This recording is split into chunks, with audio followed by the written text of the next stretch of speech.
The first heavy snow of December fell on Port Sterling. In the hospital corridor, Ethan Vance, his face etched with exhaustion, paced anxiously. A moment later, he saw the doctor emerge from the room and hurried over. "Doctor, how's my grandma?" The doctor, a man nearing 50 with thinning hair, closed the door gently and shook his head with a sigh. "It'll be a miracle if she makes it through the night.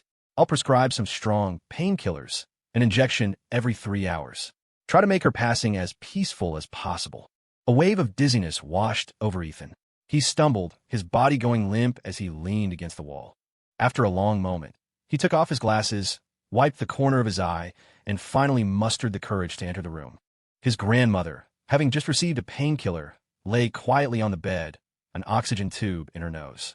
She turned her head slightly, squinting at him with a kind smile. "Ethan, where's Khloe?" She likely knew her time was short and wanted to see her granddaughter-in-law one last time. Ethan fought back tears, pulling a chair to the bedside. He forced a smile. "Grandma, she's probably filming today. Super busy." The old woman's cold hands clasped his. "Busy is good. Ethan, why don't you give her a call? I'd like to talk to her. I'm afraid I won't be able to wait much longer." "Don't say that. You'll live to be 100. Ethan squeezed her hand, but seeing the unwavering look in her eyes, he reluctantly pulled out his phone and dialed Khloe. "The subscriber you have dialed is currently unavailable." Ethan frowned. "She's really tied up, Grandma. Are you hungry? Want me to get you something to eat?" The old woman closed her cloudy eyes, her pale lips moving faintly. "I'd love your special tomato egg drop soup." The Port Sterling Oncology Center wasn't far from home, a 10-minute drive. Ethan thought for a moment, gave the nurse some instructions, then rushed out to his beat-up old Honda Civic. In the underground parking garage, Ethan had just parked and opened his door when he saw a familiar figure. Not far off, by a white Range Rover, Khloe was clinging to a man in a sharp suit, tears streaming down her face like a spring rain. Ethan's heart stuttered. He froze. He knew that man. Ryan Asher, Khloe's childhood sweetheart, the one she'd always idealized.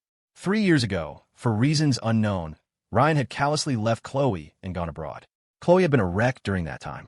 They say a woman is most vulnerable when she's hurting, and that's how Ethan, ever the devoted admirer, had gotten his chance to marry her. He knew Khloe still carried a torch for someone else, but he believed he could eventually win her over. What heart, he'd thought, couldn't be thawed with enough warmth. But now, Ryan gently patted Khloe's back, murmuring softly, "My dear Khloe, 3 years ago, I truly thought my illness was incurable. Going to America was a long shot. I figured I was going to die. That's why I had to leave you. You have no idea how much it hurt. I pushed away the girl I loved most with my own hands. I even sincerely hoped you'd find a man who loved you more than I ever could." Khloe sobbed. "How could you be so selfish? So foolish? Ryan, these 3 years, there hasn't been a moment I haven't thought of you. I knew you must have had a reason for leaving me." "Oh, you can't leave me again, okay?" Ryan caressed her cheek, his eyes full of pain. "Silly girl, I won't leave again. I know you don't really love that Vance guy, do you?" Khloe paused, then bit her lip. Before she could answer, her gaze fell on Ethan, who was slowly approaching. "Let her go." Hearing the sudden, icy voice behind him, Ryan instinctively released Khloe. He turned, and upon seeing Ethan, he first looked surprised, then a mocking smile touched his lips as he defiantly wrapped an arm around Khloe's waist. Khloe's body tensed slightly. After a moment's hesitation, she removed his hand and took 2 steps towards Ethan, her neck stiff, unable to meet his eyes. "Ethan, you saw it. I'm not blind." Ethan's face was impassive. He paused, then took a breath. "Come with me to the hospital." Ryan stepped forward, his eyes raking over Ethan's hopelessly uncool attire. "You must be Ethan Vance," he said, a smirk playing on his lips. "I remember you chasing Khloe in high school. You were a total square back then, like some country bumpkin. And now, still the same, I see." Ethan stared intently at Khloe, repeating, "Come to the hospital with me. Grandma wants to talk to you." Khloe frowned, about to speak, when Ryan cut in. "Ethan, you should know about Khloe and me. More importantly, you should know Khloe never actually liked you." With that, Ryan pulled a checkbook from his pocket, tore out a check, and handed it to Ethan. His tone was sincere, yet laced with derision. "Regardless, thank you for taking care of her these past 2 years. Fill in any amount you like. Consider it my way of repaying you." Ethan's patience snapped. He shoved Ryan. "Was I talking to you?" Ryan staggered back, his back hitting the hood of the Range Rover. He clutched his chest, his face contorting in pain. Khloe's eyes widened. She pushed Ethan away forcefully. "Ethan, what are you doing? He's not well. What if something happens to him?" Can you take responsibility for that? She rushed to Ryan's side. Ryan, are you okay? Ryan's breathing was ragged. He bit his lip hard, looking like he was enduring immense pain. I'm fine. You call this fine? I'm taking you to the hospital. Khloe struggled to help Ryan up and settled him into the passenger seat. As she walked around the front of the car to the driver's side, she shot Ethan a glare. Get lost. I don't want to see you. Ethan's fist clenched. Khloe, I'm telling you one last time, come to the hospital with me. She's not going to make it. His last words were cut off by the slamming car door. Watching the Range Rover speed away, Ethan gently pushed up the heavy, black-rimmed glasses on his nose and took a deep breath. A bitter smile touched his lips. Forget it. Just forget it, he muttered. When it came to being a pushover, Ethan Vance was in a class of his own, always hoping some grand gesture would win the beauty's smile. He knew deep down that unrequited love was a poor substitute for the real thing. But even devotion had its limits. In a situation like this, to keep clinging, to beg her for a glance, would be truly pathetic. Reality often worked this way. When Prince Charming finally appeared, the kindest thing the princess could say to the daydreaming frog was, "You're a nice guy," before riding off into the sunset with her prince, operating on the principle of "I know I owe you, but please stay far away from me." Grandma didn't make it to the next day. At 11:30 that night, she passed away peacefully. The older generation believed in returning to one's roots, so Ethan hired a hearse from the funeral home and, under the cover of night, took his grandmother back to their old family homestead in the country. When the neighbors heard, word spread quickly, and they all came to help, knowing the old woman had no other relatives besides her grandson. Besides, what did a young man like Ethan know about funeral arrangements? He knelt by the makeshift altar all night. Around noon, drowsy from lack of sleep over the past few days, Ethan was dozing off when his phone buzzed. He pulled it out. A text from Milo. It contained 4 screenshots and a single line. Make him disappear? 2 of the screenshots were sweet photos of Khloe and Ryan, arm in arm, heading home, clearly paparazzi shots. The other 2 were online comments. Is our goddess Khloe going public with her relationship? Congrats. Heard the guy's a rich heir. What's new? Aren't all actresses aiming for rich heirs these days? Khloe was a bona fide A-lister now. Paparazzi trailing her 24/7 was normal. As for why no one questioned her fidelity, she and Ethan had a secret marriage, the excuse being it wouldn't affect her career. As it turned out, if you love someone enough, a career was hardly an obstacle.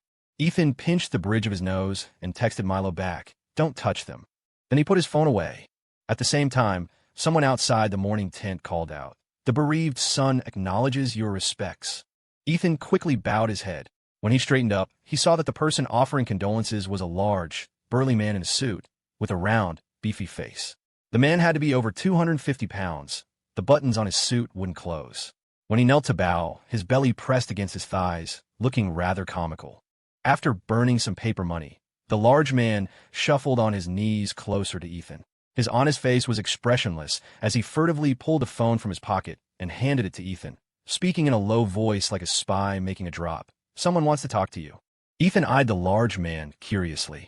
"Who are you?" "Never mind who I am. The call's connected. Just answer it." Ethan stared skeptically at the man's face before slowly taking the phone. "Hello, Ethan." A voice all too familiar to Ethan came through the receiver. "It's your father." Ethan was somewhat surprised. Then a faint smile played on his lips. "Well, what do you know? You're still alive? Providence must be blind." The large man beside him looked like he was about to turn green. There was a silence on the other end, then a sigh. "Sometimes I wonder if you're even my son. How can your mouth be so damn sharp?" Ethan snorted. "Victor Vance. Even though Grandma was just the mother of one of your entanglements, she was still technically your mother-in-law. If you have any decency left, you'd come pay your respects." The man whose frown could send shivers down the spines of Port Sterling's business elite didn't seem angry. He chuckled. "Let Bruno here do it for me. It's a bit inconvenient for me to come." Ethan pursed his lips, glancing sideways at Bruno. "He says you have to bow 800 times. You can't leave until you're done." "Bruno." Victor Vance laughed out loud. Though they hadn't seen each other in over a decade, he knew his illegitimate son's character inside and out. After a moment, his tone suddenly turned serious. "Let's talk business, Ethan. 2 years ago, when you first came back to the country, I wanted you to return to the Vance family. But you said you wanted to care for your grandmother until the end, so I didn't push you. Now that she's gone, isn't it time you came back?" The Vance family, Port Sterling's preeminent dynasty. Yet, faced with this wealth, Ethan seemed utterly unfazed. "Go back for what? To see you off too? Are you close?" Bruno, who hadn't been kneeling steadily, pitched forward, his head hitting the ground hard. "Ethan, I know you hate me, but this isn't the time for grudges. You're my only son. Your grandfather's health is failing day by day, I think. So, you want me to come back and help you fight for the inheritance? Can't wait to replace the old man." "Huh? Huh." Ethan cut him off coldly. "Don't forget, I'm just a bastard son. I don't have the qualifications, nor the interest." Another silence on the line. After a long pause, Victor suddenly said, "Don't think I don't know you've been investigating that incident all these years." Ethan's pupils contracted sharply, then quickly returned to normal. "What else do you know?" he said in a low voice. Hiv. "Kid, I'm still your father, no matter what. You've laid low for 10 years. You might fool others, but you can't fool me. Oh, by the way, I just saw the news. Your little wife seems to be running off with someone else. Son, that bullshit romantic love is just something for the lower classes to chase when they're bored. You shouldn't make such a low-level mistake. There's no woman in this world money can't buy. I prepared a big gift for you. Port Sterling's diamond, Isabelle Thorne. Want her? Come back, and you can marry her immediately." Ethan seemed uninterested in Port Sterling's top beauty. He just scoffed. "Lower classes?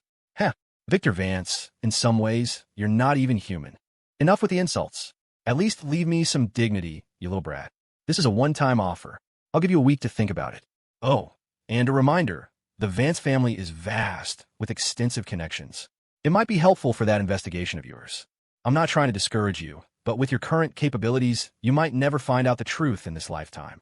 Ethan was silent, mulling it over for a long while before saying through gritted teeth, "Victor Vance, don't you want to find out what really happened back then? Sometimes. I really want to cut open your chest and see if you even have a heart." Victor chuckled, his tone somewhat nonchalant. "Don't forget 1 week. Offer expires then." With that, the call ended. Ethan angrily slammed the phone to the ground. His eyes were bloodshot, a hint of moisture welling up. Bruno looked at the shattered phone, wanted to scream. "Why the hell are you smashing my phone when you're angry?" But seeing Ethan's murderous expression, and considering he was, after all, the young master, Bruno swallowed his anger and continued bowing. Meanwhile, in Ryan Asher's villa, Khloe Miller was peeling an apple on the sofa while Ryan showed her mother around. "Mrs. Miller, this is the new house my dad bought me last month. For when I get married, if you don't mind, you can move in today." "Oh my, how could I impose?" The woman feigned reluctance, her eyes full of approval for Ryan. And why not? Ryan was handsome, tall, and more importantly, from a wealthy family. His parents were respected business people. Any mother-in-law would be satisfied. Ryan smiled. "Mrs. Miller, well, my parents go way back. Besides, Khloe and I have always been meant for each other. It's only natural for you to move in." Mrs.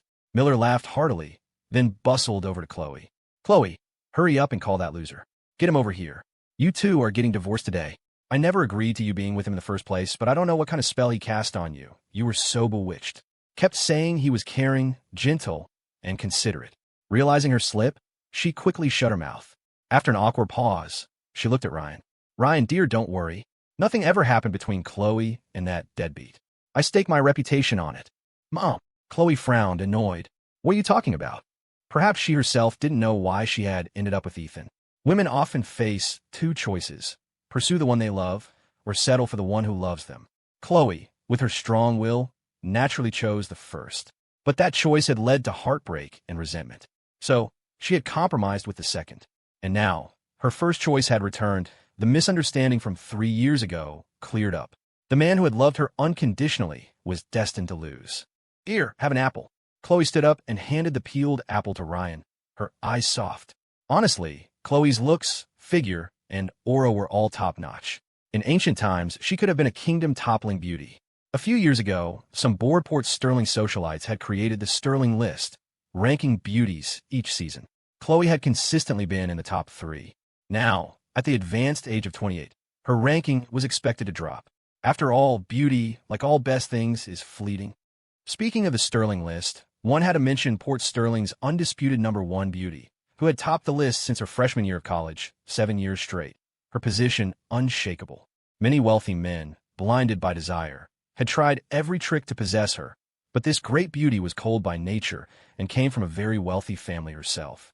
Now 25, she remained untouched. Ryan took the apple from Khloe and bit into it. So sweet. They stood facing each other, almost touching. From a distance, they looked like a perfect, well-matched couple. Seeing their intimacy, Mrs. Miller tactfully excused herself. Khloe, you chat with Ryan. I'll go make a few dishes. We can have a reunion dinner today to celebrate Ryan's new lease on life and to celebrate you two getting back together. As Mrs. Miller headed to the kitchen, Ryan naturally pulled Khloe into an embrace, leaning down to kiss her. Inexplicably, Khloe turned her head away, blushing. Ryan, don't. Ethan and I aren't divorced yet. It feels wrong. A flicker of coldness crossed Ryan's eyes, but he maintained a magnanimous expression. All right, I'll listen to you. Khloe, let's get him to meet us soon. I really can't wait to marry you. Khloe nodded softly. Okay. For days after Grandma passed, with the help of the neighbors, she was laid to rest. That afternoon, Ethan went door to door to thank everyone. Because he was in mourning, he couldn't enter their homes, merely bowing at the doorway and giving each family a thank you card with some cash. That evening, just after he'd eaten, Khloe called.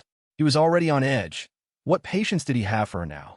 Yet, he hung up, and she called again and again. Finally, annoyed, he answered, Yeah. Where are you? Khloe's voice on the other end was icy, as if she were on the verge of exploding. Why haven't you answered your phone for 2 days?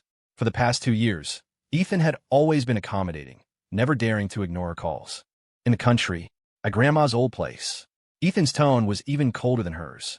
Hearing Grandma, Khloe, who had been somewhat love-struck these past few days, finally remembered that the old woman had been in the hospital recently. She'd even visited her a couple of weeks ago. Her condition hadn't seemed good. Her voice softened. How's Grandma? Why didn't you bring her home? Why take her straight to the countryside? Ethan, don't be childish. Whatever's between us shouldn't affect Grandma. Her health is very poor. Although she was usually indifferent to Ethan, she had always been kind to the gentle old woman. Ethan almost laughed in anger. He suppressed his fury. Don't you worry your pretty little head about it. I've already buried Grandma. Khloe's heart lurched. When did this happen? Ethan, why didn't you tell me? The thought alone made Ethan's heart ache. He said sharply, Khloe, listen to me. You don't get to call her Grandma. You're not worthy. I know why you're calling. Just wait. I'll be back tomorrow morning, and you'll get your wish. With that, he hung up. Khloe was stunned. She hadn't expected Grandma to be gone just like that. That kind old woman had always been so considerate towards her. Last winter, despite her illness, she had secretly knitted her a scarf. She would never forget these kindnesses. Only now did she recall being in the underground garage a few days ago, how Ethan had desperately tried to get her to go to the hospital. So Grandma had been. Intense regret washed over her, and Khloe couldn't help but blame herself. In truth, she wasn't heartless. For the past 2 years, besides Grandma, Ethan's meticulous care for her had often made her feel indebted. But in the end, indebtedness was just that. It wasn't love. Now, she was determined to be with Ryan. This divorce was non-negotiable. At worst, she'd give Ethan more money as compensation. She remembered the first time she met Ethan. It was when they were just starting middle school. His clothes, his demeanor, all had the air of a young master from a wealthy family. He didn't wear glasses back then. His handsome features were just beginning to mature. He was one of the tallest in their class, with long legs, elegant fingers, and a neck as smooth and white as porcelain when he tilted his head up. Wherever he went, he made the hearts of those budding young romantics flutter. They'd wait until he was out of earshot before whispering blush-inducing remarks. However, less than a semester later, it was as if his family had fallen on hard times. He lost that air of affluence and seemed ordinary. By the second half of their sophomore year of high school, Ethan had vanished as if into thin air, disappearing for 7 or 8 years. Then, 2 years ago, he had inexplicably reappeared in her life as an Uber driver. Khloe never asked about his past. On the rare occasions she felt like reminiscing, Ethan would clam up, as if he'd done something shameful during those missing years. In short, in Khloe's mind, Ethan was just a handsome face with nothing else to offer, and people like that were always short on cash. The next day, Ethan returned to their apartment in the city early in the morning. The place was quiet. The master bedroom door was open. Khloe apparently wasn't there. Ethan had no interest in where she'd gone. He took out the divorce papers he'd prepared the day before, signed his name with a flourish, and placed them on the living room coffee table. Then, he grabbed a suitcase and quickly packed his and his grandmother's belongings. Just as he was about to leave, the beep-beep of the keypad lock sounded at the door. Click! The door opened, and Khloe, Ryan, and Mrs. Miller walked in, laughing and talking. The harmonious atmosphere made them look like a real family. Seeing Ethan standing in the living room, Khloe's smile vanished, replaced by a look of guilt. Ryan, However, curled his lip provocatively, his hand on Khloe's waist pulling her closer, a smirk in his eyes as he tilted his head to look at Ethan. Mrs. Miller had the most extreme reaction, pointing at Ethan's nose and yelling, "You useless bum! Decided to show your face, did you? You think if you ignore calls and hide, this divorce won't happen? Oh, right. Ryan dear, you know how to change the code on this lock, right? Change it quickly, before some penniless creep tries to sneak in and steal things in the middle of the night." "Mom, that's enough." Khloe chided her mother, then turned to Ethan, her eyes darting away, unsure what to say. Ethan was long accustomed to his mother-in-law's sharp tongue and couldn't be bothered with her. He looked at Khloe and said coldly, "The divorce agreement is on the coffee table. It's Saturday, so the courthouse is closed. Pick a time, call me when you're free. I can come sign any time." He paused. "Make it soon. Don't keep me waiting." "Divorce agreement?" Mrs. Miller's eyes widened. She rushed to the coffee table and snatched up the paper, cursing. "You broke loser. You must be asking for a fortune, right? Let me tell you, you won't get a dime. He's leaving with nothing." Mrs. Miller looked incredulous, glaring at Ethan suspiciously. "What are you scheming now?" Khloe looked uncomfortable. Although Ethan's decisiveness was what she wanted, she felt an inexplicable sense of loss. She had thought Ethan would at least show some reluctance. Even a fit of rage, trashing the apartment to vent, would have been normal. But the Ethan before her was calm, cold, like a completely different person. He felt like a stranger, deepening her guilt. "Ethan, I know you love me, but I really don't want to lose Ryan. I'm sorry. I've wronged you, and I've wronged Grandma. I'm truly sorry. There's no reason for you to leave with nothing. How about this apartment? It's tainted." Ethan cut her off coldly, grabbing his suitcase and heading for the door. The word tainted seemed to hit a nerve with Ryan. He pushed Ethan. "Watch your mouth. Ethan Vance, take a good look at yourself. What makes you think a toad like you can ever get the swan?" "Oomph." He pulled out the checkbook again, offering a check to Ethan. "Name your price, and stay away from my Khloe." Khloe's lips parted, wanting to stop Ryan from insulting Ethan. However, before she could speak, Ethan took the check. He looked up at Ryan, a roguish smile playing on his lips. "Well then, I won't be polite. Truly, a spineless loser," Khloe thought to herself. The next second, she saw Ethan endlessly scribbling zeros on the check. $1 billion? Ryan raised an eyebrow, scoffing. "Are you out of your mind?" "Heh." Ethan sneered, crumpled the check into a ball, and threw it on the floor. As he walked out, he muttered, "Who do you think you're kidding?" Down in the parking garage, as Ethan passed a trash can, he suddenly stopped. He casually took off the heavy-looking, but actually non-prescription, black-rimmed glasses from his nose and tossed them into the can. As soon as he got into his car, he received another text from Milo. "He pushed you with his left hand? I'll go chop it off tonight." Ethan felt a throbbing in his temples. He rubbed them and then made a voice call. The other end picked up quickly. "Milo, have you been incredibly bored lately? Following me? Spying on me? Your eyesight's pretty good, seeing so clearly from the building across the street." There was silence on the other end. Then a low voice drawled, "Binoculars." Ethan rolled his eyes. "Just do what you're supposed to do. Don't mess around. Don't forget, my dear family might still be watching me." So, are you going back to the Vances?" Ethan let out a breath, looking at his reflection in the rearview mirror. "I am," he said, his voice firm. If the ostentation of the rich was mansions by the sea, luxury cars lined up in rows, then the Vance family was beyond such simple categorization. The patriarch, Theodore Vance, a man with a military background, had navigated the business world for most of his life. Riding the wave of economic boom, he had step-by-step built the Vance family's multi-billion-dollar empire. For decades, they had reigned supreme from Phoenix Crest, a sprawling private estate on the city's north side that was the subject of much gossip among Port Sterling's political and business elite. The entire estate resembled an ancient royal compound, overlooking lakes and landscapes, with dense forests and bamboo groves. The interior was undeniably magnificent. Pavilions and towers rose in picturesque disarray, pathways twisted and turned, revealing new vistas at every step. Carved beams and painted rafters displayed exquisite craftsmanship. Covered walkways connected countless courtyards, and vermilion roof tiles gleamed like pearl-studded palaces. Amidst the antique charm, opulence was everywhere. Even the massive jade phoenix statue outside the main gate, at least half a man tall, could probably be traded for a large luxury apartment downtown.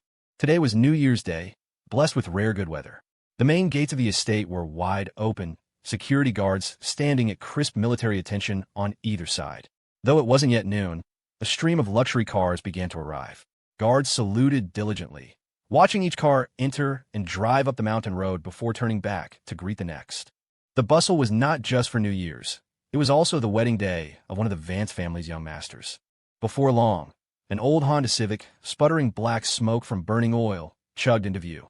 The two guards at the gate, having just cautiously waved a Maybach up the mountain, turned to see this truly distinctive clunker pull up right in front of them.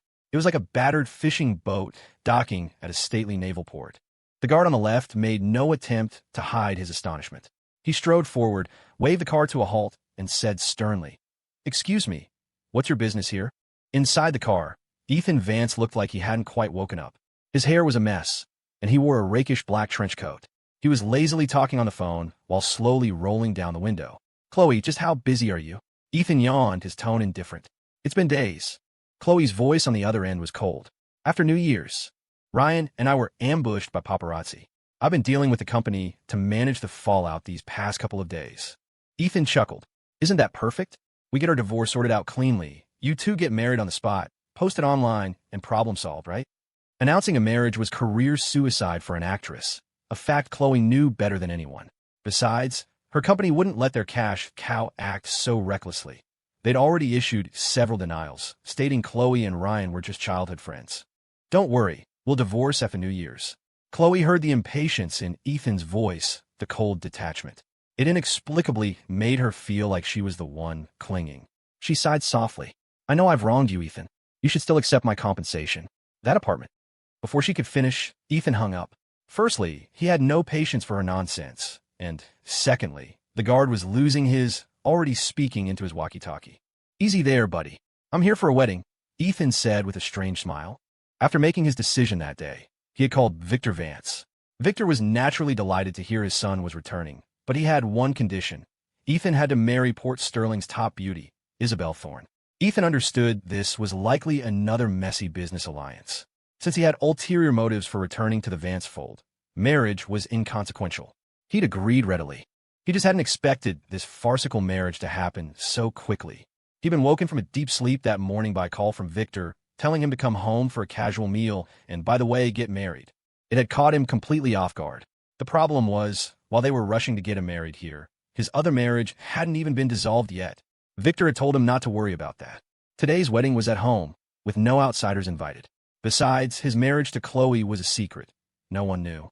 Ethan had thought about it and decided it didn't matter, so he'd rushed over to the estate. Now, hearing Ethan say he was here for a wedding, the guard bit his lip to keep from laughing out loud. "You're getting married? Are you still dreaming? Today is our young master's wedding day. Get lost. Don't block the road. Ignorance is bliss, as they say." Ethan couldn't be bothered to argue. He directly called Victor. "Old man, it seems I can't get in." A moment later, a voice crackled over the guard's shoulder-mounted walkie-talkie. "That is the young master. Let him in immediately." The guard's face turned green. His mind went blank for a moment. Forcing a smile, he respectfully ushered the fishing boat in, thinking his cushy job was probably gone for good. In the grand hall by the lake, the spacious living room was already filled with distinguished guests. Given the Vance family's standing in the business world, those invited were undoubtedly wealthy and influential figures. High society circles were always like this. Fortunes made and lost with the flip of a hand. Alliances shifting like sand. The principle of self-interest was sacrosanct. Without power and background, you were less than nothing. The man currently holding court with a group of friends, exuding an air of confidence and elegance, was Victor Vance. Today he wore a black formal suit, his hair slicked back and shining, a faint V creasing his brow when he frowned, giving him a touch of Pacino-esque authority and charisma. Just as he was discussing a topic of mutual interest, Victor paused theatrically, sipping his red wine. Before it even touched his throat, a sharp voice boomed from the doorway. "Victor Vance." The named man jumped, sputtering out his wine. He coughed and turned, his face surprisingly breaking into a fawning smile. "Son, you're here." The guests fell silent, all eyes turning curiously towards Ethan. This young master was certainly unkempt, almost excessively low-key. Ethan smirked, ignoring the strange looks. He strode towards his father, casually picking up a vase, holding it by the neck with a smile that didn't reach his eyes. "Victor Vance, long time no see. Come on, let your son show you some affection." Victor couldn't help but shiver. He dodged behind a sofa, pointing at his rebellious son. "Ethan, there are people here." Give her dad some face. You shameless old dog, you have a face? Stay right there. The father and son chased each other around the sofa. No one could have imagined that this formidable figure, known throughout Port Sterling's business world for his ruthlessness, would have such an undignified day. Son, let's talk this out. Can we go somewhere else? Ethan slowly stopped, his gaze sweeping over the astonished faces in the room. He snorted. Fine, you pick the place. I want a private word with you. Let's go to the study upstairs. Come on, come on, Victor said, smiling obsequiously and gesturing for Ethan to proceed. Ethan wasted no words. He strode forward, grabbed Victor by his expensive tie, a tie that could pay an ordinary person's annual salary, and began dragging him towards the stairs. Victor clutched the knot of his tie to avoid being strangled by his errant son, while simultaneously offering an apology to the guests. Everyone, please excuse my poor hospitality. You all carry on. I just need to, go appease my master here. I'll be right back. The guests. Looking at this, are you sure you'll make it back alive? In truly wealthy households, even the servants possessed a certain elegance. A pretty young maid, Lily, carrying a fruit platter, her hips swaying gently, ascended to the second floor. On her way to a guest room, as she passed the study, she suddenly heard a clattering din from inside, as if porcelain had been shattered. This study housed many antiques, including several valuable Yuan dynasty blue and white pieces. The maid's heart leaped in alarm, and she quickly pushed open the door to investigate, only to see a rakishly dressed, unkempt young man sitting in a chair, legs crossed, while Victor Vance, usually so stern, was actually standing before the young man like a scolded child, a sycophantic smile on his face. Hearing the door open, Ethan glanced over dismissively, then picked up another piece of porcelain and tossed it to the floor as if it were worthless. Victor looked at the maid, his expression instantly hardening. Ow! The maid's mind went blank. She quickly bowed in apology and closed the door. Victor's face immediately reverted to its fawning expression. Seeing his son pick up a piece of Yuan blue and white, he cautiously reminded him, That's Yuan blue and white. Ethan gave a wicked smile. Can't smash it? Smash it, smash it. If you want, you can smash me too. Ethan shook his head, placing the unsmashable porcelain piece back in its place. He looked up at his father.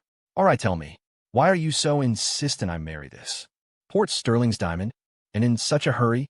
Let me die knowing why. Silly boy, if you marry her, you'll only die of pleasure. Ethan, is that something a father should say to his son? Victor chuckled, sitting down in a nearby chair. Her name is Isabelle Thorne. She's 3 years younger than you. Recently, that major political figure in Port Sterling fell from grace, implicating the Thorne family. Her father was sentenced to 3 years, and most of their assets were seized. Before he went in, old Thorne approached me, wanting to arrange a marriage. He's been a dear friend for years. I couldn't very well refuse to help him. Ethan's eyes lit up. Understood. Marrying her into the Vance family is actually to protect her. Victor nodded. Exactly. A woman's beauty is a good thing, but excessive beauty? Not necessarily. As soon as old Thorne got into trouble, many vultures started circling that girl. I really couldn't bear it. Ethan scoffed. Then why didn't you marry her yourself? Kill 2 birds with 1 stone. You have plenty of wives. 1 more wouldn't matter. You little brat, don't you dare say such things. Isabelle is like a daughter to me. Before he could finish, Ethan chuckled. You have plenty of goddaughters too. Victor. All right. Enough with the nonsense. Your wedding with Isabelle was indeed a bit rushed, but it's just for show, no harm done. As for whether you two will make it work, that's up to you. Victor paused, then changed the subject. However, Isabelle's dowry is quite substantial. The Thorne family used to run an entertainment company, Elysian Media. She's the president, with 49% of the shares, inherited from her mother. This company means a lot to her. Before old Thorne went in, he had already drawn up a contract. As long as you marry Isabelle, you become the acting boss of this company, gaining his 51% stake. Ethan smirked. What damn dowry? I guess he transferred the shares to me simply to avoid implicating the company, right? And to use the Vance family to protect it? This so-called 51% stake, I probably only have agency rights. After 3 years, it goes back to its original owner, doesn't it? Victor coughed, grinning. My son is truly astute. We Vances aren't short on that kind of money. I agreed to old Thorne's request purely out of friendship. If you like, you can pick any of my companies. I'll give you one. However, there's something I think you'll like. This company has quite a few starlets, each one a stunner. Ethan finally understood what his father meant by dying of pleasure. Victor Vance, I don't play around like you do. Don't assume everyone is like you, like some breeding donkey. I have no interest in female beauty.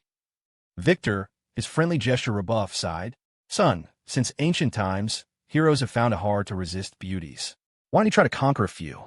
As you go, you'll find that life inside the beauty pass is so wonderful. Why would you be crazy enough to want to break through it? Ethan, realizing he probably couldn't win this argument with his father, Ethan changed the subject. I can be a pawn in your game of connections, but you also need to tell me. You said on the phone that the Vance family is vast and could help me. What exactly can I use? Tell me. Victor's playful expression vanished, replaced by a profound look. You'll have to figure that out slowly. A reminder, I brought you back not just for marriage, but more importantly, to fight for the inheritance. You need to establish yourself in the Vance family first. Then people will proactively help you. Ethan looked thoughtful. Victor took out a cigarette and stuck it in his mouth, paused, then offered one to his son. Ethan took the cigarette, lit it himself, and said, Actually, I even suspected the Vance family before, but I found nothing. Victor lit his own cigarette, a half-smile on his face. You wouldn't have suspected me too, would you? Ethan's eyes gradually turned cold. You probably haven't lost your conscience to that extent. However, if it really was you, I will kill you. No, I will cut your flesh off piece by piece, alive, and feed it to the dogs. As he spoke, Ethan's eyes reddened. Seeing his son like this, Victor's heart felt as if it were being squeezed by a pair of thorny hands, but his face remained calm. He exhaled a puff of smoke and said something very strange. This whole city, Port Sterling, is shrouded in a fog. And in the fog, it's hard to tell the saints from the sinners. Ethan struggled to control his emotions. After a moment of silence, he asked, What do you know about me? You? Victor looked up at him. You my precious son? Daddy loves you. Ethan. Hit. Victor was a master of feigning ignorance. He chuckled, then said, Your uncle and aunt are out of town. They can't make it today. Your grandfather is at the estate, but he doesn't want to show his face. Ethan looked indifferent. You think I care? They haven't given me a second glance since I was born. It's better if they don't come. I'll be more at ease. My point is, shouldn't you go see your grandfather first? As soon as he said it, Victor regretted it. Thinking of his son's unique way of greeting people, the first words out of his mouth upon seeing the old man would surely be, Well, you know, you're still alive. The image was too horrifying to contemplate. Ethan took a shallow drag from his cigarette and sneered. Forget it. Isn't he unwell? What if he sees me and just kicks the bucket from anger? Victor smiled and shook his head, taking the half-smoked cigarette from his lips and stubbing it out in the ashtray. Let's go. Get yourself cleaned up. It's your wedding day, after all. What kind of state is this? Ethan took a deep breath and walked out the door. Coincidentally, he ran into the maid who had opened the door earlier. The maid kept her head down, not daring to look at him, her pretty face pale with nervousness. As she passed Victor, she paused slightly and bowed her head. Chairman. Victor said nothing, his gaze cold and hard on her. Ethan knew his father's temper well, and could easily guess the fate of this maid who had seen something she shouldn't have. He frowned, then said, Old man, I like the look of this girl. Let her work for me from now on. A barely perceptible smile touched Victor's lips. Of course. After Ethan's call, Khloe felt restless, sitting alone on the sofa in a daze. The divorce agreement on the coffee table remained unsigned. She couldn't understand why Ethan was so resolute, showing no hint of reluctance. And he was even insisting on leaving with nothing. She must have truly broken his heart, she thought. Before long, Ryan, who had gone shopping with Mrs. Miller early in the morning, returned home. He placed the fruit he was carrying on the shoe cabinet and said while changing his shoes, Your mom went to play mahjong with friends. She asked me to come back and keep you company. Khloe replied softly.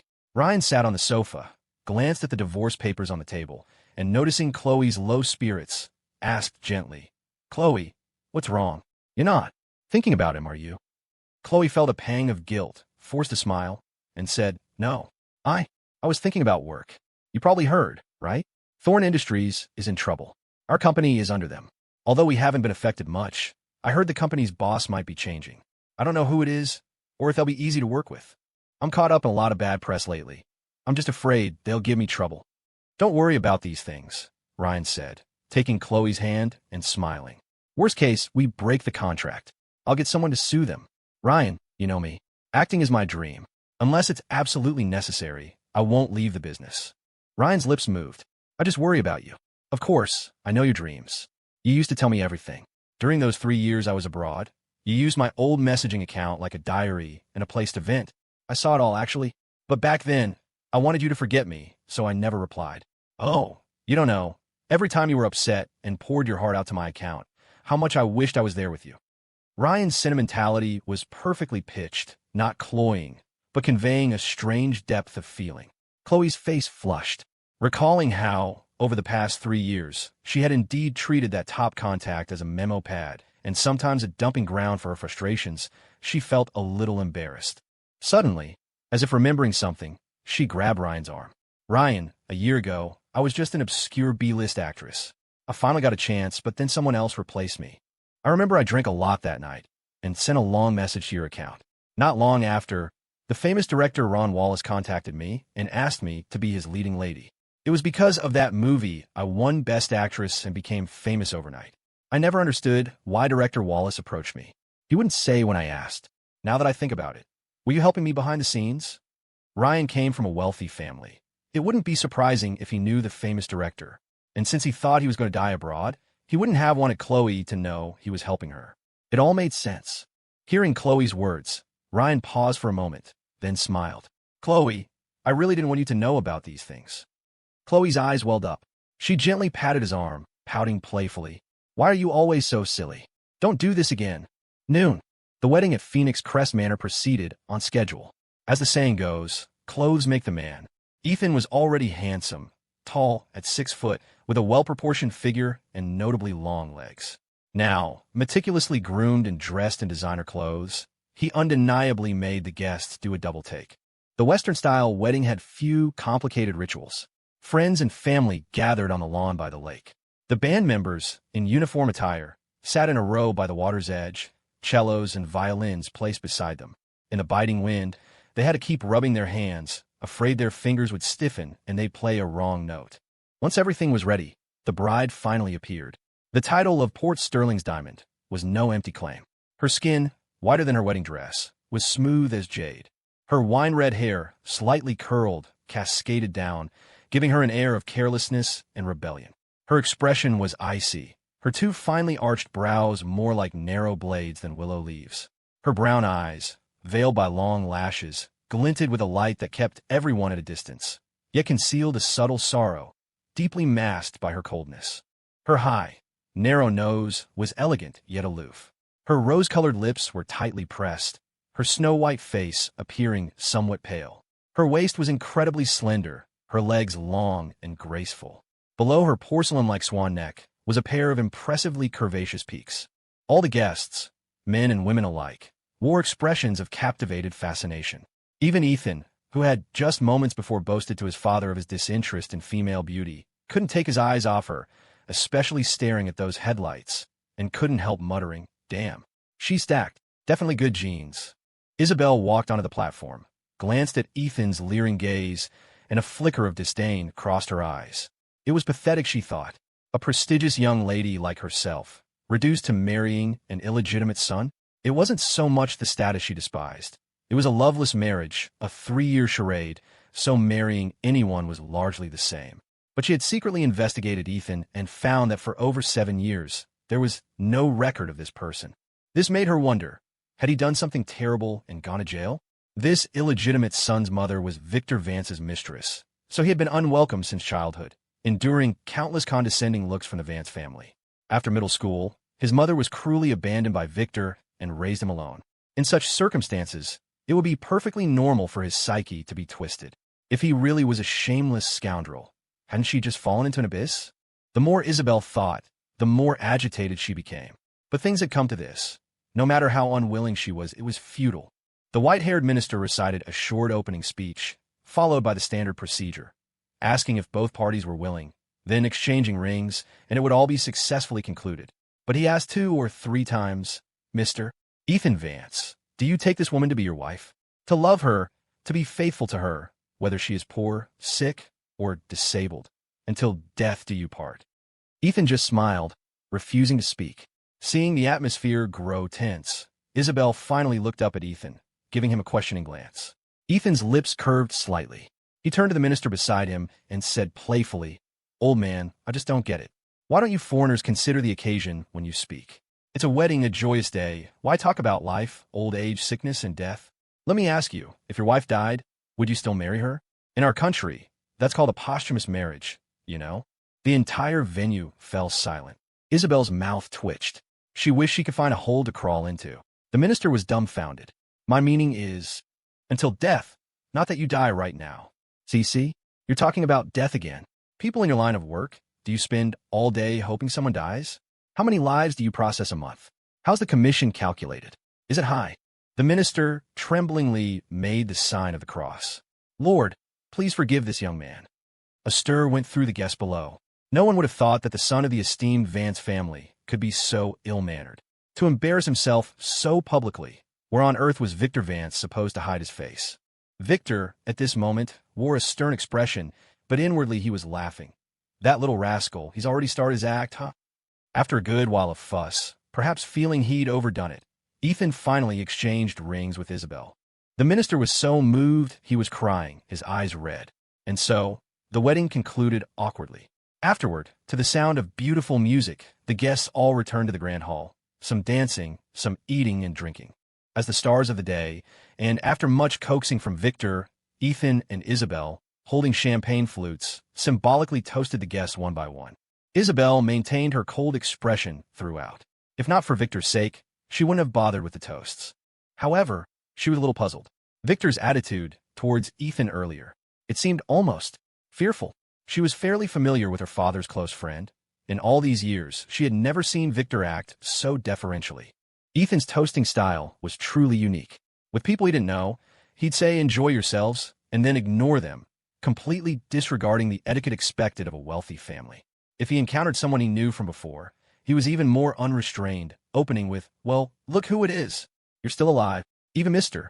Watkins, the Vance family's long-serving and highly respected old butler, who had been with Theodore Vance for decades, couldn't escape his sharp tongue. "Mr. Watkins, you're still kicking? I remember when I was a kid, you weren't in the best of health. Still have trouble with your plumbing? Bowels regular?" The old butler had no interest in sparring with this illegitimate son. Usually stone-faced, he remained impassive and, in front of everyone, conveyed Theodore Vance's message. "The old master says you'd better behave, or he'll break your legs." The surrounding guests exchanged glances, understanding dawning. It seemed the head of the Vance family held this illegitimate son in considerable disdain. Ethan grinned cheekily. While he didn't dare badmouth the old master, he certainly didn't respect this Mr. Watkins. "Mr. Watkins, you know the story of Gojian tasting King Fuchai's stool? My grandpa isn't well right now. Why don't you learn from that ancient king, take a little taste, and figure out what's wrong with him? Heh, after all, a dog can't change its ways, and a dog should know its place."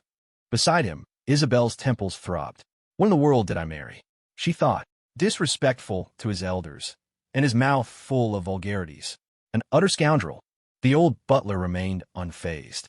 He slowly rose, glanced at Victor, who was pretending not to notice, and said, "Victor, you've certainly raised a fine son. Congratulations." Victor quickly apologized and gave Ethan a half-hearted lecture. The latter paid no mind, scanned the crowd for a moment, spotted an old acquaintance, and eagerly walked over. Isabelle hadn't wanted to go with him, but seeing that Ethan was approaching the renowned A-list director Ron Wallace, she followed. Ron Wallace was shifty-eyed with buck teeth, the kind of man whose ugliness couldn't be hidden even if draped in gold and silver. He was famously fond of alcohol and was already tipsy, his arm around Ethan, slurring his words. "Nephew, lucky you, huh? Just got dumped by a big star, and you turn around and marry someone even more beautiful." Ethan chuckled. "Uncle Ron, you practically watched me grow up. Don't make me curse you out." Ron Wallace roared with laughter, his eyes catching Isabelle. He sobered up a bit. "Ms. Thorne, congratulations." Isabelle's usually frosty face broke into a rare smile, perfectly illustrating why ancient tales spoke of rulers toppling kingdoms for a beautiful woman's smile. "Director Wallace, a pleasure." After the greeting, Isabelle immediately tried to talk business. "I heard Director Wallace is preparing a major production. I wonder if the roles have been cast yet." Although it was hardly the time to discuss work, meeting such a prominent figure in the entertainment industry was a rare opportunity she had to seize. Ron Wallace feigned ignorance, waving his hand. "Just a small project, nothing worth mentioning." "Ms. Thorne, I have some private matters to discuss with Ethan. Would you mind?" Isabelle flushed for a moment, Then her red lips parted. Of course not. You two go ahead. She stepped aside, picked up a glass of red wine, took a sip, and thought, this rich kid is certainly well connected. Everyone gives him some face. Nephew, it's not my place to say, but why be an Uber driver when you could be a rich young master? Khloe Miller is an A-list star now. It's normal she'd look down on you. You really think fairy tales happen in real life? Ethan smiled faintly. Don't poor people deserve love? TCH, cut the crap. Let me ask you, want to mess with her? If you hadn't personally called me back then, would I have been crazy enough to promote her? Oof. Anyway, if I can build her up, I can tear her down. Teach her a lesson for looking down on people. All right, stop right there. I'm not that petty. Just pretend you don't know me, Ethan said with a wry smile. Ron Wallace pondered for a moment. Fine, I don't have time to mess with her anyway, but she can forget about being in any of my future films. Oh, almost forgot, I signed her for a role a while back. I'll find an excuse to replace her in a few days. Sigh, showbiz is all about connections. The line of people begging me for roles stretches to Chicago. She's not getting another chance. Whatever, Ethan said nonchalantly. They chatted about odds and ends for a while longer before Victor beckoned Ethan to join him in toasting other guests. Ron Wallace patted his shoulder. Go on. Nephew, my birthday party is in a few days. You absolutely have to come. I have 2 bottles of 30-year-old vintage liquor that your dad has asked for several times, and I never gave them to him. Definitely, Ethan promised. Their conversation reached Isabelle's ears word for word. The stunning beauty suddenly became lost in thought. The noisy celebration gradually wound down in the afternoon. Isabelle returned to her guest room, changed her clothes, and grabbed her bag, apparently intending to go out. As she reached the first-floor living room, she ran into a tipsy Ethan. Ethan unceremoniously grabbed her wrist. Instantly, Port Sterling's diamond felt as if she'd been electrocuted. Her body jolted, and she violently shook off his hand. Ethan was slightly taken aback by her intense reaction. He paused, then a roguish smile spread across his face. Where are you off to, Mrs. Vance? The night's still young, and we haven't even warmed the new bed. Isabelle glared at him. Don't touch me. Ethan's roguishness intensified. His already handsome, roguishly handsome face looked even more like a bad boy's. I'm asking you, where are you going? Isabelle's tone was icy. Urgent business. Back to the company. Can't you take a break on our wedding day? Ethan stared at her intently. Isabelle didn't flinch. Ethan Vance, this is a fake marriage. Don't you dare get any ideas. Though she was now living under someone else's roof, if she owed anyone, it was Victor Vance. Besides, the Thorne family hadn't exactly failed to pay their protection fee. This so-called marriage was just a business transaction. Before marrying, she had intended to maintain a respectful, non-interfering distance with this illegitimate son, ideally as if they didn't know each other. But who could have imagined he'd be such a shameless scoundrel? Being a scoundrel to others was one thing, but knowing it was a fake marriage and still touching her and speaking so brazenly, how could she give him a pleasant look? Aren't you afraid I'll be displeased? Ethan smirked. I advise you to be sensible. After all, it wasn't me who was desperate to marry you. If you keep this up, I'll go to Uncle Victor. Oh, you think that old man can control me? Isabelle bit her lip, subconsciously taking 2 steps back. Scoundrel. Ethan didn't get angry. He said nonchalantly, Sweetheart, I'm a thorough, shameless scoundrel. Scared. As they faced off, Victor strode down the stairs. Isabelle, after the holiday, you two should go get your marriage license. If you're going to put on a show, do it completely. If you have something to do, go ahead. I'll deal with him. Isabelle finally breathed a sigh of relief, mumbled an agreement, and hurried out the door. Ethan stretched lazily. Boring, no fun. Victor chuckled. Indeed, not much fun. You put on such a serious act, but the audience that should have come didn't. Ethan leaned back on the sofa, unsurprised that his father had seen through his act. Isn't that the truth? The old man not coming was expected, but Mr. Watkins came, so the effect was the same. Your brother and sister are out of town, so their absence is understandable. But my dear cousins, and all those half-siblings you've blessed me with, how come none of them showed up either? Who asked you to be an illegitimate son? Victor said, arms crossed. Ethan, is that my damn fault? And you say it so matter-of-factly. All right. Victor sighed, his tone suddenly becoming profound. Since you want to play the part of a spoiled, good-for-nothing playboy, then keep playing it. Son, you're facing a battlefield. This world isn't just about connections and fighting. It's about heartlessness and hidden struggles. One wrong move, and you lose everything. That could cost you your head. Remember this. A wise man keeps his best tools hidden, waiting for the right moment to act. Ethan looked at the calligraphy scroll on the living room wall, for characters he had written during the summer before middle school, mounted on silk and jade rollers. Conceal your strength. He was silent for a moment, then pursed his lips. Empty words are useless. How about something more practical? Give me some spending money? Being a playboy requires capital, you know. Of course, of course. Victor pulled out a bank card he had prepared earlier and handed it over. Spend as you like. Ethan casually took the card, a humorless smile on his face. Victor Vance, aside from your lechery, you actually seem quite human. Victor glanced sideways at his son, shamelessly saying, a man needs to have some hobbies. Just then, a little blonde girl ran gleefully through the main door, a maid chasing closely behind, terrified she might fall. Daddy! The little girl threw herself into Victor's arms, speaking in broken Mandarin, play with me. Ethan stared at the 5- or 6-year-old doll-like child, dumbfounded. Victor Vance, care to explain this? Victor chuckled. A few years ago, on a business trip to the U.S., lost control for a moment. Later, her mother, afraid she wouldn't be able to marry, packed the child off to me. Her name is Lucy Vance. She's 5 this year. Hey, son, what are you looking for? Ethan fumbled around, gritting his teeth. Looking for a knife. I'm going to castrate you. Your interests are quite diverse. Even a breeding donkey isn't as prolific as you. I'm 28. She could be my daughter. You animal. You're truly an animal. Lucy, hold on tight to Daddy.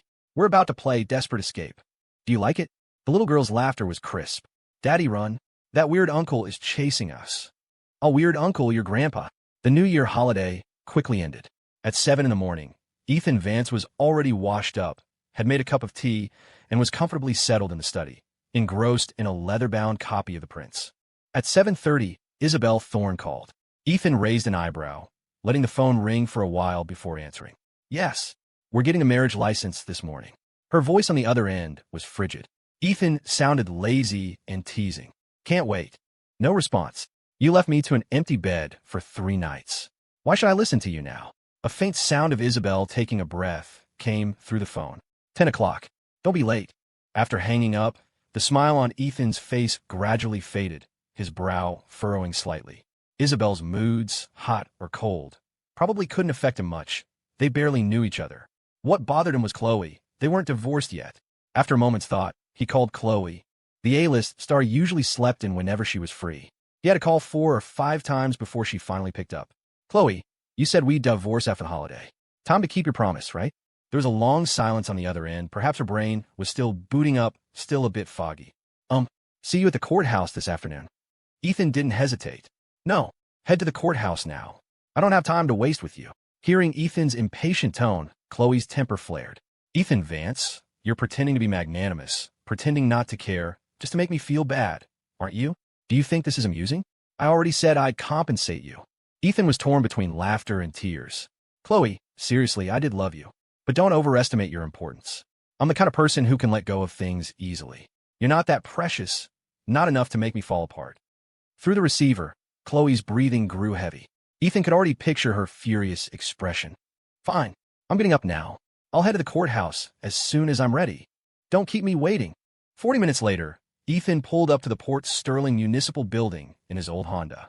The sky was gray and overcast, the cold air stinging his face like a knife.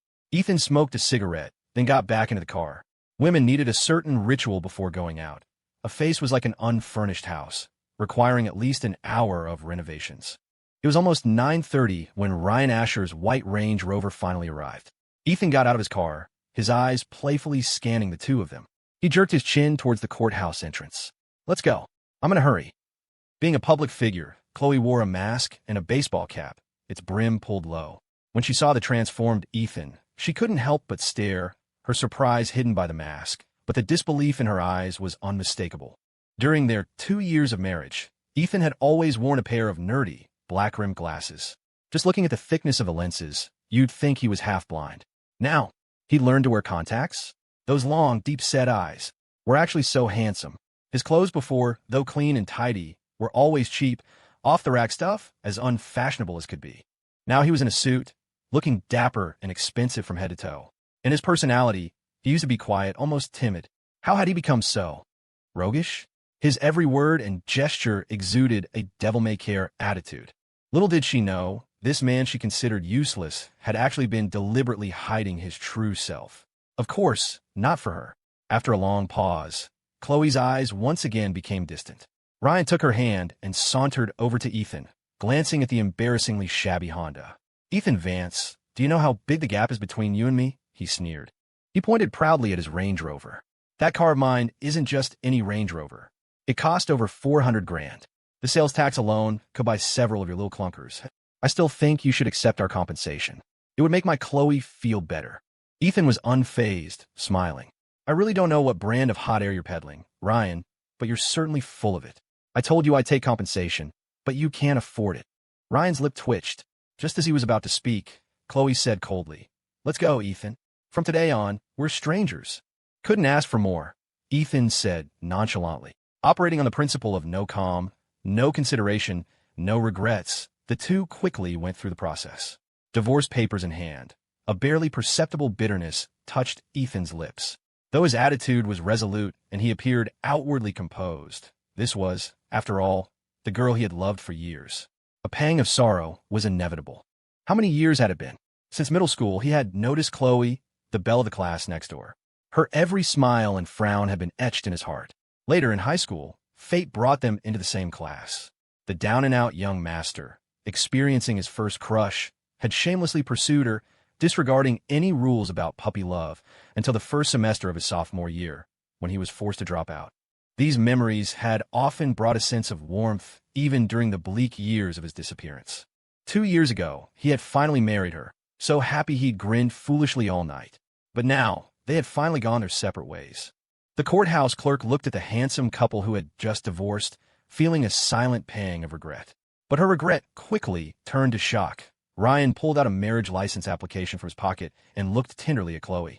"Chloe, since we're here, let's get ours done too." "Ryan, maybe we should wait a couple of days. I feel this isn't right." Ethan scoffed. "Don't be so insincere. It's painful to watch." With that, he strode out of the municipal building. Chloe's face instantly darkened. Seeing this, Ryan didn't press too hard. He put away the application and smiled gently. "Chloe, want to get some breakfast?" Chloe forced a smile. "Thank you for understanding, Ryan. We'll come get our license in a couple of days." The three of them left the municipal building one after another. Ethan leaned against the hood of his Honda, lit a cigarette, showing no intention of leaving. Chloe watched him from about 30 feet away, her mouth opening as if she wanted to express her apologies and guilt one last time. However, before she could speak, a red Ferrari pulled up precisely in front of Ethan. Then, Bruno, the large man, got out of the driver's seat. He glanced at Ethan, who was frowning slightly, the same Ethan who had made him about dozens of times a few days ago, then hurried around to the passenger side and opened the door. Isabelle Thorne got out, nodded at Bruno in thanks, then looked at Ethan, her expression impassive. In a voice only the two of them could hear, she said, "I went to Phoenix Crest Manor to find you, but you weren't there. Uncle Victor had him bring me." She paused, then added, "This car, Uncle said it's for you to drive from now on." Ryan's hand, which had been on his car door handle, had been frozen for a long time. He was completely dumbfounded. As a bona fide second-generation heir, he naturally knew who this dark-robed beauty was. She was the dream of every man in Port Sterling. How could she know a loser like Ethan? Chloe looked even more astounded. Isabelle Thorne, besides being Port Sterling's diamond, was also her company's Ice Queen president. Ethan smirked. "Looking for me? Afraid I'd be late? That impatient, are we?" Isabelle, draped in a black velvet robe, her devastatingly beautiful face exquisitely made up, looked noble and elegant. Faced with Ethan's cavalier attitude, her cold face still showed little emotion.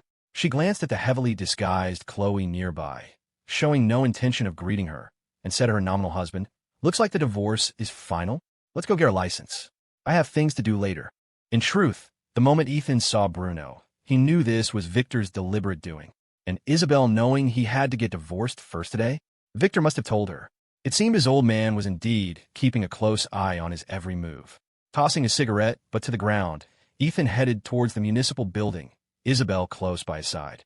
As they passed the Range Rover, Chloe bit her lip and said timidly, yet coldly, "Ms. Thorne." Isabelle could ignore her, but Chloe couldn't ignore Isabelle. That was the difference between a celebrity and capital. No matter how big the star, they still had to bow their heads to money. Isabelle gave a slight After taking 2 steps, she suddenly stopped, reached out, and gently tugged Ethan's sleeve, appearing as if she were holding his arm. She turned to Khloe and said, "Khloe, I hope you'll keep my marriage to Mr. Vance's secret, understand?" Marriage? Khloe, who hadn't heard their earlier conversation, was stunned. Only now did she realize why they were heading towards the municipal building. Ryan was also incredulous. Port Sterling's diamond. Marrying this loser. Marrying him. Isabelle glanced at him, her cold, disdainful expression making no secret of her utter contempt. Then she said to Khloe, "Khloe, as the company's second-largest shareholder, I feel it's necessary to remind you. You're almost 30. Don't be so love-struck. How could someone who truly loves you destroy your marriage? Stop causing trouble for the company. I really don't have time to clean up your messes." Her words left Khloe fuming but speechless.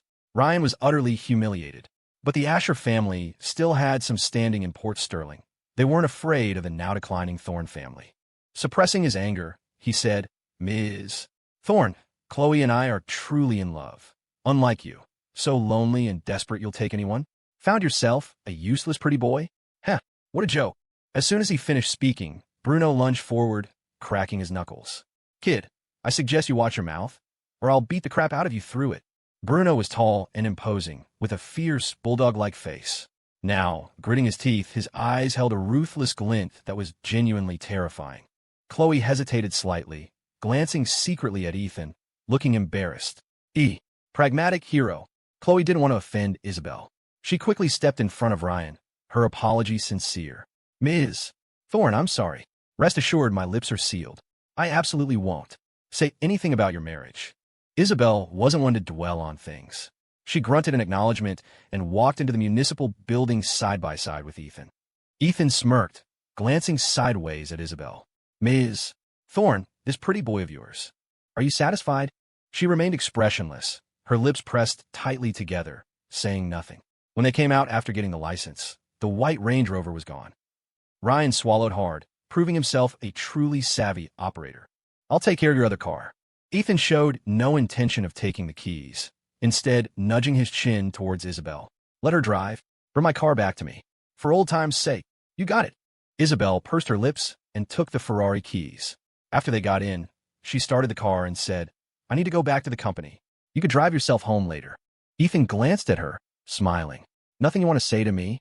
Isabelle turned her head, giving him a questioning look. "You really didn't have to say those things to Khloe earlier." Ethan fastened his seatbelt, then paused, purely to stand up for me. Isabelle gave a half-smile, feeling sorry for her. Isabelle Thorne, while I'm in a good mood, if you have something to say, spit it out. Don't beat around the bush." Isabelle stared intently at Ethan. She seemed to have the illusion that this cavalier, rich kid wasn't as aimless as he appeared. "All right, I was going to tell you tonight. Ron Wallace's birthday party is tomorrow night. I want to go." Ethan smiled and shook his head. "I knew it. Offering courtesy for no reason means you're up to no good. But if you want to go, then go. Why tell me?" Isabelle frowned. "Just consider it doing me a favor. How will you repay me?" Ethan's eyes were full of playful mischief. "How do you want me to repay you? Call me hubby, and let me hear it?" "Ethan Vance." Isabelle said coldly. "You're not a scoundrel. Flattery will get you nowhere. You're scum." Ethan. Meanwhile, Ryan was driving furiously, saying to Khloe in the passenger seat, "Khloe, how about I help you break your contract? Let's switch companies. Thorne Industries is already at rock bottom anyway. It's hard to say if Elysian Media can even survive." Khloe's face was exceptionally ugly. How could she have a mind for work right now? Her head was full of images of Isabelle and Ethan together. How could they be together? Could the story of the cowherd and Weaver girl really happen in reality? It was utterly unbelievable. No wonder Ethan had been in such a hurry to divorce. So, he'd latched onto a sugar mama? The more Khloe thought, the angrier she became. She sent Ethan a text, "So eager to divorce, because you already had someone new lined up? Congratulations. I never realized you were so capable, and I always thought you were a loyal person. Well, I finally don't feel guilty anymore." Ethan, seeing this message, was so angry he laughed. The cheater turning around to blame him. It was disgusting. After a moment's thought, he replied with a cryptic message. "Oh, I almost forgot about you." Khloe stared at the message, unable to figure it out. She sent a question mark. However, what appeared on her screen was a big red exclamation mark. Only then did she understand his meaning. "How could I forget to delete/block you? Shameless." Khloe bit her lip, cursing indignantly. Beside her, Ryan pouted, slightly annoyed. "Khloe, I was just talking to you. Didn't you hear me?" Khloe looked at him. realizing she had lost her composure. She stammered, Ryan, I don't want to switch company for now. The penalty for breaking the contract is very high. I'll help you find a way, Ryan said firmly. Let's forget it. Ryan, I know you mean well, but I don't want such a small thing to affect my work. Ryan pondered for a moment. All right, whatever you say. But if you're unhappy at work in the future, you must tell me immediately, okay? Khloe nodded, gratified. Thank you, Ryan. It's so good to have you. Ryan freed a hand to squeeze Khloe's cold one, smiling gently. Silly girl, why are you still so polite with me? Khloe smiled too, then said, oh, right, tomorrow night is Director Wallace's birthday party. We just wrapped up his last movie, and a few of us leads were invited. Ryan, you're so close to him. Did you get an invitation? Ryan's face froze. He feigned composure. Khloe, I never got a chance to tell you. Before, when I saw you venting on that old account, I actually asked my dad to pull some strings to help you out. That Ron Wallace. I don't know him well. This excuse was plausible enough. Khloe didn't suspect anything and smiled. It's okay, you're my boyfriend. Let's go together tomorrow night. He helped me so much before. I really need to thank him properly. Ryan nodded. Since the lie was already told, he wasn't afraid of being exposed.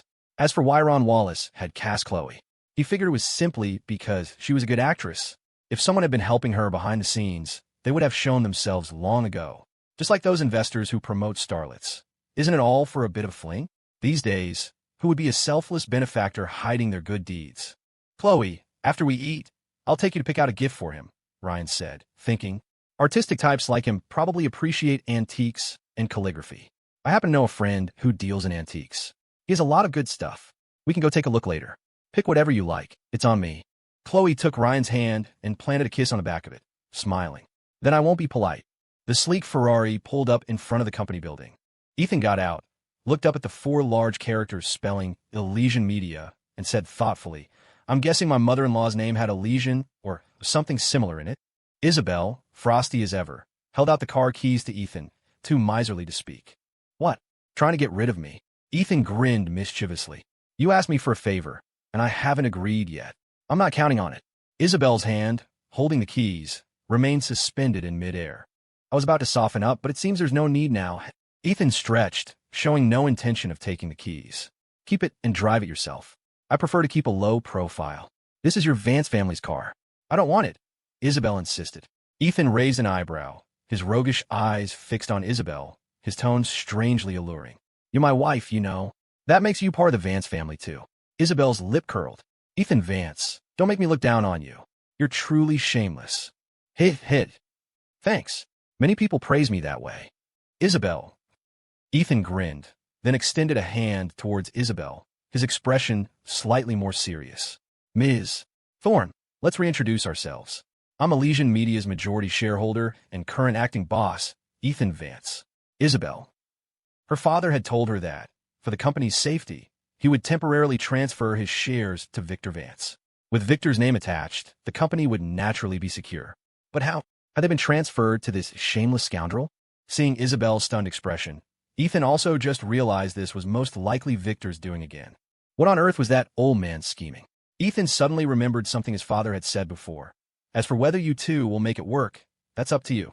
So, this was to create opportunities for him and Isabelle to spend time together? It seemed Victor was quite pleased with his daughter-in-law. Ethan couldn't help but chuckle. He had no time for some damn romance. Having figured it all out, he didn't explain anything to Isabelle, but instead said with a playful grin, Ms. Thorne, as your boss, shouldn't you be leading the way now?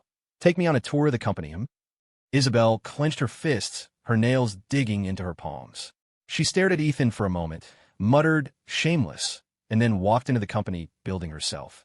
Ethan watched her alluring back, not following. He saw her into the elevator, and the playful smile on his face vanished abruptly. Then he took out his phone, found a contact labeled Jax in his address book, and dialed. Boss, what's up? A groggy voice came from the other end. As if just woken up, the English heavily accented. Ethan said gravely, Were you gaming all night again? The other person chuckled sheepishly. Oh God, you're truly omniscient, boss. Ethan pursed his lips. Looks like your English still has a lot of room for improvement. Jax, I have a job for you. Interested?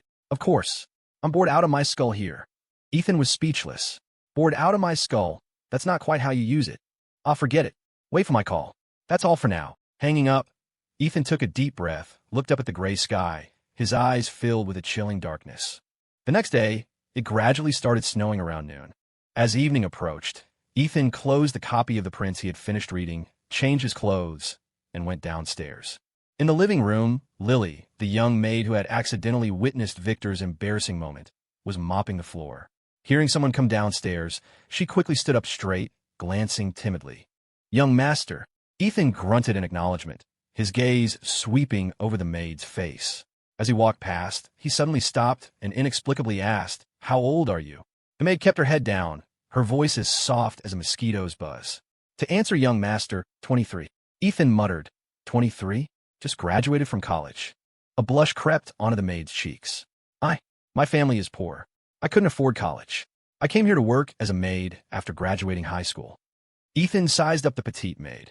She was pretty, with a reserved and shy nature, the quiet, girl-next-door type. Her face was fair and smooth, but her hands were calloused. She was clearly a hard-working girl. If she'd had the chance to study, she likely would have achieved a lot. "What's your name?"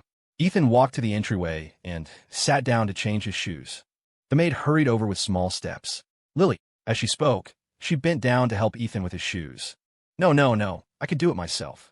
Ethan raised a hand to stop her. Lily froze for a moment, then stood up straight, awkwardly fidgeting with her hands at her side, her head still bowed low. Her cherry lips moved. "Young master, last time. Thank you. I know you let me stay by your side to help me, but Lily can do many things. Please feel free to ask, young master." Ethan, having changed his shoes, looked at the flustered, timid girl before him and pursed his lips. "Lily, you're working here, earning money legitimately. There's no need to be so subservient, understand?" "Understand, young master." Though she said that, when she saw Ethan about to tie his tie, she couldn't help but step forward. "Young master, I'll help you." Ethan was speechless. "Lily, if you're really idle, go watch some TV. No one here will dare to criticize you." He meant well, but the girl misinterpreted his kindness, saying pitifully, "Young master, you find Lily annoying, don't you?" Ethan, All right, I surrender." Seeing Ethan spread his arms in a gesture of, "I am the sacrificial lamb," Lily wanted to laugh but didn't dare. A strange but cute expression formed on her innocent face as she carefully tied Ethan's tie. Halfway through, her small, rough hands suddenly stopped. Her dark eyes scanned Ethan's attire, and she said timidly, "Young master, the color of this tie is a bit light. With your suit color, you should wear a darker tie." Ethan was quite surprised. "You know about these things?" Lily lowered her head and nodded slightly. "When I have free time, I like to read magazines about fashion." "Not bad." Ethan smiled faintly. "Then I'll take your advice. Go get me a darker one." Just as he finished speaking, Ron Wallace called. "Don't rush me. I'm about to leave." Ron's end was noisy. It sounded like many people had already arrived. "Nephew, hurry up. Your dad is about to be drunk under the table by a few beauties." Ethan frowned. "Does he know I'm coming?" Ron was also taken aback. "You didn't tell him?" "Hey, wait a minute. Old Vic, you don't know your son is coming too." "Hello, why are you running? Are you possessed?" Ethan, "Ron, strange. Why did your dad run off like he's seen a ghost?" "Never mind him. You hurry up and come." The Jade Spring Lounge, Villa number 3. "I sent the invitation to your phone. Security will check at the door." "Sounds grand. You guys aren't up to anything shady, are you?" Ethan teased. "Of course not. It's mainly to prevent those unscrupulous reporters from sneaking in. Everyone here tonight is someone important. If any indecent photos get leaked, I'll be in deep trouble." Hearing this, Ethan finally understood why Isabelle had asked for his help. So, she really couldn't get in on her own? The Jade Spring Lounge was easily one of Port Sterling's most exclusive, high-end establishments, and its security was notoriously tight. As Ethan Vance arrived, who should he spot but Isabelle Thorne, tucked under the portico by the main entrance.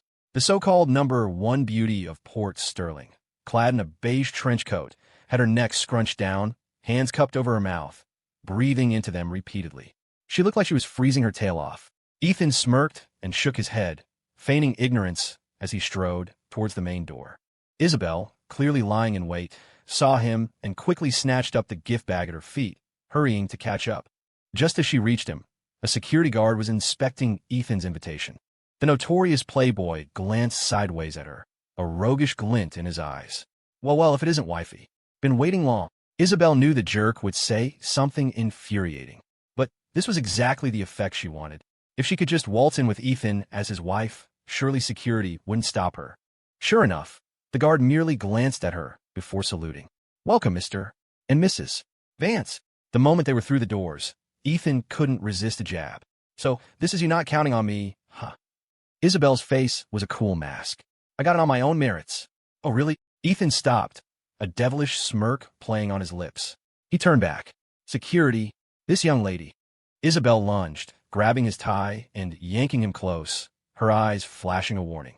"Vance, don't you dare push it." Ethan stared back, his narrow eyes filled with amusement, his voice a low, seductive drawl. "Beg me, Ethan Vance." Isabelle took a deep breath. "You are a thoroughly shameless, despicable, low-life, two-faced, bastard scumbag." Having finally spat out everything on her mind, the beautiful woman felt a surprising sense of relief. Ethan raised an eyebrow. "That's a unique way to ask for a favor. But hey, don't flatter me with two-faced. I'm a bona fide, shameless bastard, remember?" "Heh." Isabelle shot him a glare and stalked off. Ethan, like a shadow, stuck close to her side. "Hey, you must be frozen. My lecherous old man got here earlier. Why didn't you ask him to get you in? Or was he already inside when you arrived?" Isabelle snapped. "Vance, can we please pretend we don't know each other? Leave me alone." "But we don't really know each other, do we?" Isabelle was speechless.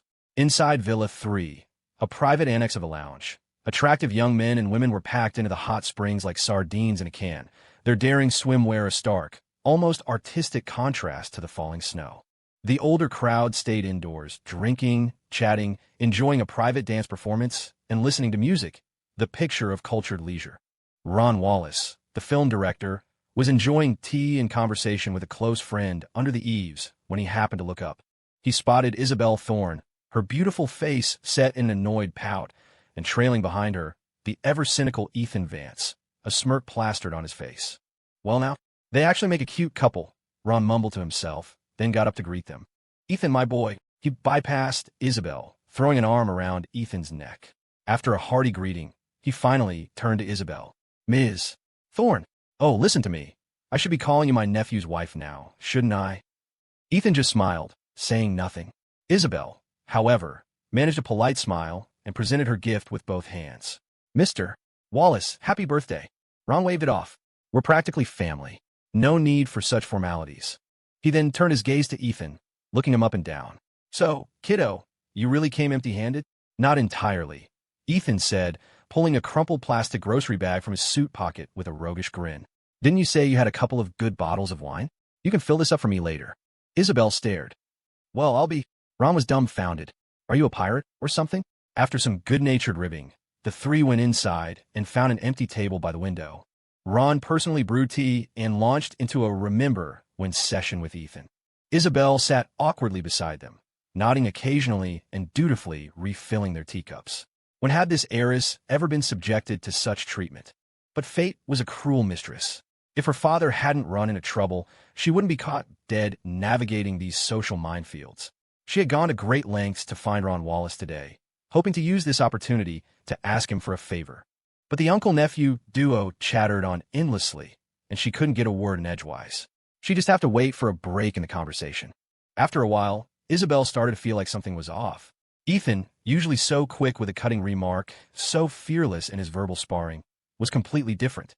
He was speaking seriously and, surprisingly, a lot. Whenever Ron seemed about to finish a story, Ethan would seamlessly toss out another topic, naturally prompting Ron to continue his monologue. As she mulled this over, she caught Ethan shooting a quick glance her way, a barely perceptible smirk playing on his lips. "That bastard. He's doing this on purpose." Fury welled up inside Isabelle. After a moment's thought, she discreetly moved her right hand under the table and gave Ethan a vicious pinch on his side. The playboy, mid-sentence, sucked in a sharp breath, shot up from his seat, and glared at Isabelle. She, in turn, feigned an innocent "what's wrong" expression, though her eyes held a glint of warning. Ron looked puzzled. "Ethan, my boy, what's wrong?" Ethan pressed his tongue against the inside of his cheek, staring at Isabelle's innocent, beautiful face for a moment before a smile touched his lips. "Leg cramp. Cramp." Ron blinked. "Want me to get someone to give it a rub?" Ethan scooted his chair back. "No need. I'll just rest it a bit." Before he could finish, Isabelle interjected. "Mr. Wallace, just let him rest here. Oh, by the way, I heard you two reminiscing about old times. Could you tell me a little about Ethan and Khloe Miller?" Ron froze for a second, then gave a strained laugh. That's all in the past. Why bring her up? As he spoke, he frantically kicked Ethan under the table. Isabelle's true reasons for marrying into the Vance family were a secret Victor Vance had kept from everyone, merely stating that an engagement had been arranged with Isabelle's father years ago. Thus, Ron had no idea their marriage was a sham and assumed they were both just obeying their father's wishes. Ethan frowned, rubbing his right leg where it had been kicked 3 or 4 times, and brushed off some imaginary dust. "Why are you kicking me?" she asked you. Ron was speechless. Isabelle smiled faintly. "Go on, Mr. Wallace. I won't mind." Ron coughed for a while, then reluctantly began. But being the shrewd veteran he was, he spoke vaguely, skirting around sensitive details. Within a few sentences, he had completely shifted the topic to Khloe, talking about how he had promoted her in the past, and how he was now hesitant to do so. "Ms. Isabelle, my dear. While Khloe is one of your company's top talents, to be honest, I'm not planning on casting her in my new drama. You know her reputation is a bit problematic right now. The internet is flooded with stories about her being a gold digger. I can't risk betting on her." Isabelle pondered this. "This is indeed an issue our company didn't handle well. How about this, Mr. Wallace? I have a new actress on my roster. She's done a fair bit of extra work over the years, and her professionalism is impeccable. Would you be open to meeting her sometime? If you don't think she's a fit, I'll take her and go, no hard feelings." Truthfully, the moment Isabelle learned Khloe was Ethan's ex-wife, she knew Khloe's new role was doomed. Whether or not the unpredictable Ethan would retaliate was one thing. But given Ron's affection for Ethan, he would undoubtedly want to stick up for his nephew. Hearing her out, Ron suddenly realized he'd been played. Had Isabelle deliberately brought up Khloe just to steer the conversation naturally towards business? Now that things had come to this, and with Ethan right there, he couldn't refuse. If not for her sake, then for Ethan's. Ethan glanced up at Isabelle, a smile in his eyes. He mouthed silently, "Nice."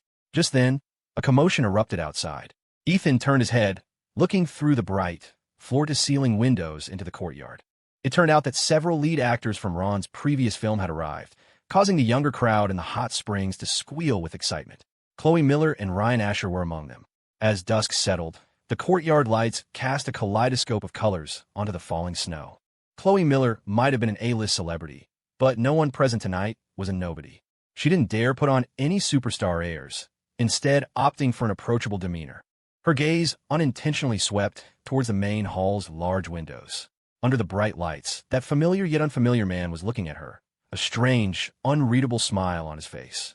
From her vantage point, Isabelle Thorne was leaning close to Ron Wallace, discussing something with a serious expression, while Ethan Vance sat relatively far off, looking like some kind underscore of awkward, out-of-place hanger-on.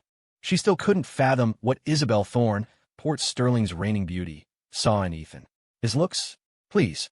Isabelle was the CEO of a media company. She knew plenty of male celebrities, many far more handsome than Ethan. If not looks, then it had to be talent. An Uber driver? What talent could he possibly possess? To put it bluntly, if he really had talent, would he be stuck driving for a rideshare company? It was utterly ridiculous. Nearby, Ryan Asher had also spotted Ethan and immediately started sneering. Even if he lucked into a swan, he's still a toad. Look at him, so pathetic. They're talking business, what's he doing sitting there? Isn't he embarrassed? Oh right, a freeloading parasite has no shame to begin with. How would he even know what embarrassment is? Khloe took a deep breath and said softly, "Let's go. We should say hello to Mr. Wallace." Inside, Isabelle had already cornered Ron Wallace. "Mr. Wallace, it's settled then. I'll bring the new actress to meet you in 3 days. I'm not asking for a major role, just a chance for her to get some screen time in your production.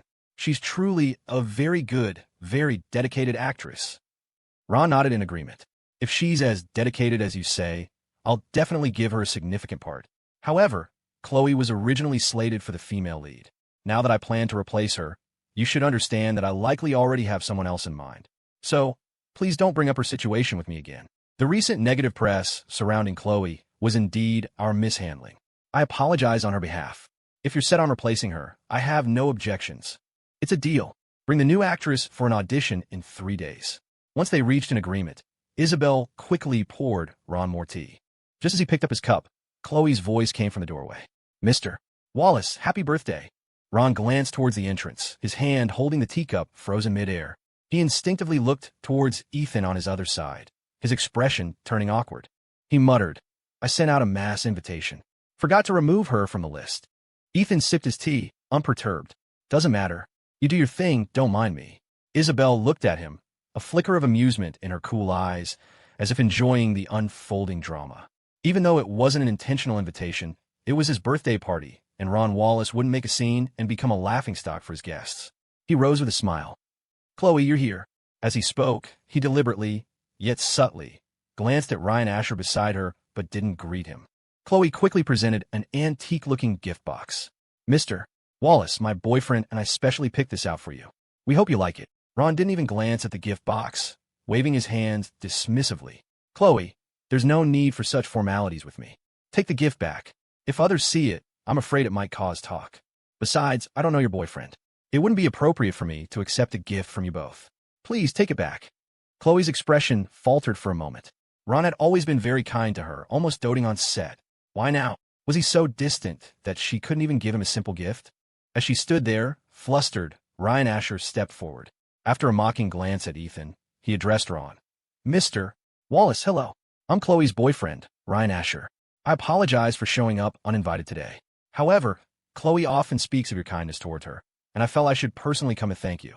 This is just a small token of our appreciation. Please accept it. Ron remained impassive.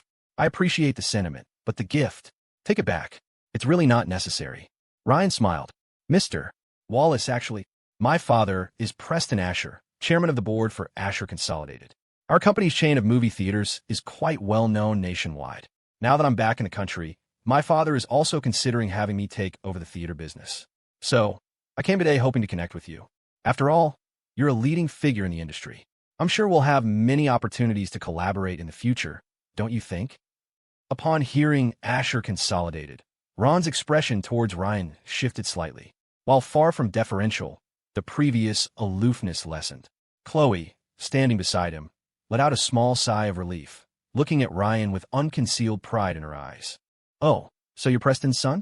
No wonder you're so distinguished, huh? Ron said, then sneakily glanced at Ethan, who was engrossed in his phone. He continued, well, there's a dance inside. Why don't you and Khloe go enjoy a dance? Khloe happily accepted, then greeted Isabelle. Ms. Thorne, you're here too. Isabelle gave a slight nod, then glanced sideways at the silent Ethan, a flicker of malicious delight in her eyes. That bastard must feel like he's eaten crap. Serve him right.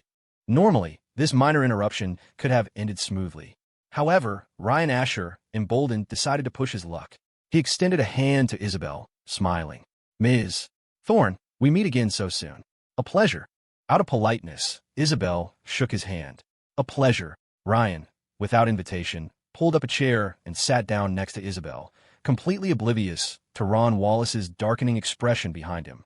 With a slightly arrogant air, he said, Ms. Thorne, my father recently partnered with a platform for a new reality show, currently in the planning stages. You have so many artists under your management. I think we should discuss a potential collaboration.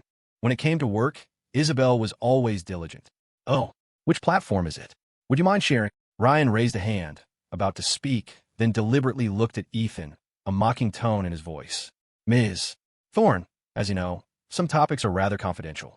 This, riffraff, probably shouldn't be present, right? Isabelle, being astute, immediately understood Ryan's intention. Talking business was a pretense. Humiliating Ethan was the real goal. However, she found Ethan quite disagreeable herself and had no interest in defending him. She merely looked at him, a faint, unreadable smile on her lips. Ethan, looking completely unbothered, scooted a chair back a couple of steps and shrugged. You guys carry on? Just pretend I'm not here. With that, he looked down and continued fiddling with his phone, texting Jax. It settled. 9 a.m. tomorrow. Report to Elysian Media for onboarding. Ron Wallace struggled to maintain his composure. He said to the somewhat embarrassed Khloe, Khloe, why don't you take Mr. Asher here for that dance? Khloe, not wanting to make the scene more awkward, quickly tugged at Ryan. Ryan, honey, will you dance with me? Ryan sighed, got up, glared at Ethan, and then said to Isabelle, Ms. Thorne, how about we exchange numbers? I'll treat you to dinner another day to discuss this in detail. He paused, then continued, and when that time comes, I hope you won't bring this pretty boy along. The sight of him disgusts me. Khloe quickly tried to intervene. That's enough, Ryan. It's Mr. Wallace's birthday. Don't cause trouble. Ryan patted her hand and said softly with a smile, Khloe, sweetie, I just want to stand up for you. Honestly, if I weren't considering Mr. Wallace's feelings, I would have beaten him up by now. This young master, who presumably thought his father's backing made him untouchable, probably believed he could throw his weight around here. A mere director dared to offend a movie theater chain? He probably didn't want his film screened anymore. Openly insulting Ethan wasn't enough to satisfy him. Asking Isabelle for her number right in front of Ethan was the real psychological blow. He wanted Ethan to see clearly that there was a world of difference between people. Ethan felt a wave of exasperation and pursed his lips. Honestly, I've never been one to throw my weight around. You should watch yourself. Don't cause trouble for your family, the Ashers. Ryan probably misunderstood what Ethan meant by throwing weight around. He scoffed as if he'd heard the funniest joke in the world. Are you delusional? Huh? Cause trouble for the Ashers? Ha ha ha. Vance, you better remember this. You're nothing but a toad. As Ryan said this, his arrogant demeanor clearly showed he held no regard for Ron Wallace or Isabelle Thorne, let alone Ethan, whom he considered utterly worthless. He had no idea that the three of them were currently looking at him as if he were a buffoon, a clown with a few screws loose. Hearing the esteemed young master of the Vance family, the nephew he had watched grow up, being called a toad by this arrogant punk, Ron Wallace slowly closed his eyes and said in a low, heavy voice, Khloe, Mr. Asher, you are aware that this is my birthday celebration, are you not? Khloe hurriedly apologized. Mr. Wallace, I'm so sorry. Ryan cut her off before she could finish. Mr. Wallace, I truly apologize. It's just my personality. I speak my mind. I can't stand seeing those free-loading lowlifes. Ethan, a roguish grin on his face, turned to Isabelle. Ms. Thorne, he's insulting your kept man. Aren't you going to do anything? Isabelle, her expression cool, remained disdainfully silent. But Ron Wallace wasn't going to tolerate it any longer. Firstly, Ryan was being outrageously arrogant. Secondly, he knew Ethan was holding back, not wanting to ruin his birthday party. He slammed his hand on the table and roared, Khloe, honestly, I hadn't planned on inviting you today in the first place. Oof. And as for you, Mr. Asher, you're not welcome here. Please leave. Khloe's palms were slick with sweat. She kept repeating apologies. Ryan hadn't expected this renowned director to be so undiplomatic, to turn on him over some gigolo. Mr. Wallace, I was just joking. You don't have to get so worked up, do you? I genuinely want to be your friend. After all, we'll inevitably have business dealings in the future. Before he could finish, Ron shot back, Mr. Asher, let me advise you, don't try to pressure me with business. You clearly don't understand the rules of our circle. Do you think film distribution is decided by your father? Humph, I'm a small fry. I can't afford to offend your Asher family. But the investors behind me, they don't necessarily see your family as a big deal either. Let me be blunt. I'm not worried about distribution at all, because those investors have plenty of ways to secure screens. Do you understand now? With things laid out so starkly, Ryan was utterly humiliated, his face flushing red and pale by turns. He was too choked up to utter a single word. Ron continued, I already gave you plenty of face earlier. You're the one who refused to take the hint. Who the hell do you think you are? Take your gift, take your woman, and get the hell out. Scram. Ryan was so embarrassed he couldn't even lift his head. He grabbed Khloe's arm and started to pull her towards the exit. However, Khloe wrenched her hand free, her eyes welling with tears as she looked at Ron. Mr. Wallace, about today. I'm sorry. I really didn't expect to spoil your mood. Ron said irritably. Before I lose my temper with you two, just get out, okay? Khloe bit her lip, her face etched with humiliation. Mr. Wallace, I don't understand. Weren't we good friends before? Why did you just say? You didn't even plan to invite me this time? Did I do something wrong? Something to upset you? Tell me, I'll definitely change. She truly couldn't comprehend why this mentor figure had suddenly become so cold toward her. You don't understand? Ron glared at her contemptuously, then glanced at Ethan before turning back to Khloe. After all this, you still don't understand? In his view, even if his superstar was a fool, even if she didn't know Ethan's true identity, seeing him drinking tea with Ethan right now should have clued her in. Did she really think he had promoted her in the past because of her acting skills? Khloe looked at Ethan, now even more confused. What did any of this have to do with Ethan? Ethan smiled faintly. Don't look at me. I'm just a kept man, remember? Isabelle pursed her lips. At the end of the day, Khloe was still an artist from her company. She had to offer some support when necessary. Khloe, you should leave first. Don't anger Mr. Wallace any further. We can discuss other matters after tonight. Understood, Ms. Thorne. Khloe nodded, apologized to Ron Wallace again, and turned towards the door. "Khloe," Isabelle called out to her. "Let me remind you one last time. Try to let your brain share some of that space your heart is hogging. Don't ruin your own career." Ryan, waiting by the door for Khloe, glared at the three of them, his teeth gritted. After they left, Ethan chuckled. "Uncle Ron, you dare to offend a young master of the Asher family? Aren't you worried they'll blacklist your films?" Ron Wallace rubbed his temples and smiled. "Unless the Ashers want to lose money out of spite. Heh, who would turn their back on profits? Besides, your father invests in almost every film I make. How many heads does Preston Asher think he has to dare offend your father?" Ethan understood. "So that's it. No wonder you were so confident. Victor Vance, that old bastard, is quite a figure in Port Sterling. You've latched onto a pretty good sugar daddy there." Isabelle was silent. Ron laughed. "Isn't that the truth? To this day, I often count my blessings that I went to the same university as your father, even shared a dorm. Honestly, that brother of mine has helped me out a lot." Ethan teased. "And you've helped him out a lot too, introducing him to so many actresses, haven't you?" Ron was shameless. "A fair lady is a gentleman's desire. Besides, your father's single now, isn't he?" "Yeah." Ethan's expression was playful, but a cold glint flickered in the depths of his eyes. "The dead are dead. The divorced are divorced. He sure likes things neat and tidy." This remark seemed to touch a sensitive nerve. Ron Wallace's smile vanished instantly. He changed the subject. All right, why don't you two lovebirds go dance a little, liven things up?"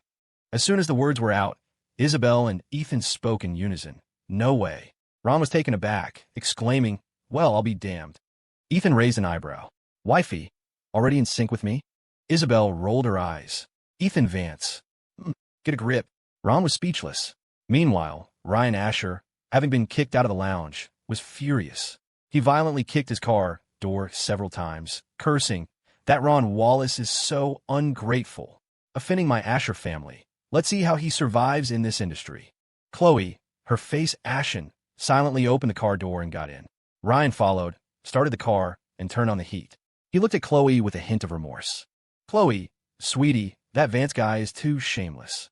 He just divorced you and immediately latched onto that brainless, rich little thing, Isabelle Thorne. He must have been involved with Isabelle Thorne all along.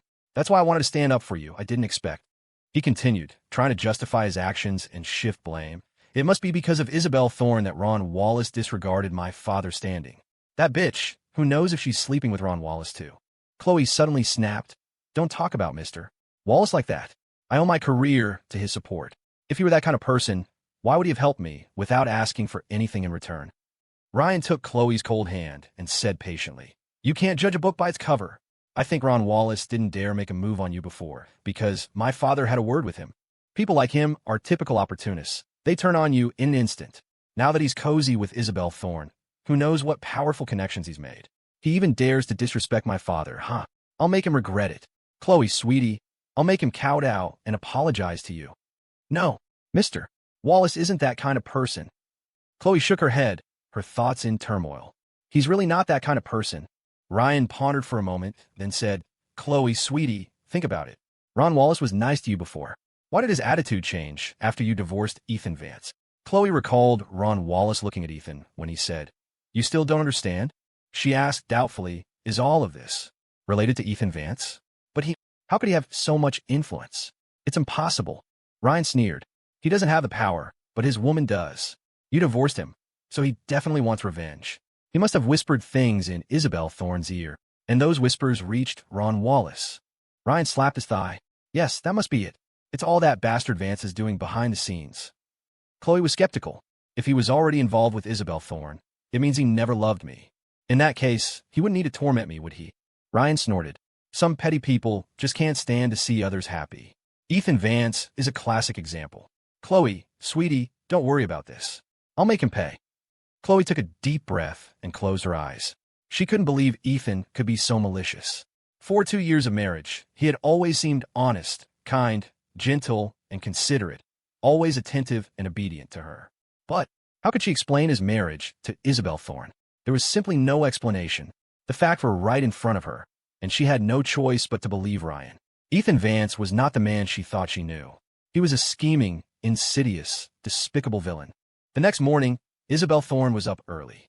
After freshening up, she warmed a glass of milk and sipped it while scrolling through workgroup updates on her phone. Ever since the Thorne family's business empire had run into trouble, A sense of unease had permeated Elysian media. Many employees speculated that it was only a matter of time before Elysian, too, would be affected. Lately, the once lively work group chat had grown quiet. Only a few optimists occasionally popped up. The office atmosphere was depressingly sluggish. Several senior employees had even started looking for new jobs. This gave the beautiful CEO a throbbing headache and several sleepless nights. After a quick breakfast, she drove to the office. Just as she was approaching, she got a call from her assistant, Wendy. Ms. Thorne, the new boss is here. Isabelle's temples pulsed. She glanced at the time. 8:30 a.m. What was that menace doing at the office so early? Was he actually planning to play the new boss role? The staff was already on edge. If that jerk pulled any stunts, it would be a disaster. The more Isabelle thought about it, the more anxious she became, wishing she could sprout wings and fly to the office instantly. When she arrived, all employees had been summoned to the main conference room. Ethan Vance was lounging with his legs crossed, one hand tapping idly on the table. Seeing Isabelle enter, the corner of his mouth twitched upwards. Ms. Thorne, you're the CEO. How can you be later than your employees? Isabelle retorted confidently. Company policy states employees start at 8:30, supervisors and above at 9:00. Sounds a bit bureaucratic to me, Ethan said, a mischievous glint in his eyes. He tapped the table. How about this? Starting tomorrow, employees start at 9, and anyone in a supervisory position or above comes in at 8:30 for a morning meeting. The employees below exchanged bewildered glances, looking at Ethan with strange expressions, clearly not processing this sudden change. The management team was also taken aback, wondering what new trick this new boss was up to. Mr. Vance, we only have one weekly staff meeting. There's no need for daily ones, Isabelle stated coldly. Then let's just call it having breakfast together. You get a head count, I'll pay. We don't have a habit of eating breakfast at work. Isabelle showed no mercy. The employees looked at each other, thinking Ms. Thorne is still a badass. It feels like she doesn't give a damn about this new boss. Ethan, put on the spot, felt a bit awkward. He discreetly took out his phone and sent Isabelle a text. Not giving me any face? You're making this very difficult for me. Maybe I should just announce our relationship. Being afraid of one's wife isn't that shameful, right? It had only been a few days since their wedding, and besides, the attendees were all prominent figures. Even Preston Asher, chairman of Asher Consolidated, hadn't been qualified to attend, let alone these ordinary employees. Isabelle glanced down at her phone, then pulled out the chair beside her and sat down. Composed, she announced, starting tomorrow, all supervisory staff will attend a morning meeting at 8:30 in the small conference room. The employees were speechless. Ethan smiled smugly. That settles that. Next, I have a few more announcements. Isabelle frowned, shooting Ethan a warning glare, afraid he was about to stir up more trouble. Ethan completely ignored her, speaking in a serious tone. First, from now on, no overtime. For departments where overtime is absolutely necessary, like PR, talent management, and agents, overtime pay will be increased by an additional 50%. Also, holidays will not be shifted to weekends. You take your holidays as they fall. As he finished, the people in the conference room once again exchanged incredulous looks, as if they couldn't believe their ears. A capitalist with a conscience? The odds were about the same as getting hit by a meteor walking down the street. Isabelle's expression suddenly turned curious. What new scheme was this rich kid cooking up now? Ethan continued. Second, after this meeting, HR will identify all employees who have been with the company for 5 years or more. Their salaries will be increased by $1,000. For security and cleaning staff, their base pay will increase by $500, and all bonuses and performance incentives will be raised by 5%. Third, all employees, including cleaning and security staff, will be fully covered by comprehensive benefits, including a 401k and excellent health insurance.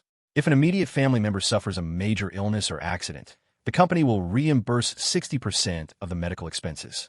Also, if an employee's child gets into a top-tier university, they will receive a $50,000 bonus.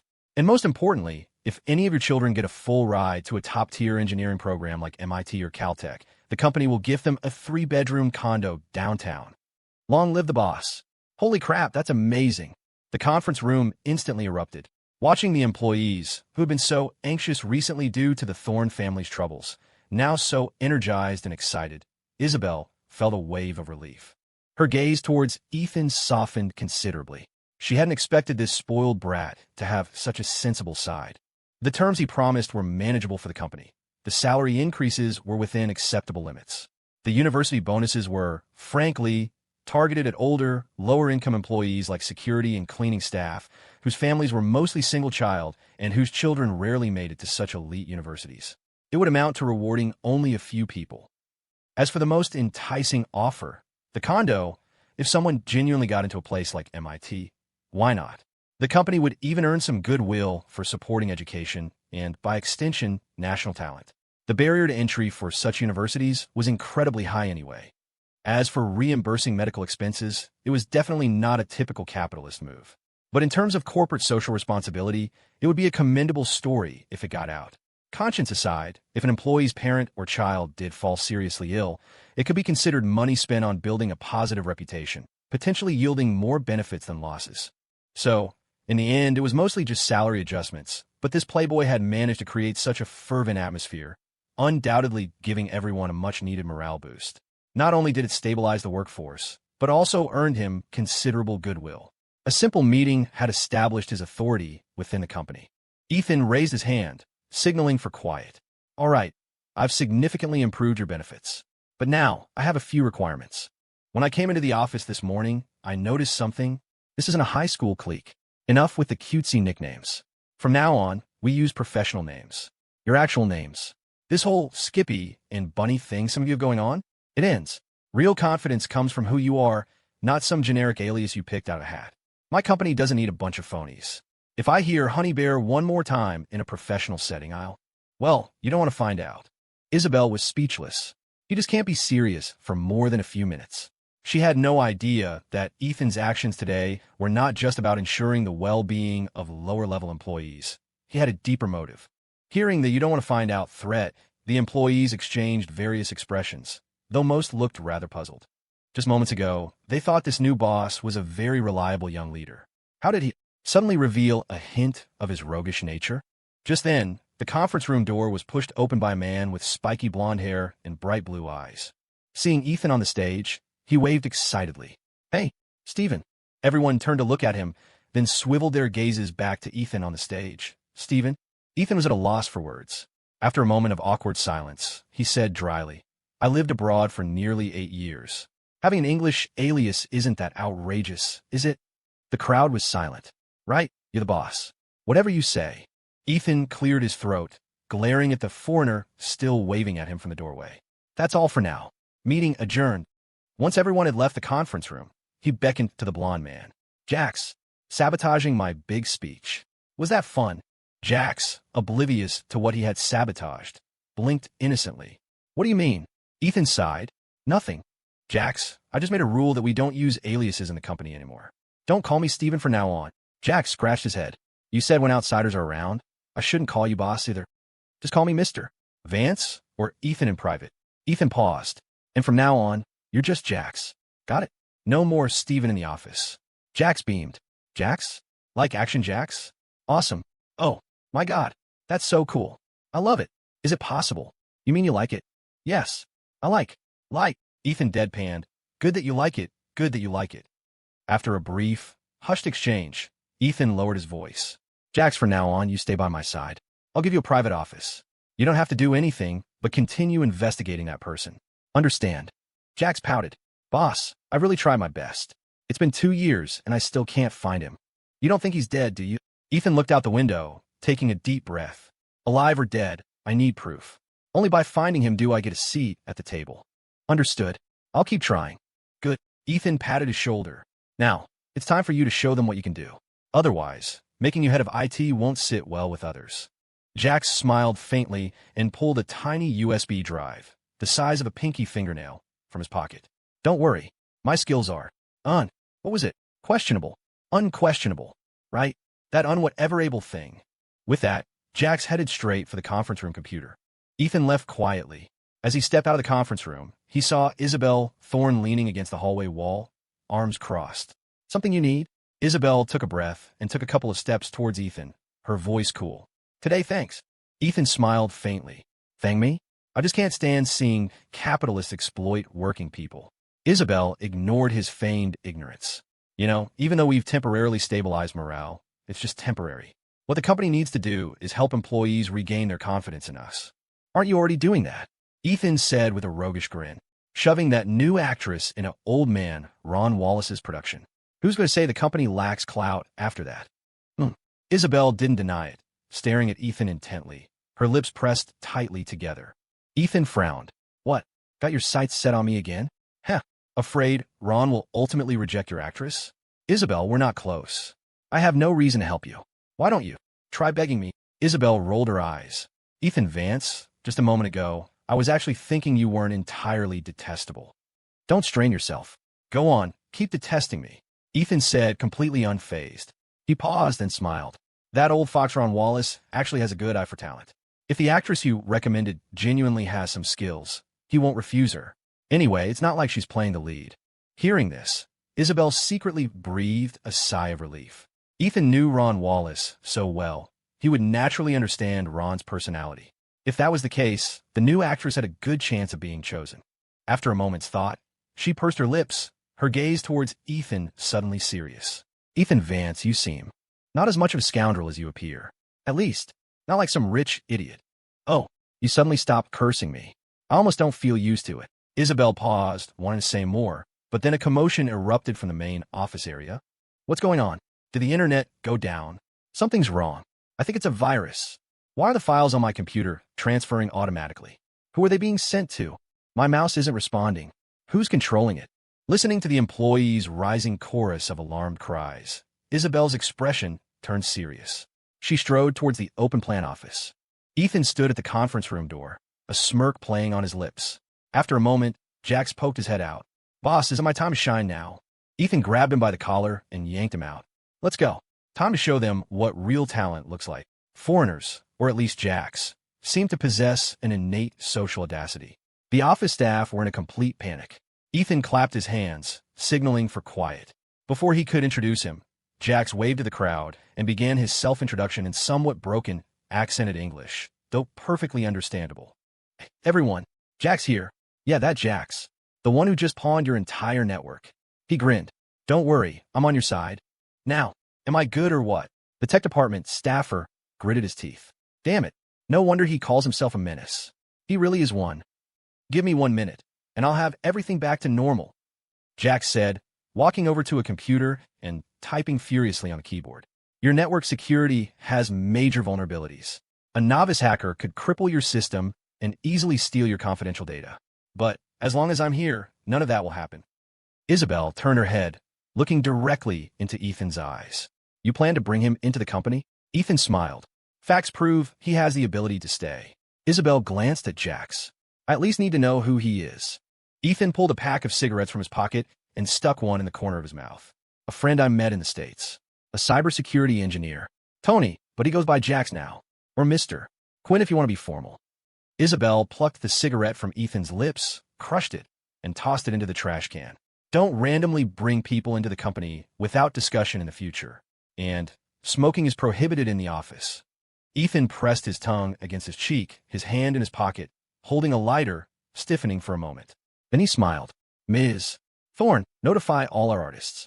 They need to be at the company this afternoon. It will take an hour of their time, at most. Isabelle was taken aback. What are you scheming now? Ethan grinned insolently. Ms. Thorne, I feel I should remind you. I am the owner of this company. Some things I don't need to explain to you, do I? Just do as I say. Don't ask too many questions. Isabelle took a deep breath and didn't respond. Just then, Jax resolved the virus issue. He tilted his head back, triumphantly. See that? That's professionalism. Oh my God. I'm even impressed by myself. So cool. Wendy, the CEO's assistant, looked timidly at Ethan, her voice almost pleading. Mr. Vance, perhaps you could ask him to tone down the hacker speak just a little? It's like my computer is about to grow legs and walk away. Jax looked puzzled. What does she mean? Ethan, she's complimenting your skills. Jax's face lit up. Oh my God, what a perceptive and beautiful young lady. Perhaps I could treat you to dinner tonight? You would be honored. Everyone stared. Ethan, barely suppressing his laughter, grabbed Jax's arm and steered him towards his office. All right, I'll treat you to dinner tonight. He then took out the bank card Victor Vance had given him and handed it to Jax. Go get a haircut later. Clean yourself up a bit. Clean myself up? What does that mean? Ethan said patiently. Buy some decent clothes, Get yourself looking presentable, okay? Oh, my, don't you dare mention your damn god again. Listen, after you're all spruced up, go to Emerald Lake Estates. I had someone reserve a villa there last night. Go buy it. That's where we'll be staying from now on. Leave it to me. Spending money is something I'm very good at. Khloe Miller, still smarting from Ron Wallace's cold shoulder the previous night, had spent the entire morning holed up in her bedroom. She was propped against the headboard, staring blankly at the ceiling. Each blade of the ceiling fan light fixture held a photo of her. Whenever the light was on, the ceiling would be covered in her smiling face. Ethan had custom-ordered it for her. Recalling the myriad details of their 2-year marriage, Khloe felt a wave of nausea. How had she not noticed sooner? That Ethan was that kind of person? Knock, knock, knock. After a soft rap on the door, Ryan Asher entered, carrying a plate of fruit. Khloe, sweetie, if you don't want to eat, have some fruit. Khloe managed a faint smile and nodded. Okay. Ryan sat on the edge of the bed, peeled a banana, and handed it to her. Khloe, sweetie, your mom has already moved into my place. Why don't you pack up too? You can move in this afternoon. Khloe took a bite of the banana, a look of unease on her face. Ryan, honey, can we wait a bit longer? The negative press about me has just started to die down. I don't want people at the company gossiping about me again.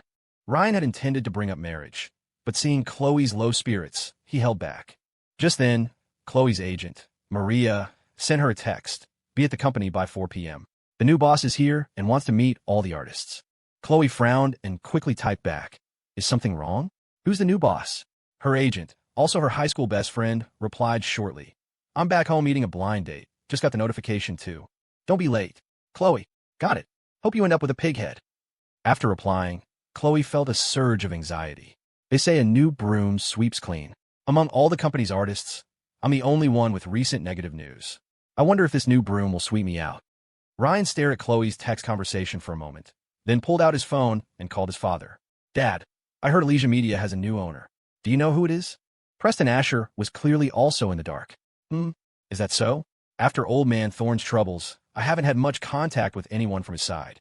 Who would be so bold as to take over Elysian at a time like this? Ryan paused, then said, Dad, aren't you investing in a new variety show recently? How about I use that as a pretext to visit Elysian Media, scout out who this new boss is? If they seem reliable, we could even consider collaborating with them. Preston Asher chuckled. You sly dog, this is about Khloe, isn't it? Go ahead. I'm also quite curious who has such guts. After hanging up, Ryan squeezed Khloe's hand gently. My princess, don't worry. I'm here for you. Get ready. Let's head over there early. Khloe smiled. Ryan, honey, thank you for always supporting me like this. At 2 in the afternoon, Isabelle Thorne was in her office reviewing a document when Wendy knocked. Ms. Thorne, Khloe Miller is here, and there's a man with her, calls himself Mr. Asher wants to see our boss, says he has some collaboration to discuss. Isabelle's expression turned slightly odd. This Ryan Asher was like a persistent rash, popping up everywhere. And Khloe, her intelligence was truly concerning. After a moment's thought, she smiled faintly. Let them in. As they entered, Khloe gave a slight nod. Ms. Thorne. Isabelle acknowledged her. The meeting is scheduled for 4. Why are you here so early? Khloe only managed one word before Ryan interrupted. Ms. Thorne, we meet again so soon. You remember that variety show project I mentioned last night? Isabelle shot him a look, her face impassive. I remember. I'm here today on behalf of Asher Consolidated to discuss a collaboration with Elysian Media. Ryan adopted an arrogant posture, as if completely forgetting his humiliation in front of Isabelle the previous night. Then again, in the eyes of outsiders, Elysian Media was now on its last legs. Ryan offering a collaboration could be seen as giving Elysian a chance, so his arrogance was somewhat understandable. Isabelle gestured coolly towards a sofa. Sit. However, Ryan sneered. No need, Ms. Thorne. I heard your company has a new owner. In that case, are you still in a position to make decisions? Isabelle maintained a polite smile. I'm the CEO of Elysian Media. I can make decisions on all matters. Not necessarily, right? Ryan said playfully. You know better than I do what situation your company is in. I think it's better to have your new boss talk to me. Some things aren't as simple as keeping a pretty boy, wouldn't you say, Ms. Thorne?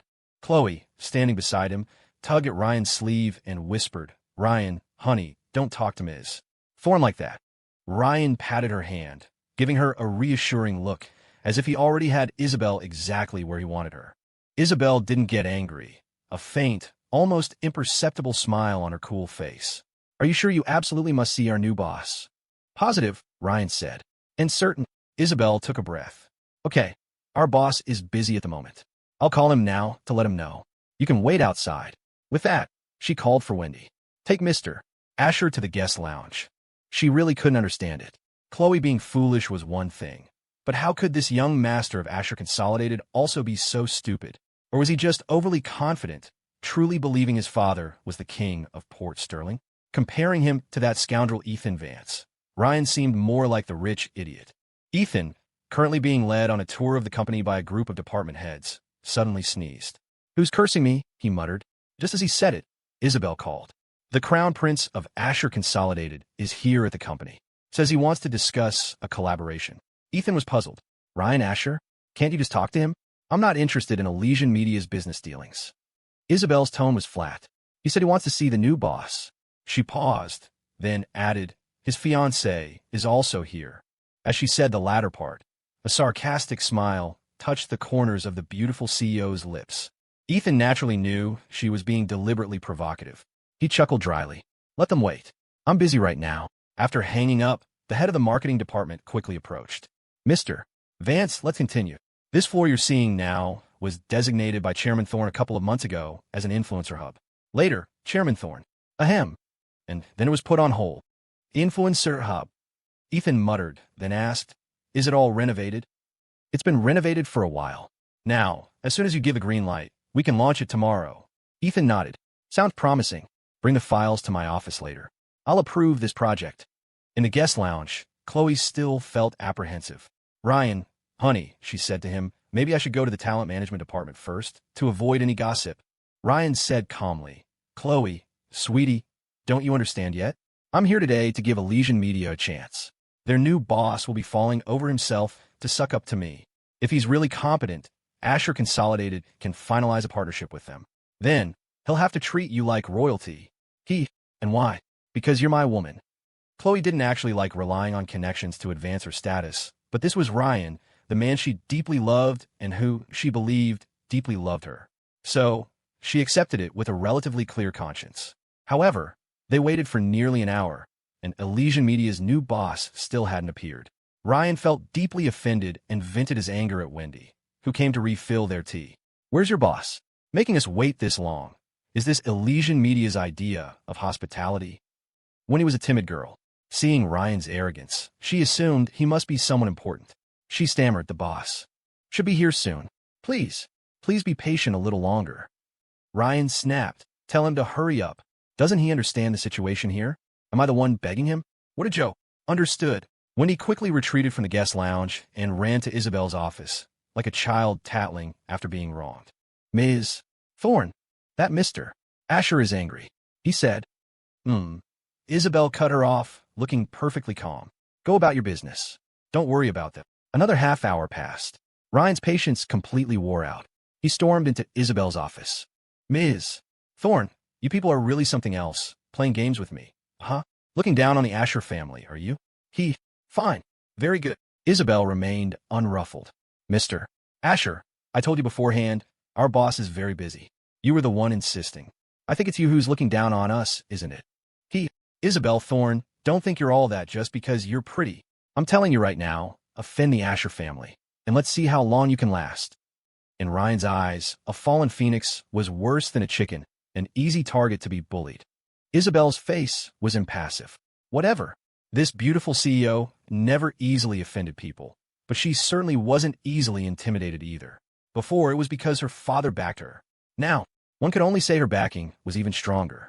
Otherwise, what was the point of this marriage? Even though Ethan Vance was a spoiled brat, at the end of the day, his last name was Vance. Ryan, it seemed, hadn't quite mastered the art of being born into the right family. Just as Ryan was about to explode, a cacophony of voices came from outside. Mr. Vance, our development department, was planning to launch a live streaming platform. I've already written up the proposal. Would you like to take a look? Mr. Vance, would you also like to see the proposal for the company's annual gala? Mr. Vance.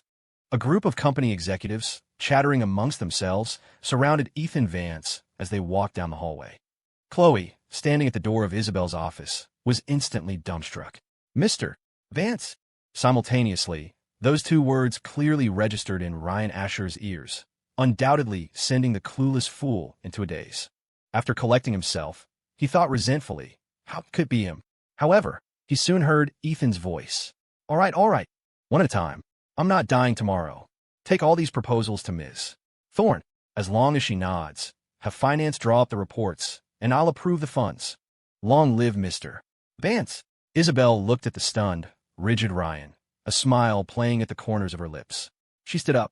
Mr. Asher, let's go. Our Mr. Vance has arrived. The two walked out of the office one after the other. Ethan was just passing by. He slanted a glance at Khloe. Then his gaze swept over Ryan's face before a roguish grin spread across his own. No offense, but I really don't want to see you. So, get lost, okay? With that, he looked at the head of security. If you let this kind of stray mutt in again, I'll be having a word with you about your job performance. The security head's face turned red, then white. He quickly turned to usher Ryan out. Hurry up and leave. Didn't you see her, Mr. Vance is angry? You wanted to lose my job over you. The employees, who just moments ago had been respectful towards Ryan, thinking he was someone important, burst into laughter. Their gazes towards Khloe now carried a hint of mockery. The supposed tycoon this superstar had so publicly latched onto was, in their own boss's eyes, just a stray mutt. Mr. Vance was truly a force to be reckoned with. Ethan Vance, you're nothing but a damn gigolo. A kept dog. What are you so proud of? He then turned to lash out at Isabelle. I see it now. You're really good to this pretty boy, aren't you? Elysian Media is finished. Even now, he couldn't see the situation clearly. He didn't stop to think. Someone who dared to take over Elysian Media at this time, and whose last name was Vance, did he really need to guess their background? Isabelle couldn't be bothered with him. She looked at the dazed Khloe and said coldly, Go to the talent management department. Mr. Vance has an announcement. Khloe's mind was a chaotic mess. It wasn't until Ethan's figure disappeared around the corner of the hallway that she dazedly walked over to Ryan and whispered, Ryan, honey, you should go home first. I'll come back after I finish my work. Ryan grabbed her wrist. Khloe, sweetie, let's go. This trash company isn't worth staying at. I'll have my dad help you break your contract. Isabelle's tone was icy. Khloe, don't gamble with your future. Go to the talent management department. Now, immediately. Khloe understood the consequences of breaching her contract. Even if the Asher family could help her, she didn't want to be indebted.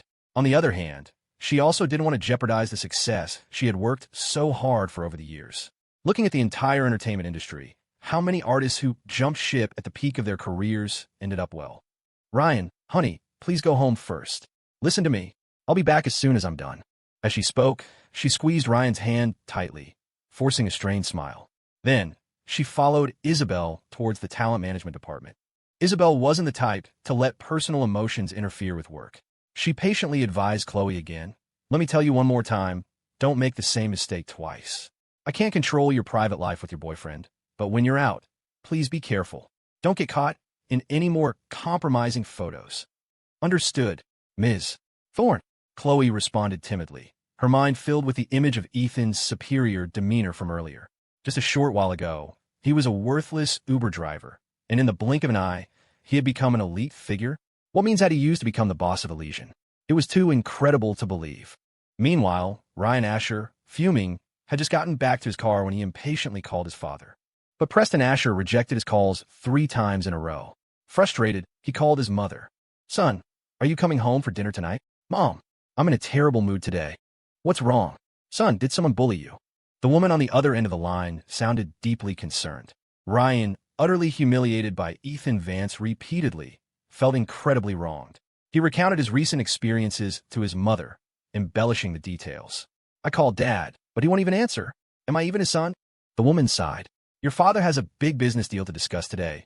He'll probably be busy late into the night. Don't disturb him. Elysian Media, the Thorne family is already at a dead end, and they still dare to be so arrogant? Son, don't be angry. Mom will take care of it for you. I want to see what kind of trash this kept man really is. Mom, don't make me wait too long. I really can't stand it anymore. All right. Mom will give you an answer tomorrow. Talent management department, conference room. Ethan glanced at the time. 4 o'clock sharp. Is everyone here? The head of talent management, a man in his early 40s, quickly stood up. Mr. Vance, for artists are out of town filming. Everyone else is present. Ethan nodded, his gaze sweeping over the faces of the assembled celebrities. He muttered to himself, Old man Victor wasn't kidding. They really are all stunning. He then cleared his throat and began to speak seriously about the company's future plans, interspersing his speech with words of encouragement and motivation. He spoke eloquently and with a touch of humor, completely devoid of his usual roguish demeanor. He actually looked the part, possessing a certain CEO aura. Isabelle was inwardly shocked. She hadn't expected Ethan to have such a reliable side. His words and actions exuded confidence and determination. He could quote classics and speak extemporaneously. Was this really the guy who dropped out of high school in his sophomore year? Even more unexpectedly, he seemed to genuinely care about Elysian media. To be able to speak so naturally without notes, he must have put in considerable effort behind the scenes. Gradually, the Ice Queen's gaze towards Ethan grew curious, perhaps even a little captivated. Her slender, pale fingers unconsciously traced circles on the table, her mind lost in thought. So much so that when Ethan finished his speech and called her name twice, she snapped back to reality as if waking from a dream. Ethan's eyes crinkled with a smile, like a teacher who had caught a student daydreaming, but he didn't call her out. Ms. Thorne, do you have any objections to what I just said? Isabelle feigned composure. No, good. Ethan smiled, then immediately reverted to his playful, irreverent persona. He crossed his legs, scanned the crowd of artists, and said, "Everyone, I called you here today for one more announcement. I know the entertainment industry is a messy place, and there are many ill-intentioned people who like to exploit the casting couch. From today onwards, you no longer have to worry about so-called unspoken rules. I'll share my phone number with you all later. If anyone ever makes inappropriate advances towards you, you can contact me. Of course, if you're willing, then pretend I said nothing." The artists below began to whisper amongst themselves. Where did our Mr. Vance come from? He seems so commanding. Who cares where he came from? He's handsome and rich. I just wonder if he's married. We can add him on WhatsApp later and ask, right? Huh? Listening to these comments, Khloe lowered her head, fiddling with the buttons on her trench coat, her expression somewhat gloomy. One young actress in her early 20s even boldly asked Ethan, her voice feigning coyness, "Mr. Vance, when you're not busy, can we call you too? Maybe ask you out for a meal or something." Ooh, are you really just aiming for a meal? The other artists teased, and the atmosphere in the conference room instantly lightened. Ethan grinned roguishly. Who wouldn't enjoy a meal accompanied by beautiful women? Add me on WhatsApp later. Mr. Vance, you can't play favorites. Yeah, I want to add you too. Me too, me too. Watching these women eagerly vying for his attention, Isabelle, like an emotionless machine, pressed her lips tightly together. She glanced at the beaming Ethan and thought resentfully, is this genetic? He grandly claimed to be protecting these actresses, but his true motives were self-evident. In fact, the actresses themselves knew this perfectly well, but in this world of fame and fortune, sometimes one had to play dumb. Isabelle didn't care about these things. She couldn't be bothered to interfere in the artists' private lives, nor did she have the right to, as long as it didn't affect the company's development. A moment later, her phone buzzed with a new message from Ethan. Why the long face? Jealous. Isabelle rolled her eyes and typed back 3 words. You wish. Just as the message sent, a male artist spoke up. Mr. Vance, in that case, can I also ask you for help in the future? Ethan paused, then gave a strange smile. That's putting me in a bit of a difficult position. Ha ha. The meeting ended amidst laughter and chatter. The artists left one by one. Isabelle stood up, pushed her chair back into place, and, after some thought, felt it was necessary to thank Ethan. However, just as she lifted her head, she heard Ethan humming a jaunty, slightly mocking tune as he slowly walked down from the stage. Isabelle instantly lost any desire to thank him. She shot the playboy a glare, her face cold, and was about to stride away when she turned and saw Khloe standing by the door, head bowed, nervously picking at her hands. Sensing Isabelle looking at her, Khloe timidly raised her head and whispered, Ms. Thorne, I'd like to say a few words to Mr. Vance, if that's okay. Isabelle had no interest in their messy affairs and walked towards the door without a word. However, she had only taken 2 steps when she heard Ethan say from behind her, Wifey, are we eating at home or going out? Isabelle's body stiffened. She whirled around to glare at Ethan, but before she could speak, Ethan, smirking, spoke again. Oops, I forgot. I can't call you wifey at the company. Don't be mad. There's no one around right now, anyway. Isabelle stared daggers at the shameless bastard. If looks could kill, Ethan would be a pile of ashes. But with Khloe still there, certain things couldn't be said. She had to swallow her anger and stalked off. Khloe bit her lip, her fists clenched so tightly her fingernails dug in her palms, her face turning a shade paler. After Isabelle left the conference room, Khloe managed to say, "Ethan." She had only uttered 3 words when Ethan walked past her, seemingly not seeing her at all, and trotted after Isabelle. "Ms. Thorne, you still haven't said, where are we eating? Where had the dazzling superstar ever suffered such humiliation?" Watching the lovebirds disappear down the hallway, her eyes suddenly reddened. "Ethan Vance, how could you do this to me? How could you insult me like this?" She just wanted to understand what was going on. More importantly, she wanted to know what their 2 years of marriage had meant. But it seemed she didn't even have the right to ask. He couldn't even be bothered to look at her. There's a certain kind of person who is the most carefree in the world. When I pour my heart out to you, you didn't cherish it. So, after leaving you, even glancing your way would be beneath me.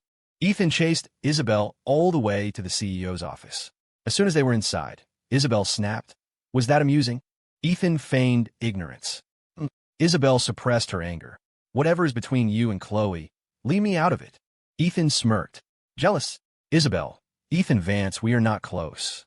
In the future, can you please maintain your distance from me?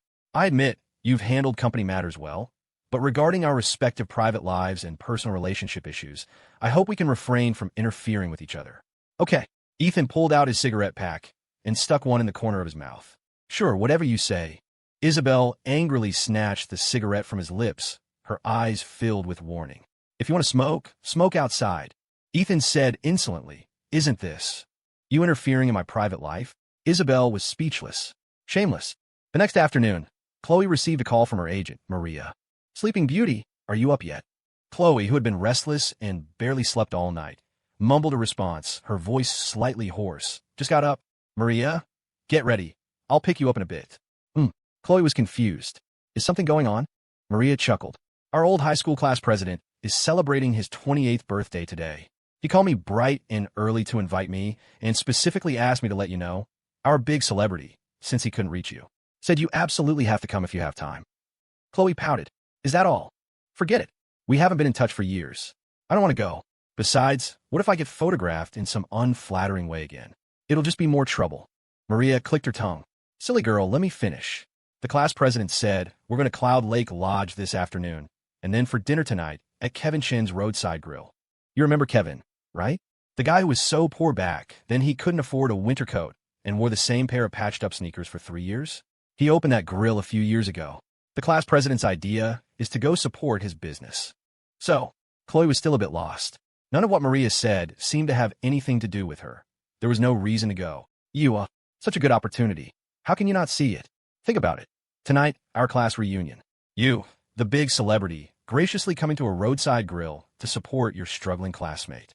If this gets out, it had to be said, her agent was quite competent. Khloe suddenly understood. To suppress my recent negative press and gain some public goodwill at the same time? Maria sounded quite pleased with herself.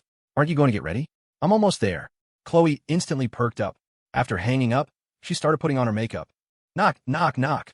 Ryan pushed the door open and saw Khloe doing her makeup. "Going out." Khloe smiled. "Class reunion. Just going to have some fun." Ryan paused, frowning. "Then, when will you be back?" "Probably a bit late." Khloe said, "We're also planning to have dinner together tonight. My mom also invited us for dinner tonight." Khloe's hand, holding her lipstick, paused. She turned to Ryan, looking somewhat embarrassed. "Ryan, honey, can we reschedule? Today isn't just about the reunion. It's also for work. So I really have to go." But Ryan was clearly displeased, but after weighing his options, he didn't reveal the true purpose of tonight's dinner. "All right then, reschedule it." After leaving the room, he called his mother. "Mom, is everything set for tonight?" Eleanor Asher's tone was full of confidence. "Don't worry. I've already arranged for people to put pressure on Elysian Media. Just wait for them to come begging you on their knees tonight." After the call, Ryan couldn't help but reveal a sinister smile. He muttered, "Isabelle Thorne, Ethan Vance, tonight I'll make you 2 shameless adulterers understand the consequences of offending me." On the other end, Eleanor Asher had just hung up when Preston Asher asked, "What are you 2 plotting now?" "Mrs. Asher snorted dismissively. "Elysian Media has bullied your son, and you're not going to do anything about it?" Preston Asher had been busy until midnight the previous day and was just getting up. He hadn't had a chance to call his son back yet, so naturally, he didn't know what had happened. He asked, puzzled, "Bullied Ryan? Who?" "That Isabelle Thorne." Mrs. Asher replied, Not just her. Also that new boss of Elysian Media, what's his name? Ethan Vance. Vance? Hearing this name, Preston Asher's eyes widened suddenly. Mrs. Asher pouted. What are you so nervous about? Don't worry, I've checked. He's just some pretty boy Uber driver. Among the younger generation of the Vance family, there's only Theodore Vance's eldest grandson, Harrison Vance.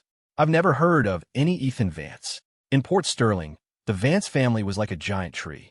While the surrounding flora couldn't compare, their constant upward gaze made them naturally aware of how many fruits hung on its branches. Preston Asher pondered for a moment. You should investigate further, get a clear picture. In Port Sterling, it's best not to easily provoke anyone named Vance. Mrs. Asher was unconcerned. My maiden name is Lee.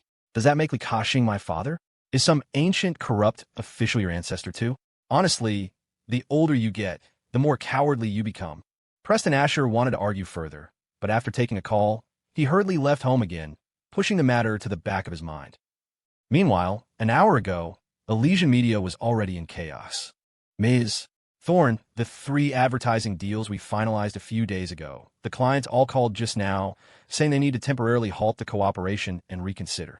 Ms. Thorne, that reality show we agreed on last month, the production team also called just now, saying they want to terminate our collaboration. Ms. Thorne, I turned down 2 other similar advertisers for this ad deal. Now that it's like this, don't you think you owe me an explanation? Exactly, Ms. Thorne. I already announced this reality show on my personal social media account. Now you're saying the collaboration is terminated? Are you kidding me? In the CEO's office, several department heads and affected artists crowded around the desk, all talking at once, making Isabelle's head spin. Ms. Thorne, I think someone is definitely sabotaging us from behind the scenes. The head of the marketing department said, thoughtfully, could it be that, Mr. Asher from yesterday? Otherwise, maybe we should let Mr. Vance handle this. In fact, Isabelle had already thought of Ryan. Besides him, no one will be so petty. You can all leave first. I'll handle this. Isabelle rubbed her temples. After everyone had left, she called the relevant partners one by one. However, when they heard it was her, most of them just gave perfunctory replies and hung up after a few words. Finally, she called the head director of the reality show. Director Stevens, what's going on? We had an agreement, and now you're just terminating it? Don't you think you owe me an explanation? This Director Stevens had some past dealings with the Thorne family and wasn't quite as dismissive. He chuckled. Ms. Thorne, you're a smart woman, so I won't beat around the bush. It all comes down to connections and favors. I don't have a choice either. How about this? Tonight at 8? Let's have dinner at the Solaris. Someone wants to meet you. Oh, right, bring your Mr. Vance along too. Isabelle felt a wave of powerlessness. It seemed Director Stevens wasn't one to value old ties. Is it the Ashers? She asked coldly. That's right. Director Stevens chuckled. Ms. Thorne, let me give you a piece of advice. We're all in the same circle. I don't need to tell you the Asher standing. It's better to reconcile than to make enemies. Bowing your head a little isn't that hard. After hanging up, Isabelle took a deep breath, pondered for a moment, and then called Ethan. The Ashers are looking for trouble. Ethan's voice on the other end was playful. Mine or yours? Isabelle said coldly. You're the fuse. Ethan was silent for a moment. Beg me. Isabelle hung up directly. After thinking for a moment, she sent Ethan a text. 8 p.m., the Solaris. A short while later, Ethan replied with the same 2 words. Beg me. Isabelle rubbed her temples, repeating to herself, don't get angry, don't get angry. But eventually, she cracked. Her slender fingers flew across the keyboard, typing out 2 sentences and sending them to Ethan. Despicable, shameless, bastard, scumbag, pervert. Go to hell. Ethan. Heard it all before. Not thrilling enough. Isabelle.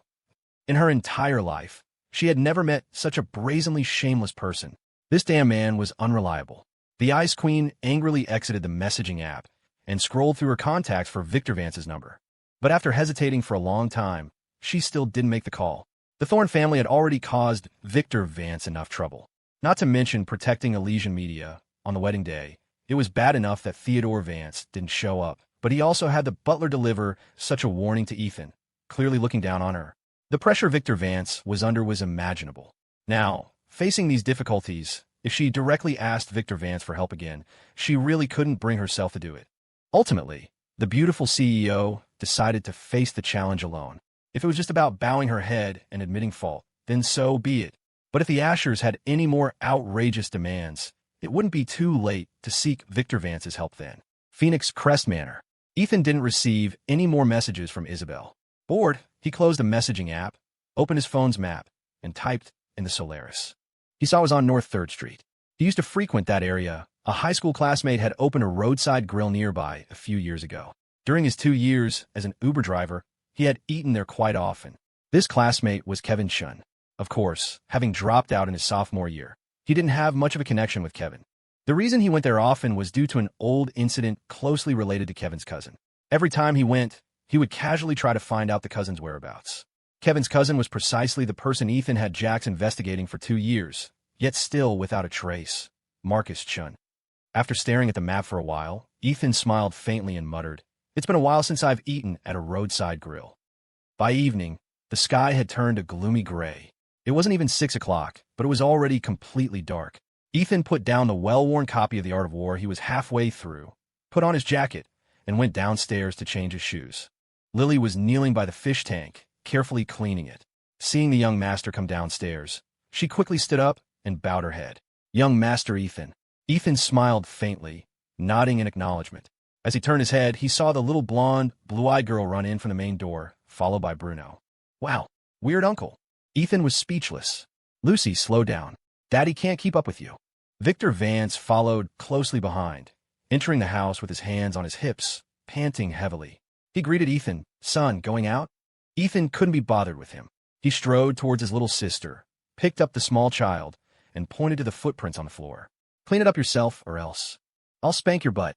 As he finished speaking, Lily had already approached with a mop. The little girl casually pointed. This is her job. Ethan wasn't about to spoil her. He snatched the mop from Lily's hand and thrust at Lucy. "Do it yourself." The little girl, intimidated by his stern tone, pouted and instantly burst into tears. "Daddy, help." Victor Vance laughed dryly. "Ethan, your sister is still young, you." At this point, Ethan glanced up at him, his eyes glinting with a cold light. "Lucy, listen to your brother. Clean it up yourself." "What?" Ethan casually tossed the little doll aside, landing her squarely in Victor Vance's arms. For a moment, the little girl, having experienced a flying sensation, stared wide-eyed, not daring to move. "Control your daughter. Teach her some manners." As he spoke, a strange smile played on Ethan's lips. "Just like Grandpa used to teach me with a stick every day. If you don't learn, you get hit until you do." Lily timidly raised her eyes, a hint of pity in them. Victor Vance, still grinning foolishly, sat Lucy on the sofa and changed the subject. "You don't like that Ferrari?" Isabelle drove it back, and it's been sitting in the courtyard ever since. "I haven't seen you touch it. I still prefer my old clunker." A hint of mockery flashed in Ethan's eyes. After changing his shoes, he said to Lily, "Go rest. No need to wait on them." Then he walked towards the door. Before leaving, he deliberately bumped into Bruno, who was standing in the doorway, and glared at him resentfully. A good dog doesn't block the path. "Haven't you heard?" Bruno was speechless. Victor Vance teased his young daughter, a thoughtful look in his eyes, smiling faintly, his thoughts unreadable.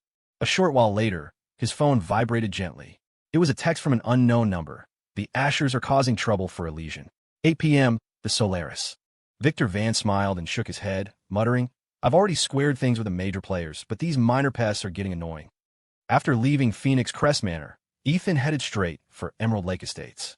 In a newly bought villa, Jax was sitting on the living room sofa, a laptop on his lap, the screen constantly switching between several surveillance camera feeds.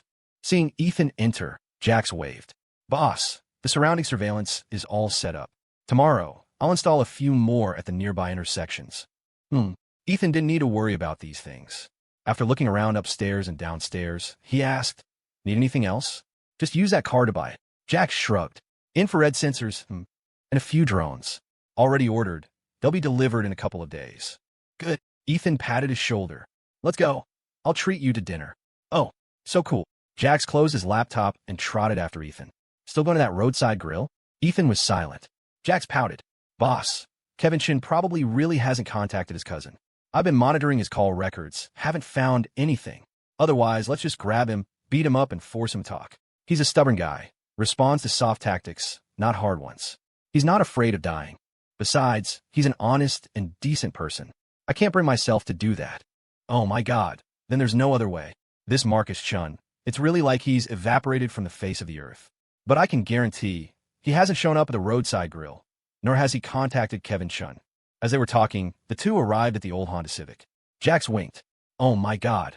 You really don't plan on getting a new one? Or, just as he said that, Ethan suddenly raised his hand, then made a strange gesture. Jax immediately understood and made a zipping motion across his lips. It was already past 7 when they arrived at the roadside grill. Since it was winter, the entire stall was covered by a large, transparent tent. Ethan parked the car by the roadside, but didn't go in immediately. Instead, he tilted his head back, looked at the large sign for the Solaris directly above, and muttered, I never noticed this place before. It was dinner time, and the grill was already quite crowded. Kevin Chun had just finished taking an order for a table when he turned his head and inadvertently saw Ethan at the entrance. He couldn't help but be stunned. Under the dim yellow light, this playboy stood tall and straight, wearing a black overcoat that looked expensive at a glance, and a pair of leather boots that made his legs look exceptionally long. His features hadn't changed, but the nerdy, thick glasses were gone, and his hairstyle was now modern and stylish. His overall demeanor was much more refined than before, looking every bit the part of a wealthy young gentleman. Only, the old clunker parked beside him really dragged down his image. Ethan? Hey, you kid, dressed up like this, I almost didn't recognize you. Kevin Chun came out, chuckling, and teased. What have you been up to? Dressed like a superstar. Don't tell me some rich cougar has taken a liking to you. Ethan was speechless. Jax choked on his saliva and coughed violently. This foreigner had also been to the grill a few times before, so Kevin recognized him. He smiled.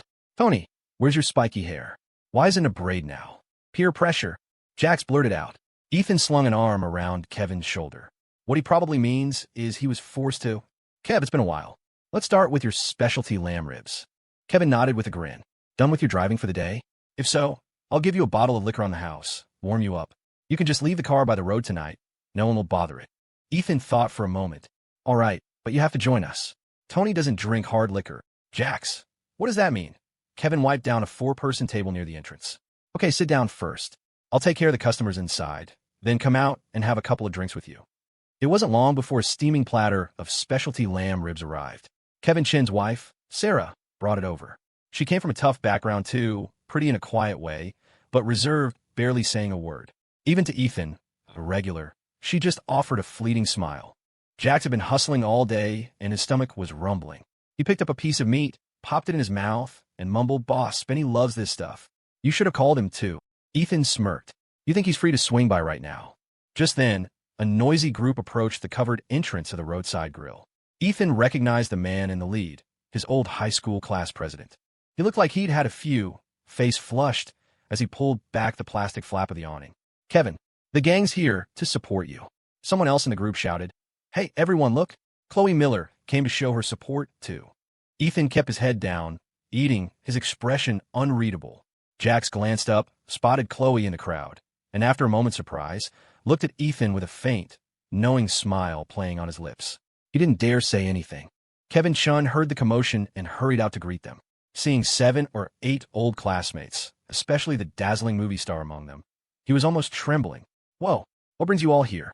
Quick, come on in. There's a big table free inside. The group started teasing him. Looks like business is booming, Mr. Chun. Don't forget us old classmates when you're rich and famous. Khloe's agent, Maria, already a little tipsy, bantered with Kevin for a moment. When she turned to take Khloe's hand, she noticed Khloe had frozen, her body slightly stiff, head tilted as she stared at a table near the entrance. Khloe, Maria started, then followed Khloe's gaze and saw Ethan, who was digging into his food.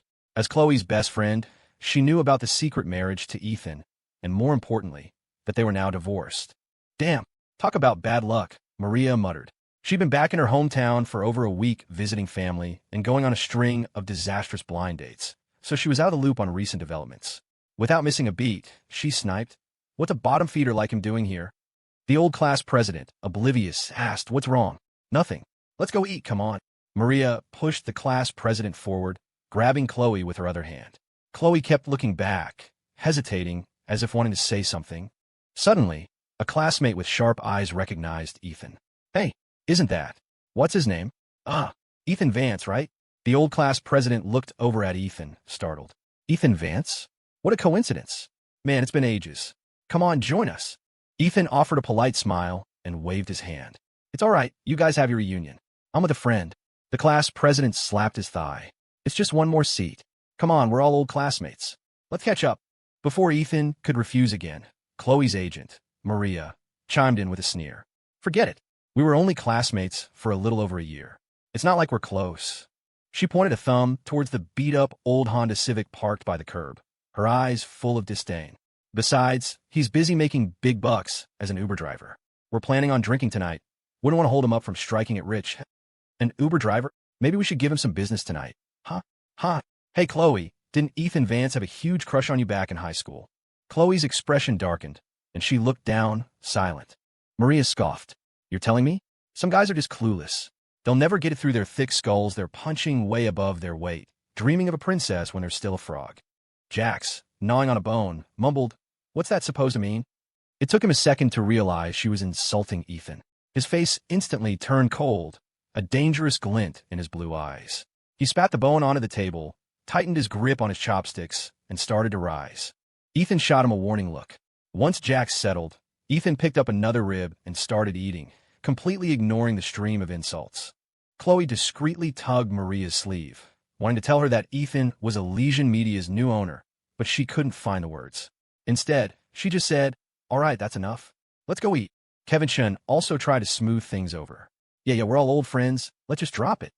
After getting his old classmates settled, Kevin grabbed 2 bottles of strong whiskey and hurried over to Ethan's table. Ethan, don't mind them. They've had too much to drink. Ethan smiled faintly. It's fine. Go take care of your customers. Don't worry about me. As he spoke, he glanced outside and, as luck would have it, saw a white Maserati pull up to the curb. Isabelle Thorne, dressed in a black wool coat, got out. The Ice Queen locked her car, then looked up at the sign for the Solaris restaurant next door, her cool, beautiful face etched with melancholy. She sighed, and as her gaze swept back down, she unexpectedly saw Ethan in the transparent walled dining area, staring at her with a roguish grin. She froze. At the same time, at Khloe's table, one of the classmates gasped, Whoa, check out that beauty. Everyone looked outside, their expressions instantly turning foolishly lovesick. Even a usually composed, old class president's eyes lit up. Now that is a goddess. Maria hadn't expected her own boss to show up here, so coincidentally. Khloe, go say hi, she urged, surprised. Khloe glanced at Isabelle, then back at Ethan, frowning slightly, and said nothing, looking down. What's this bastard doing here? Isabelle wondered. Thinking about the trouble the Ashers had caused today, a surge of irritation rose in her. Her gaze towards Ethan turned ice cold. She didn't move, a tiny part of her perhaps still holding a sliver of hope for her nominal husband. Since he's here, he can't possibly expect me to face this alone. Can he? 2 classmates, hearing that Khloe knew Isabelle, started teasing. Khloe, you know this gorgeous woman? Introduce her to the class president. Yeah, we might be a bunch of ugly ducklings, but our class president is a successful guy, makes 6 figures. Make an introduction, will ya?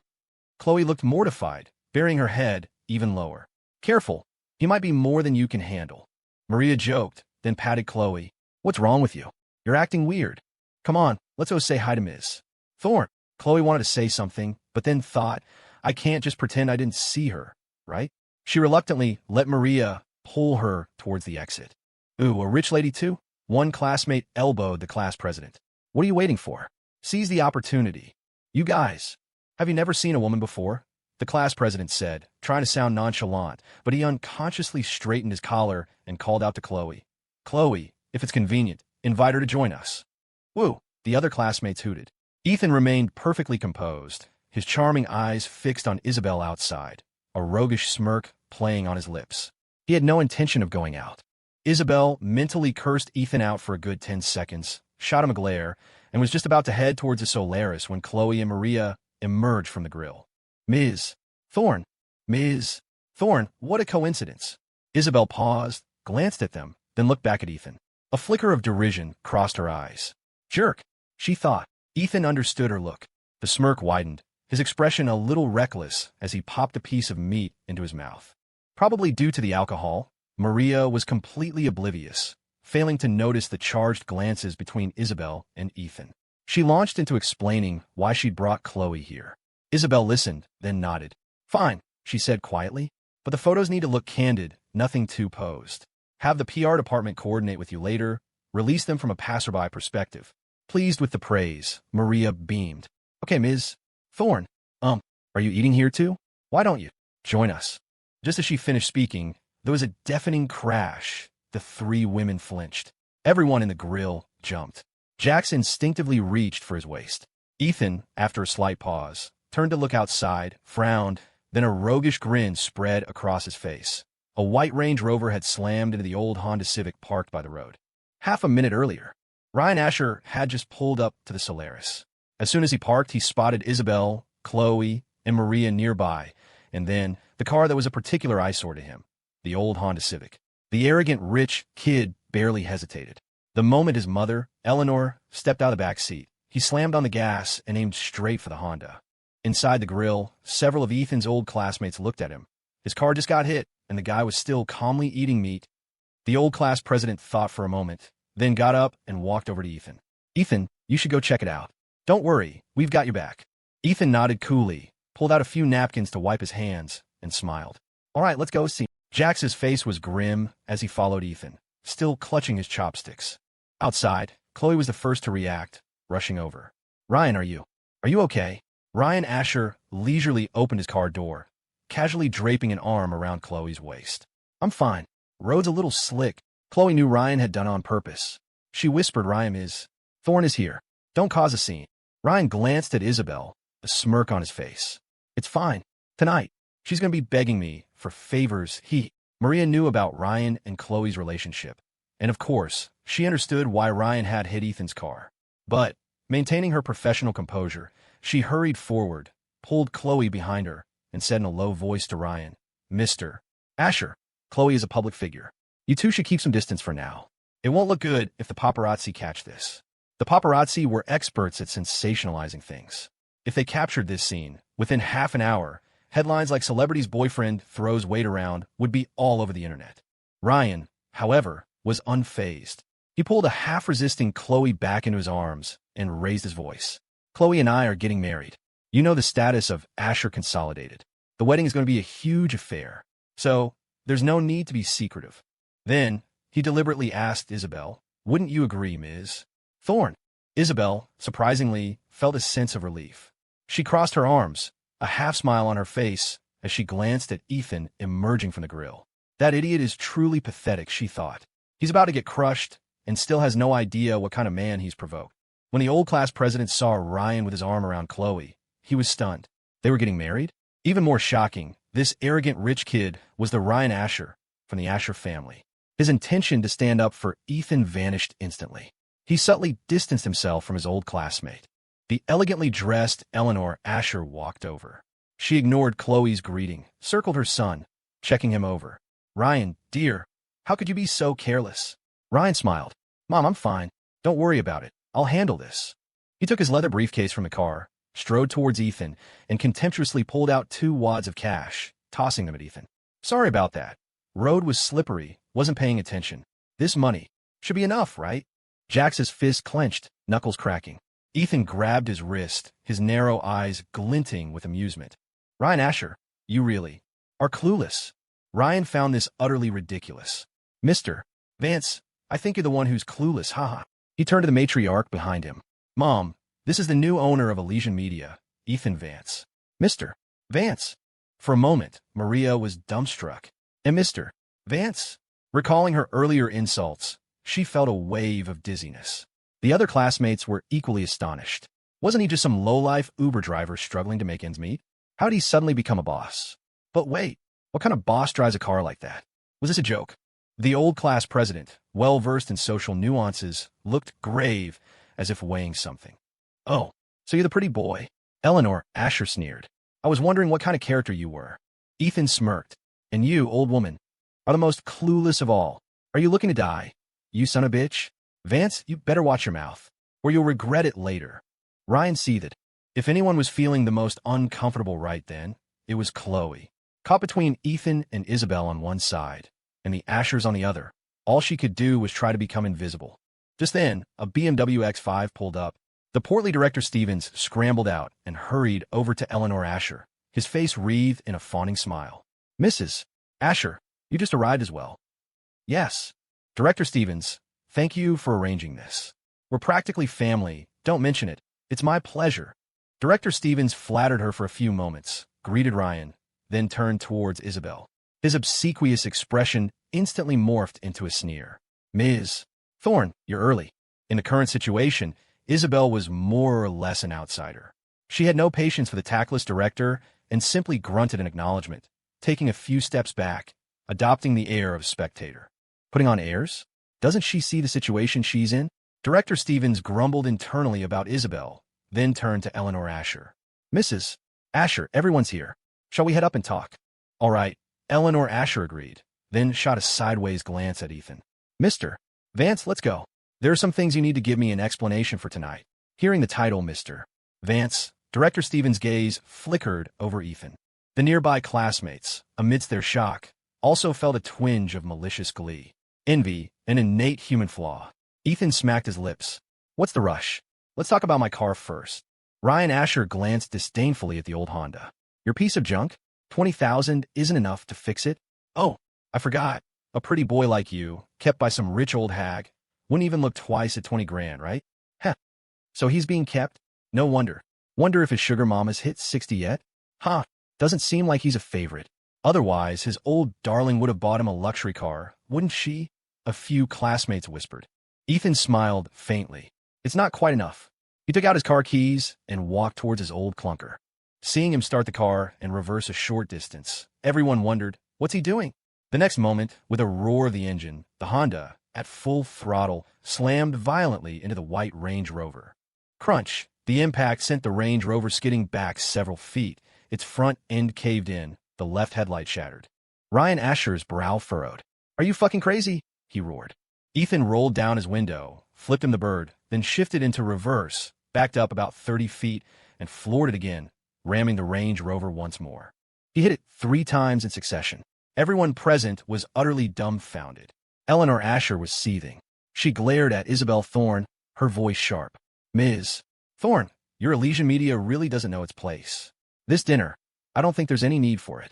You people just get ready to face the consequences. Whatever, Isabelle said coolly. You. Eleanor Asher pointed a trembling finger at Isabelle, too angry to speak. The old classmates exchanged glances. One of them, enjoying the drama, yelled at Khloe, tell your fiancé to hit him back. You're just going to take that. Khloe's face was pale. She wanted to reason with Ryan, but seeing Eleanor Asher standing there, she didn't dare open her mouth. Due to the repeated collisions, the Honda's door was warped. Ethan kicked it open, got out, and walked around the car. Finally, he picked up a small, black, USB drive-sized object from the ground nearby and tossed it to Jax. Jax examined it, then closed his hand tightly around the small device. He walked over to Ethan and said in a low voice, latest generation tracker with audio recording. Must have been planted inside the door panel. A roguish grin spread across Ethan's face. I knew it, he muttered. Victor Vance, that old bastard. He moves fast. In truth, his real purpose in ramming the car was to dislodge this little gadget. Retaliating against Ryan Asher was secondary. The crowd had no idea what the two were whispering about and were completely baffled. Ryan Asher was on the verge of exploding with rage. He stalked towards his Range Rover, looking like he intended to ram Ethan's car in return. Khloe quickly grabbed his arm, tears welling in her eyes. Ryan, please, let it go. Eleanor Asher, also worried her son might get hurt, said, Ryan, let's go. We'll go home first. Someone will deal with this for you later. Isabelle Thorne rubbed her temples. This damn man, he really is a hooligan. Seeing the situation escalating, the usually quiet and timid Kevin Chun, ignoring his wife's attempts to stop him, rushed out of the grill. He nervously tried to persuade Ethan. Ethan, forget it, just endure it. You can't afford to mess with them. Ethan clapped him on the shoulder and smiled. Kevin, you're actually a pretty good friend to have. Kevin's forehead was already dotted with cold sweat on Ethan's behalf. Ethan, what are you saying? Hurry up and apologize to them. That car isn't cheap. How many Uber fares would you need to cover the damages? Ethan shrugged. Just as he was about to speak, he saw several cars approaching in the distance. They were in a line, and under the dim yellow streetlights, he could vaguely make out that the lead car was a red Ferrari. Isabelle also noticed the Ferrari. She glanced at the license plate. It was the same one Ethan hadn't wanted a few days ago, the one she'd driven back to Phoenix Crest Manor. She frowned slightly and muttered, This bastard came prepared? Broom. As the beastly roar of the engine grew closer, the cars pulled up sharply in front of the roadside grill. Only then did everyone see clearly. Following the Ferrari was a Maybach, and behind it, 3 G-Wagons. Among the old classmates, one recognized the Maybach and exclaimed, practically shouting, "Holy crap! Yellow plates! It's a Maybach 62 Zeppelin. There's only one in all of Port Sterling." Such an ostentatious display couldn't help but startle the Ashers and Director Stevens. Ryan Asher had just returned to the country and naturally didn't know who owned this Maybach. Eleanor Asher, as a woman, was clueless about cars. But Director Stevens knew very well. The only Maybach 62 Zeppelin in Port Sterling belonged to the Vance family. And Mr. Vance. He looked at Ethan, a sudden understanding dawning on him. His heart sank, and his face turned deathly pale. "It's over. It's all over." Ethan was slightly surprised. He watched as his father's heavy-set subordinate, Bruno, got out of the Ferrari, hurried around to the Maybach's rear door, opened it, and stood by respectfully. At the same time, 7 or 8 men, all dressed in identical black suits, emerged from the 3 G-Wagons behind. They lined up by the roadside and bowed their heads to Ethan. "Young Mr. Vance." One young Mr. Vance, and everyone present turned to stone. Director Stevens' legs felt so weak he could barely stand, his palms slick with sweat. Khloe's mouth hung open, her face a mask of disbelief. This ordinary man she'd been married to for 2 years, whom she'd bossed around, who drove for Uber to make a living. How could he be? It was as if a stone she'd been kicking around for 2 years, thinking it worthless, had suddenly turned out to be a priceless gold nugget. The shock was indescribable. Her agent, Maria, felt dizzy, repeatedly pinching her own thigh. "Khloe, am I dreaming? This has to be a nightmare," she stammered. The group of old classmates stared, dumbfounded. In less than half an hour, Ethan's identity had shifted multiple times, from Uber driver to company boss, then to a kept man, and now, a young master from a wealthy and powerful family? Thinking back to high school, Ethan's clothes and demeanor had never suggested he was a rich kid. This young Mr. Vance's identity was truly a bolt from the blue.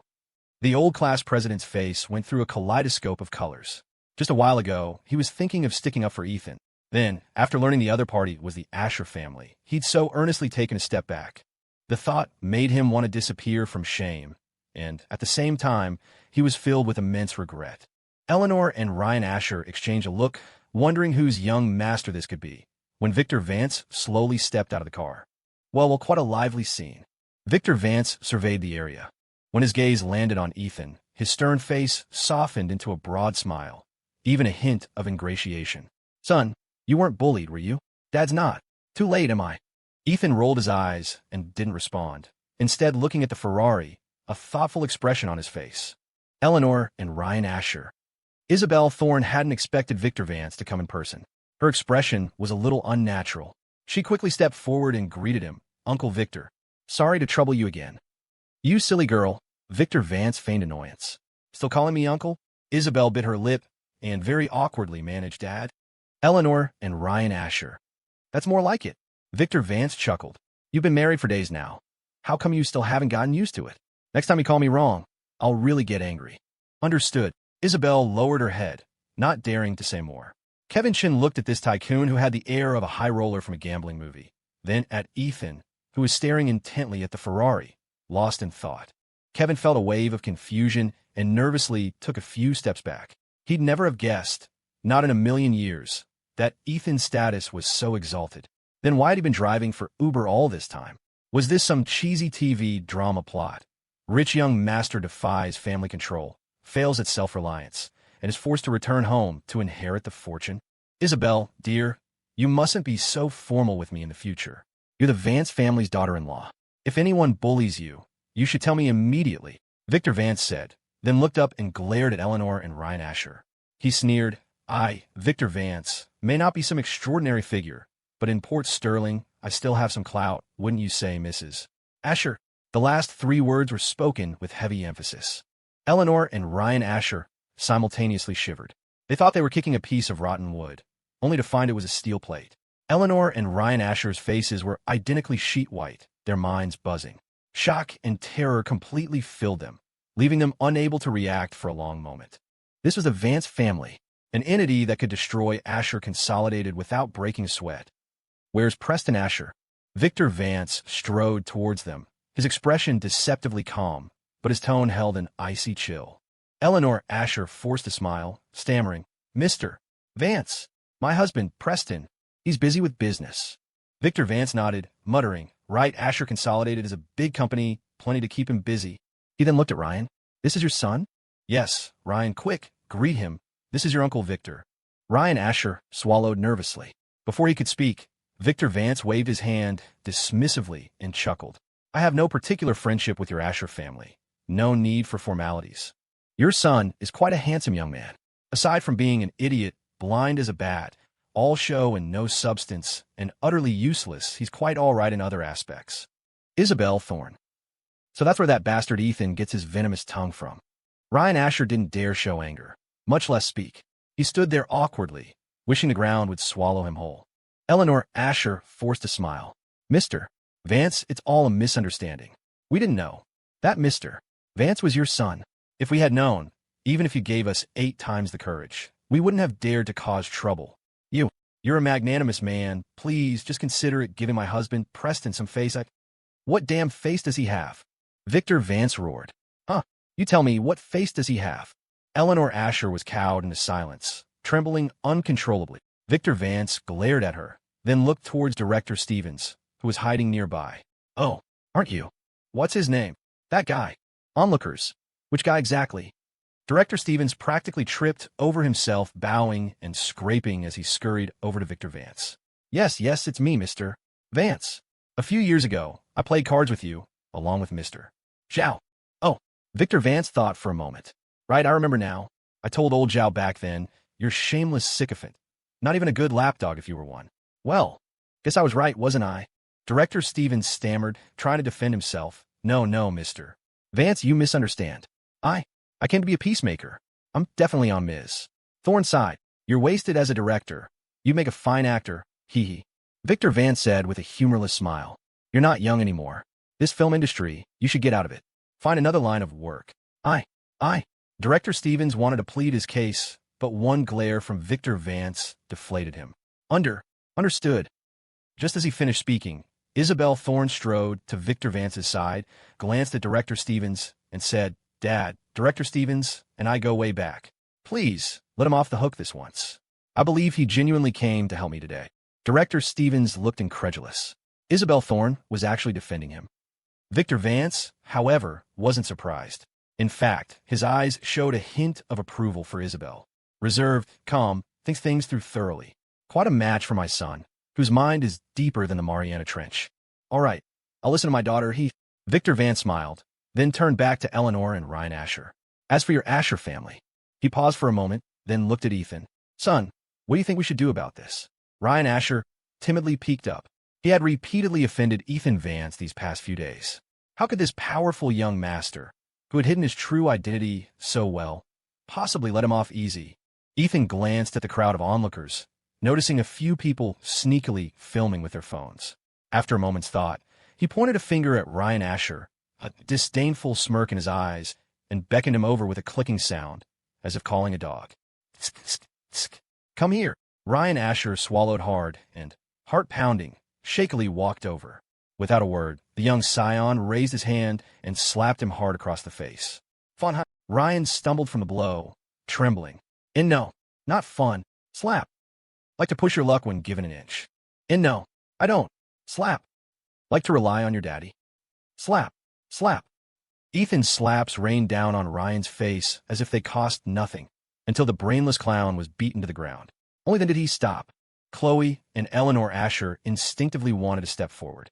Khloe was held back tightly by Maria, while Eleanor was frozen by a single look from Victor Vance, unable to move a muscle. She could only watch in agony as her son was humiliated, regretting her actions. A few bystanders in the crowd were indignant, but seeing the current situation, they didn't dare voice their accusations loudly, merely whispering amongst themselves. Ethan clapped his hands, as if dusting off something dirty.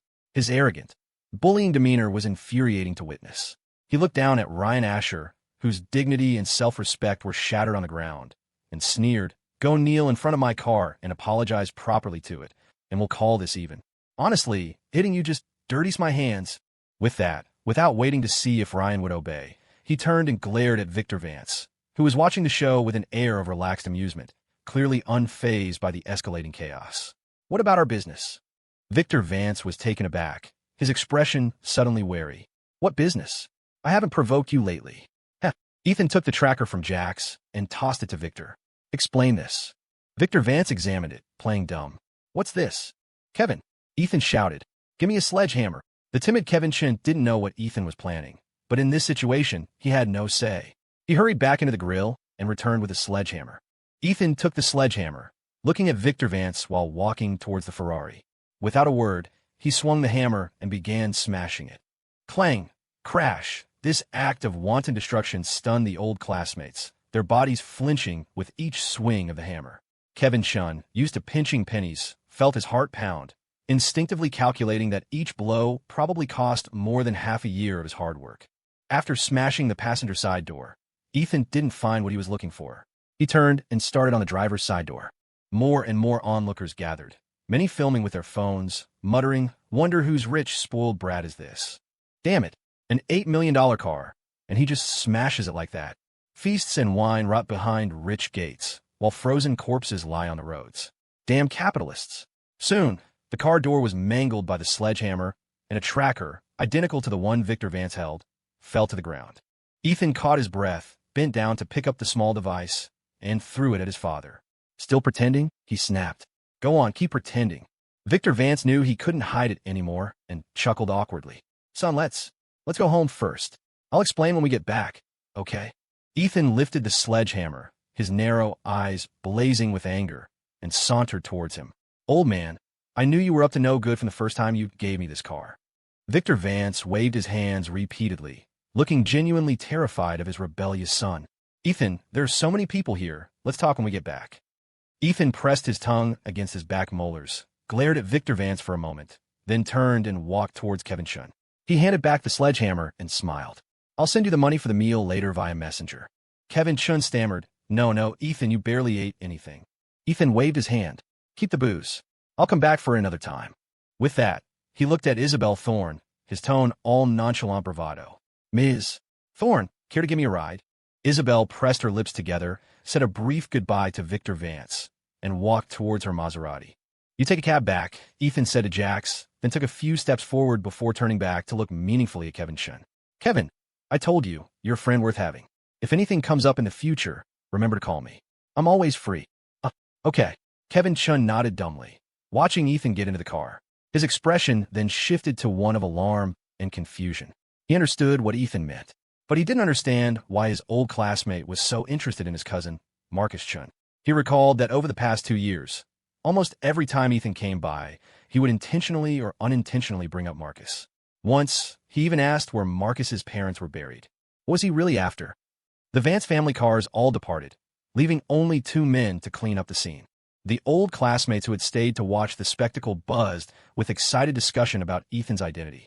The old class president alternated between frowning and sighing, his face a picture of dejection. He'd fumbled a golden opportunity to connect with a powerful family.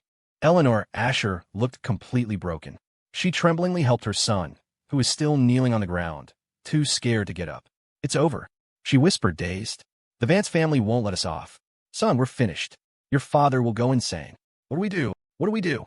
Maria, her face grim, said to Khloe beside her, we're finished too. Khloe, this time, you really backed the wrong horse, made the wrong bet. Khloe's mind was a blank. She stared vacantly in the direction the Maserati had driven off. After a while, she inexplicably started to laugh, laughing and crying at the same time. The young master of the mighty Vance family, actually stooping to marry a minor actress like her? In this ridiculous melodrama of a marriage, what role had she even played? A clown. Ethan Vance. What was it all for? You fooled me so badly. Back at Phoenix Crest Manor, Isabelle Thorne didn't get out of the car. Instead, she made an excuse about needing to return to the company. She didn't know what Ethan had found when he smashed the car at the roadside grill, nor did she want to know. Ultimately, it was between that ridiculous father-son duo. She, an outsider, shouldn't get involved. Besides, she was worried that tonight's events would trigger negative online buzz. After all, there had been quite a few onlookers. So, she figured it was best to head back to the company early. If any trouble brewed online, she could personally oversee the PR department and handle it promptly. However, just as she drove away from Phoenix Crest Manor, her assistant. Wendy called. MMS. Thorne, it's bad. The internet is flooded with rumors about you and Mr. Vance. Some people are even saying Mr. Vance's real identity. I know. Isabelle cut her off and hung up. She pulled over to the side of the road and checked online. In Port Sterling's trending topics, Ethan Vance's exposed identity was number 1.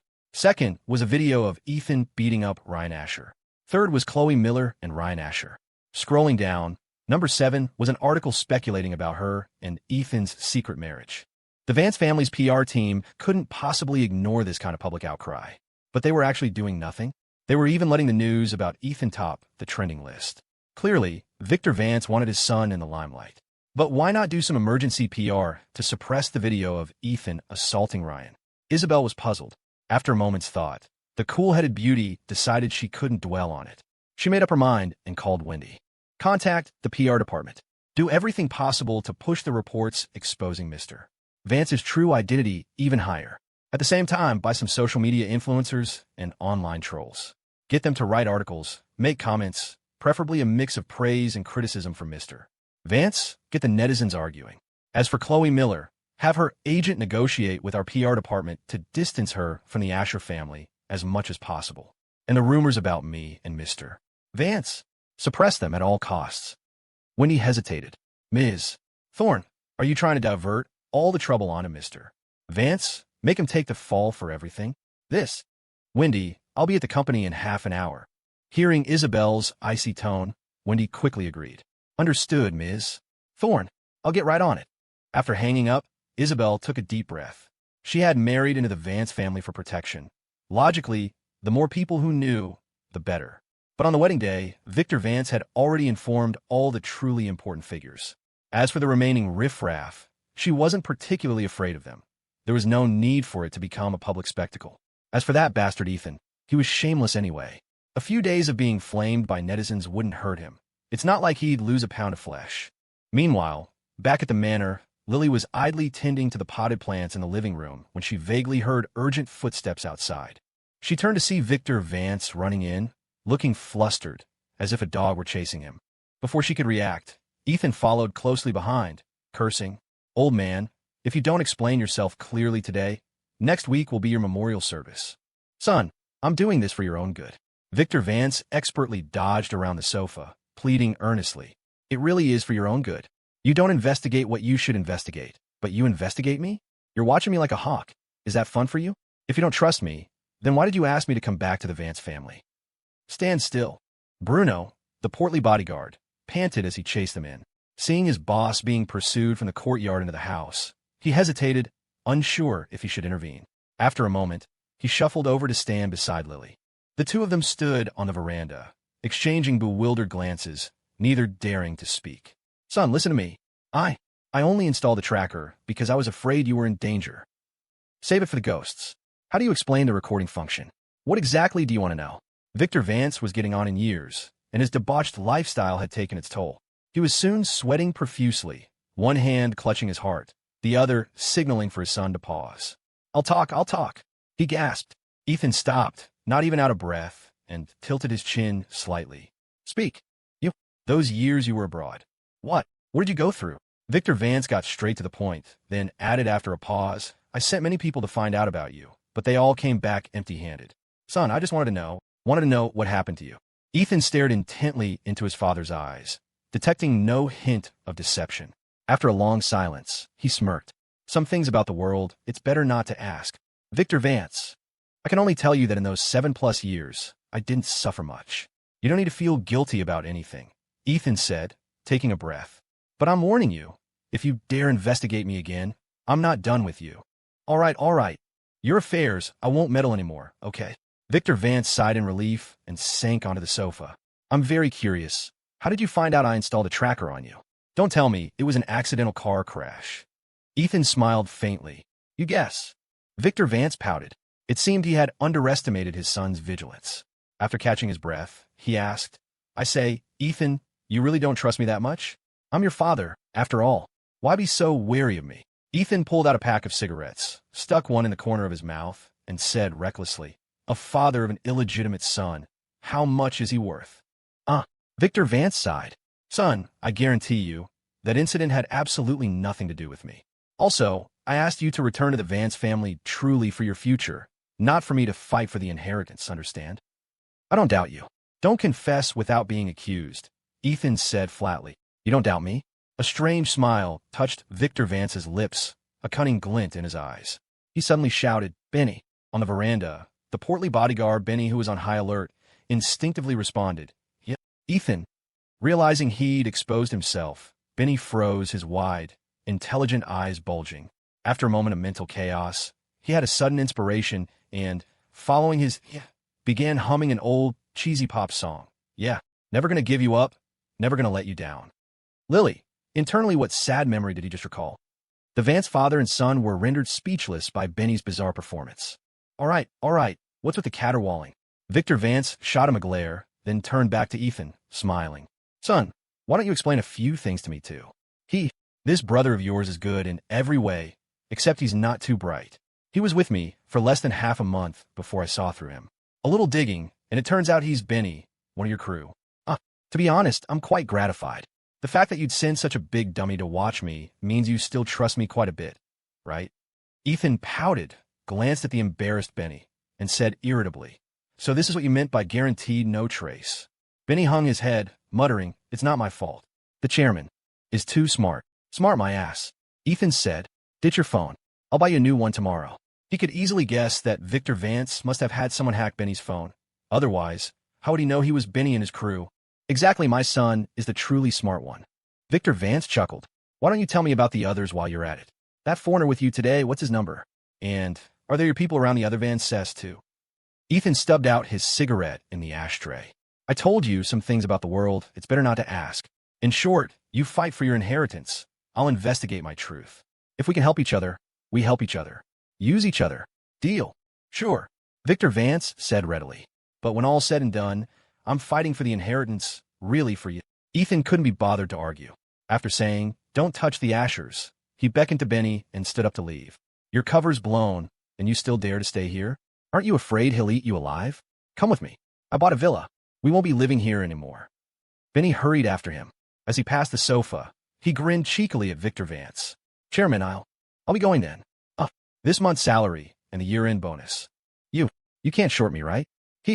Ethan. Victor Vance smirked. How about I give you some medical expenses too? Benny waved his hands frantically and scurried to Ethan's side. Lily stood on the veranda, watching Ethan, who had reached the entryway. A wave of disappointment washed over her. She had heard clearly. Her young master wouldn't be living at the manor anymore. A feeling of being abandoned welled up, and she couldn't help but lower her head. Just then, she suddenly heard Ethan call her name. Lily. The shy, reserved girl timidly looked up. What are you waiting for? Let's go. Ethan tilted his head. Lily's mood was like a roller coaster, instantly soaring from the depths to the sky. She nodded excitedly. Okay, mister. Ethan, I'll go pack my things. Don't bother with all that trouble. Young master will take you shopping tomorrow. Whatever you're missing, we'll just buy it. What Lily thought of as we'll just buy it was, at most, her young master magnanimously buying her some daily necessities. However, she had underestimated the extravagance of this rich heir. Early in the morning, he took her, Benny, and a blonde, blue-eyed foreigner, Jax, to order an imposing, life-size bronze panther statue, over 6 feet tall. Then, they went shopping, getting everyone several sets of designer clothes, and he even bought her several expensive sets of cosmetics separately. After returning to the new villa, he generously tossed her $20,000 in cash, saying, If you're still missing anything, go buy it yourself. I'm really not good with girls' daily stuff. Overwhelmed, Lily instinctively tried to refuse, but then she remembered what Ethan had said to them all. I hate it when people fuss. If I give it to you, just take it. Don't make me angry. So, she had no choice but to accept. Ethan noticed her discomfort and smiled. Lily, this is a big house. I'll be relying on you from now on. Not just cleaning, but often cooking too. What I've given you, you deserve. Lily quickly said, No, mister. Ethan, this is what I should be doing. Ethan smiled. Don't be so formal from now on. Just treat this as your home, okay? Okay. Lily nodded timidly, an unconscious smile, pure and sweet, blooming on her face. After lunch, Lily stayed home while Ethan and his 2 brothers, Benny and Jax, prepared to go out. The G-Wagon he'd borrowed from Victor Vance last night was parked in the garage. Ethan glanced at Jax, who understood, checked it thoroughly several times. confirmed nothing's been planted. Benny, meanwhile, expertly slid into the driver's seat. Once the other two were in, he started the car and headed towards Elysian Media. On the way, Ethan said, "Benny, from now on, you might as well be my driver. You're familiar with the job. Anyway." Benny grunted in response, then muttered under his breath, "Serve the father, now serving the son. When you have a son, I'll be a damn 3 Dynasty veteran." Shit, those founding emperors always liked to kill off their loyal old guard, didn't they? "What are you mumbling about?" Ethan slapped him on the back of the head. "Nothing. I'm just happy Ethan leaned back in his seat, smiled faintly for a moment, then said to Jax, "You keep your regular hours at Elysian. Don't go running around aimlessly when there's nothing to do. And keep an eye on Kevin Shun, understand?" "Got it. I've installed plenty of surveillance near his grill, even hacked his wife's phone." "Don't worry," Benny interjected. "Boss, then why not just let Jax stay home? It's remote surveillance anyway. Why does he have to go to work at Elysian Media? Does this damn hacker need the money?" "Oh, you clueless oaf," Jax said with a sigh. "Boss wants me to protect Isabelle. Can't you even see that?" Benny glared at him. "Jax, you believe I won't beat the shit out of you so bad it comes out your mouth?" Jax pouted. "Oh, my God, I will puke all over you, I promise." Ethan shook his head helplessly. "Jax, you ever hear of Icarus?" "Jax, what do you mean?" In fact, Jax had guessed correctly. Ethan's reason for placing him at the company was indeed to protect Isabelle Thorne. Although he wasn't close to Isabelle, and certainly had no romantic feelings for her, the Vance family waters ran deep, and the matter he was investigating ran even deeper. If there was any slip-up, he was genuinely afraid he might drag Isabelle into it. Arriving downstairs at the Elysian Media building, just as he got out of the car, Ethan saw a familiar figure. Khloe Miller stood at the company entrance, head hanging low, looking completely drained and listless, like a wilted flower. Ethan paused for a moment, initially planning to ignore his old acquaintance, but the next second, Khloe saw him. Ethan Vance, the A-list star, completely disregarding her goddess image, gritted her teeth and strode up to Ethan, her voice full of resentment. "I'm asking you, what exactly do you take me for?" As she spoke, Khloe's eyes reddened, and 2 streams of tears slid down her cheeks. Ethan's expression was impassive. He waved for Benny and Jax to go on ahead, then looked at Khloe, his tone playful. "What kind of answer are you hoping for? Tell me, I'll try my best to satisfy you." "You," Khloe sobbed. "You, since you're Vance, why did you lie to me back then? You think I'm some gold-digging woman, don't you? Let me tell you, Ethan Vance, I love Ryan, and it's not because his family has money." Ethan believed this implicitly. Khloe didn't understand him, but he knew Khloe inside out. The woman truly wasn't materialistic, just hopelessly romantic. "I know. That's why I chose to divorce. As for deceiving you, I can only say I'm sorry. Because before that, I had no intention of having any ties with the Vance family again. Is this explanation satisfactory?" "You bastard," Khloe cried. "You just wanted to humiliate me, didn't you?" "Khloe," Ethan said calmly, "I admit, I deceived you.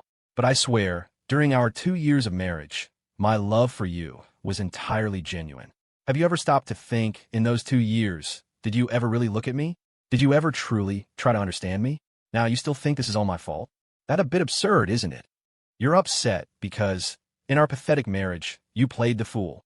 What about me then? The disposable servant? The hidden housekeeper you were ashamed of? Honestly, Khloe, I never blamed you for my sordid existence. That was all my own doing. I laid my heart and soul out for you. You were the one who didn't want it." Every word hit its mark. Khloe found it difficult to breathe, sobbing uncontrollably, large teardrops rolling down her face. Seeing this, it would be a lie to say Ethan didn't feel a pang of sympathy. But no matter how much sympathy he felt, he wouldn't offer any comfort. What's past is past. Let it die cleanly in the old times. After a long while, Khloe's emotions gradually calmed. Her heart felt like dead ashes.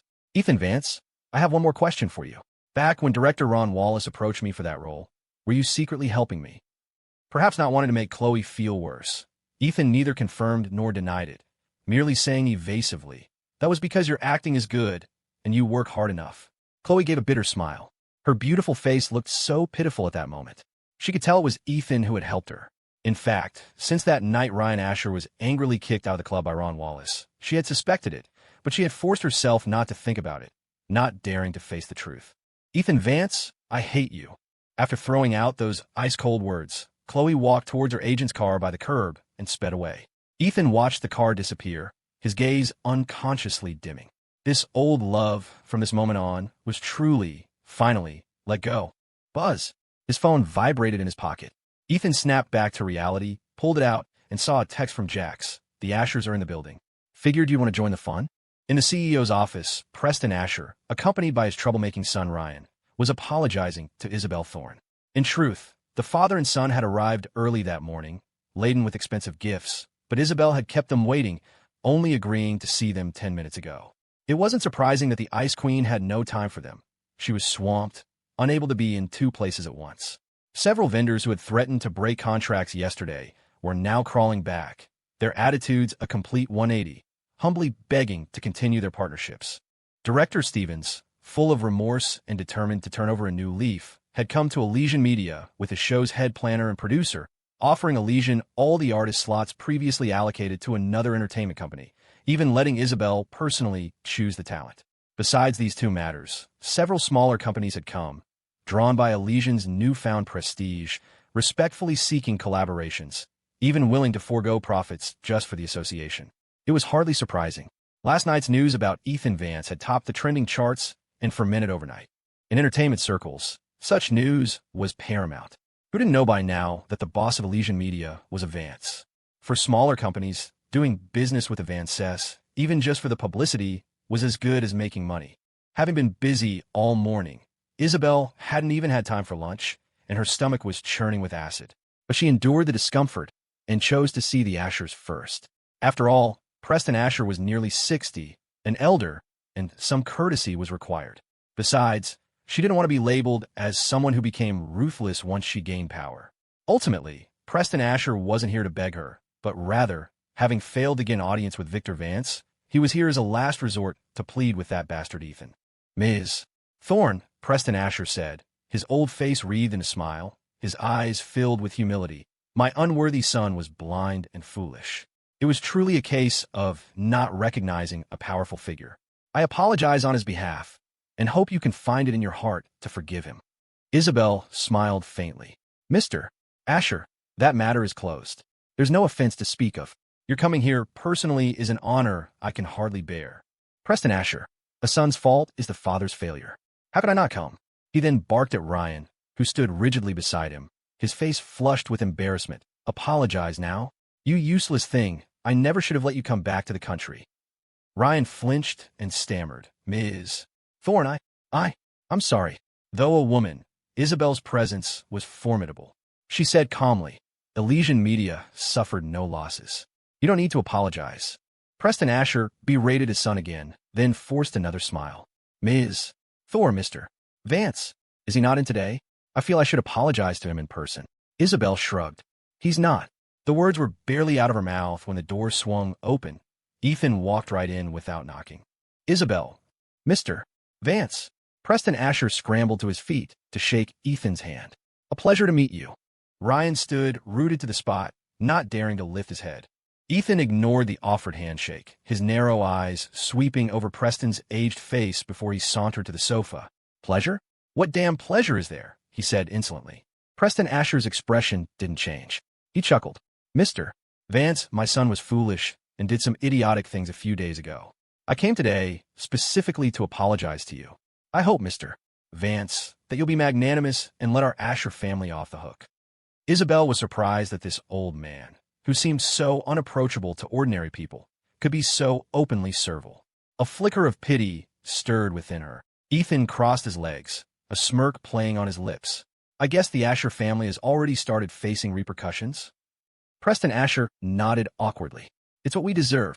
Last night, late into the night, several deals we had secured all fell through. Honestly, my phone has been off all day. I haven't dared to turn it on. Mr. Vance, I am sincerely here to apologize. I hope you'll be lenient and leave a way out for our Asher family. Ethan's thin lips moved. Sincerely? If my last name wasn't Vance, would you have spared me? Would you be sincere? Mr. Asher, there are always bigger fish in the sea. It's better to keep a low profile in life. Yes. Preston Asher quickly agreed. I'll have Mr. Vance's words written into the Asher family motto. Cut the crap. It's boring, Ethan said. Go home. I have no interest in bullying your little Asher family. As for the repercussions you're facing, I think you understand how that came about. Preston Asher had navigated the business world for decades. How could he not understand? The deals fell through last night because the other parties knew the Ashers had offended the Vance family and were afraid of being implicated. If Victor Vance had been eager for revenge, it wouldn't have been this simple. That man's ruthlessness was notorious.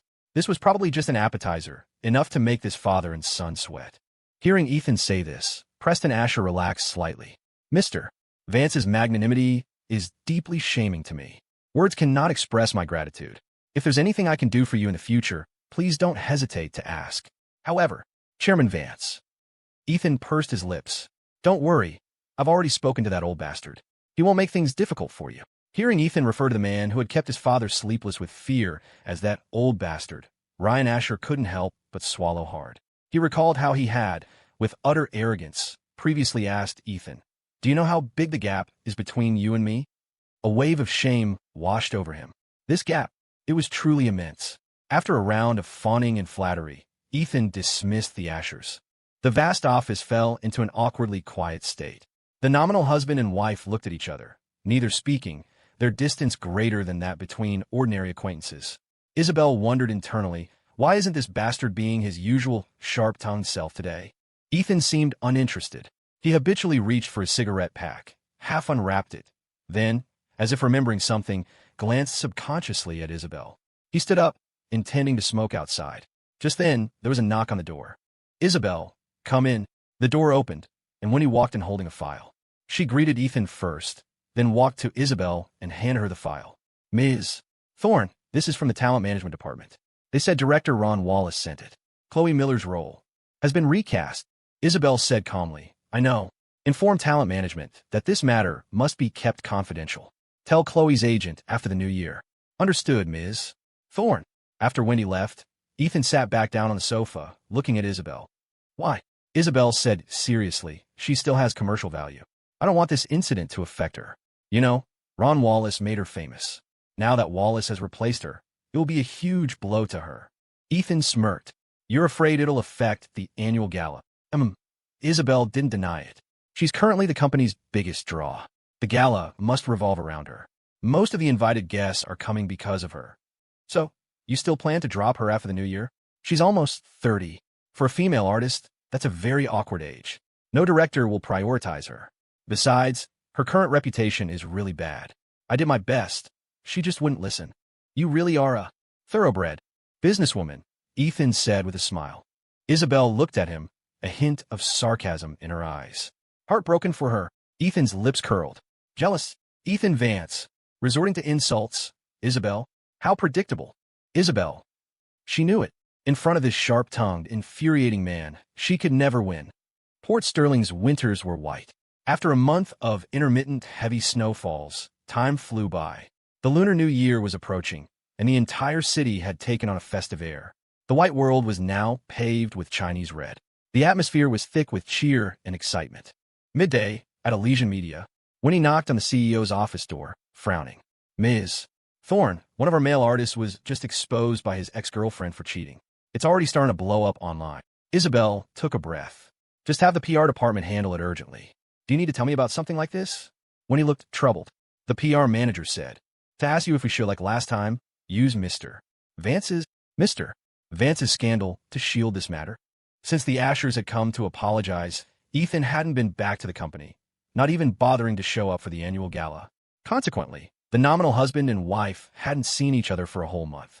For Isabelle, this was undoubtedly a good thing. Out of sight, out of mind, life had returned to its former rhythm of work. But that damn man hadn't been idle for a day. After his true identity was exposed, it wasn't just Elysian's own female artist de factos eagerly trying to get close to him. Even somewhat famous influencers and socialites were unwilling to be outdone, trying every conceivable method to seize the opportunity to marry into a wealthy family. Ethan, for his part, wasn't picky, accepting all comers. In just 1 month, he had already earned quite a reputation as a womanizer, rivaling his own father. Isabelle thought for a moment, then said to Wendy, "Does PR have any dirt on Mr. Vance? Preferably from the last couple of days." "Yes." Wendy nodded. "Last night, an 18th-tier actress from our company was with Mr. Vance at the Monarch Hotel. She posted photos on her personal account, but deleted them immediately. Since she's not very famous and doesn't have many followers, it didn't attract much attention. The PR manager has already obtained the photos from her. A smile touched Isabelle's lips. So PR is all set then? Why bother asking me? Well, we're afraid, mister. Vance might get angry. Wendy chuckled awkwardly. It's fine. No need to ask me in the future. Just use him as a shield.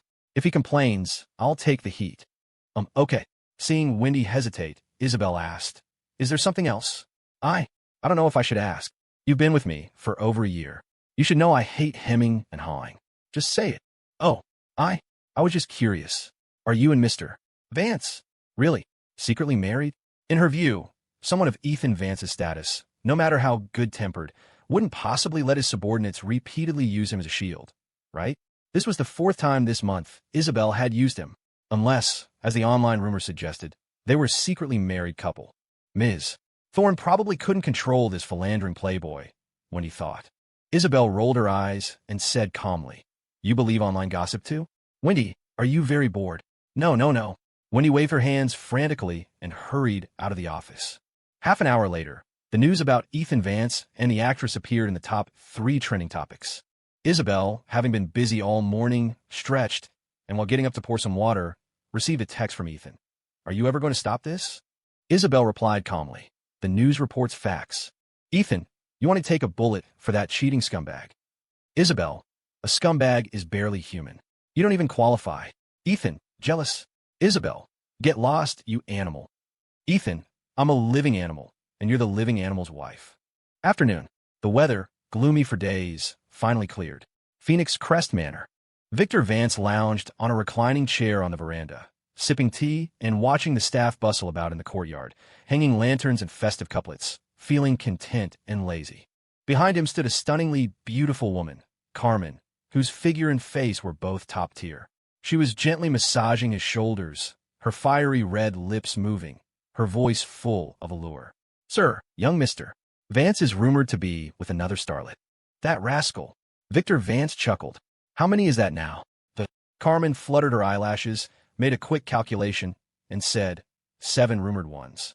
As for the unrumored, at least a dozen more, right?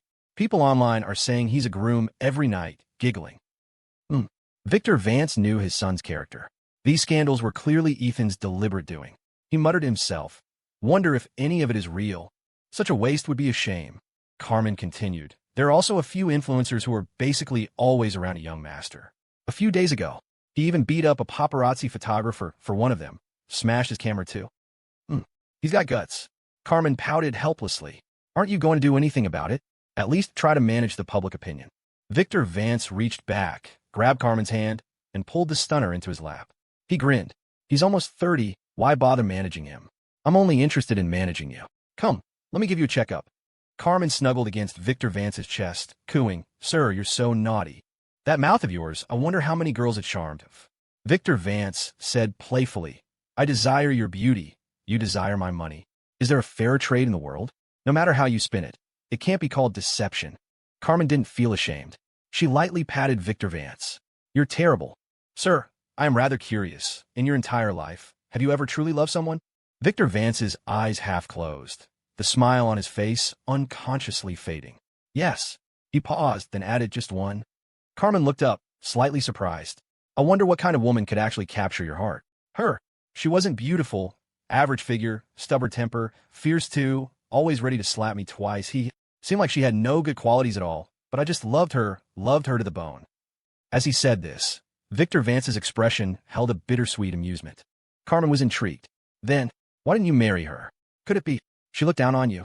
Victor Vance's eyes suddenly filled with memories, his smile turning bitter. I've had 2 marriages, both business alliances, completely devoid of affection. Later, I met her, and I promised to end my second alliance quickly and marry her. But I was young then, many things were beyond my control. By the time I could finally make decisions for myself, she was already gone. Beauty faded to a short life. A flicker of regret appeared in Carmen's eyes. Truly, fate plays cruel tricks, she murmured. Evening. Lily had finished cooking and set the dishes on the dining table. She then walked to the foot of the stairs and called up, Mr. Ethan, dinner's ready. As she spoke, her gaze unconsciously fell on the tall, imposing bronze panther statue in the living room. Her expression turned a little strange. Makes the place look like a gangster's den. She muttered. He's clearly a man who loves to read. Why not display a bust of Plato or something? Ethan, who had woken up at noon and spent the afternoon reading, ambled lazily down the stairs. When he reached the landing, he froze, his narrow eyes fixed on Lily, astonished. Why are you dressed like that? Lily's cheeks instantly flushed red. She looked down. Benny, you said you like maid outfits, and told me to. From now on. She was halfway through her sentence when Benny, looking endearingly oafish, happened to walk in from outside, beaming. Boss, I got everything you asked for sorted. Ordered a GTR for each of us. Huh. That's every man's ultimate dream, right? We can pick them up in a week. Oh, right, Lily. You should hurry up and get your driver's license too. Then my boss will buy you one. Benny seemed to suddenly realize his mistake. His voice trailed off. He stared dumbly at Lily's maid outfit, thought, oh crap, and then looked guiltily at Ethan. Seeing Ethan's face, which looked like it had been carved from ice, the big guy chuckled sheepishly. I just remembered something very important I need to take care of. Hey, you guys eat, don't mind me. With that, he turned tail and bolted. That idiot. Ethan chuckled helplessly and slowly descended the rest of the stairs. Lily, I think I need to explain. This was all that fatso's idea. It has nothing to do with me. If you don't want to wear it, go change now. Lily stammered, Mr. Ethan, you don't like it. Ethan, what man doesn't like it? If Mr. Ethan likes it, Lily thinks. This outfit is okay too. You girl. Ethan extended a finger and gently tapped Lily's forehead, smiling. How many times have I told you? You should treat this place as your home. Apart from doing your duties, you don't need to care whether others like things or not, as long as you're happy with it. Also, for things you like, don't ask for others' opinions. Life is actually very short. You need to learn to live for yourself, understand? Lily's expression froze. She stood rooted to the spot. Growing up, no one had ever told her, you need to live for yourself. The sentence sounded simple, but for a certain type of person, it was incredibly difficult. The shy, timid girl's eyes gradually welled up. She lowered her head and walked towards the kitchen. Mr. Ethan, I'll go get the soup. Ethan sat down on the sofa. Just as he picked up his chopsticks, Victor Vance called. Son, tomorrow is New Year's Eve. Bring Isabelle back to the manor to stay the night. Ethan looked disdainful. Let's not even talk about whether I'm willing to come back. Your precious daughter-in-law probably isn't too keen on this kind of big family reunion either, right? Don't forget, she has a PR team. What excuse can't they cook up for you? Victor Vance smacked his lips. It's New Year's. Not coming home. How would that look? Isabelle is a sensible girl. She'll come. He then lowered his voice. Also, asking you two to come back for New Year's is also your grandfather's wish. Oh, Ethan smirked. That old man wants to put me in my place. This past month, my efforts weren't entirely wasted then. Definitely not wasted. Your uncle was just giving me some backhanded comments earlier. Victor Vance, remember this. Me playing dumb in front of them is laying the groundwork to help you fight for the inheritance. You owe me one. Make sure you repay it, Ethan said playfully. Victor Vance, haven't you spent a lot of my money these past few days too? We're even for now. Ethan retorted insolently. Even? I think you're full of crap. Father earns, son spends. That's the natural order of things. With that, without giving Victor Vance a chance to argue, he hung up. After a moment's thought, he sent a text to Isabelle. Back to the manor tomorrow for one night. Isabelle, on the other end, was in a meeting announcing the New Year holiday arrangements. Seeing the message, she couldn't help but take a deep breath. It was as if she had just remembered she now had in-laws, and going to their place for New Year's Eve dinner was unavoidable. Besides, only Victor Vance and Ethan knew about the fake marriage within the Vance family. The others were unaware. If she didn't go, wouldn't that put Victor Vance in an awkward position? After considering for a moment, she noticed the words stay one night. Her brow furrowed. She replied, stay one night? A large family like the Vances, with numerous members and complicated rules. Just having a meal with them was stressful enough for her, let alone staying overnight. Soon, a message from Ethan arrived. Victor, that old bastard, says you're very sensible. Isabelle. After dinner, Ethan lounged lazily on the sofa, holding his phone in one hand, his thumb endlessly scrolling up the messaging interface, looking at the messages from various flirtatious women. He couldn't be bothered to open them, like an ancient emperor flipping through concubine selection tablets. After scrolling for a while, he randomly tapped open a message from an influencer. Mr. Vance, free for a drink tonight? I've asked you so many times, it should be my turn by now, right? Ethan, thirsty for my body. The influencer was probably glued to her phone, waiting for Ethan's reply. A moment later, she responded, you're terrible. Are you coming or not? I'm all alone at home. It's New Year's, and I'm so lonely. Then, she sent 2 more risque, private photos that were enough to make one's blood boil. Ethan shook his head, muttering, "Did the Grim Reaper forget to close the gates of hell? Heh, so much filth around." Just as he was about to reply, Jax called at a most inopportune moment. "Boss, Kevin Chen's in trouble." Ethan sat bolt upright. "What's going on?" "I just intercepted a call. His sister called him, said she was assaulted last night. Seems like it was more than one person because she said they—" A chilling glint instantly appeared in Ethan's eyes. He said gravely, "Is Kevin still at the grill?" "No, his sister is at the police station entrance.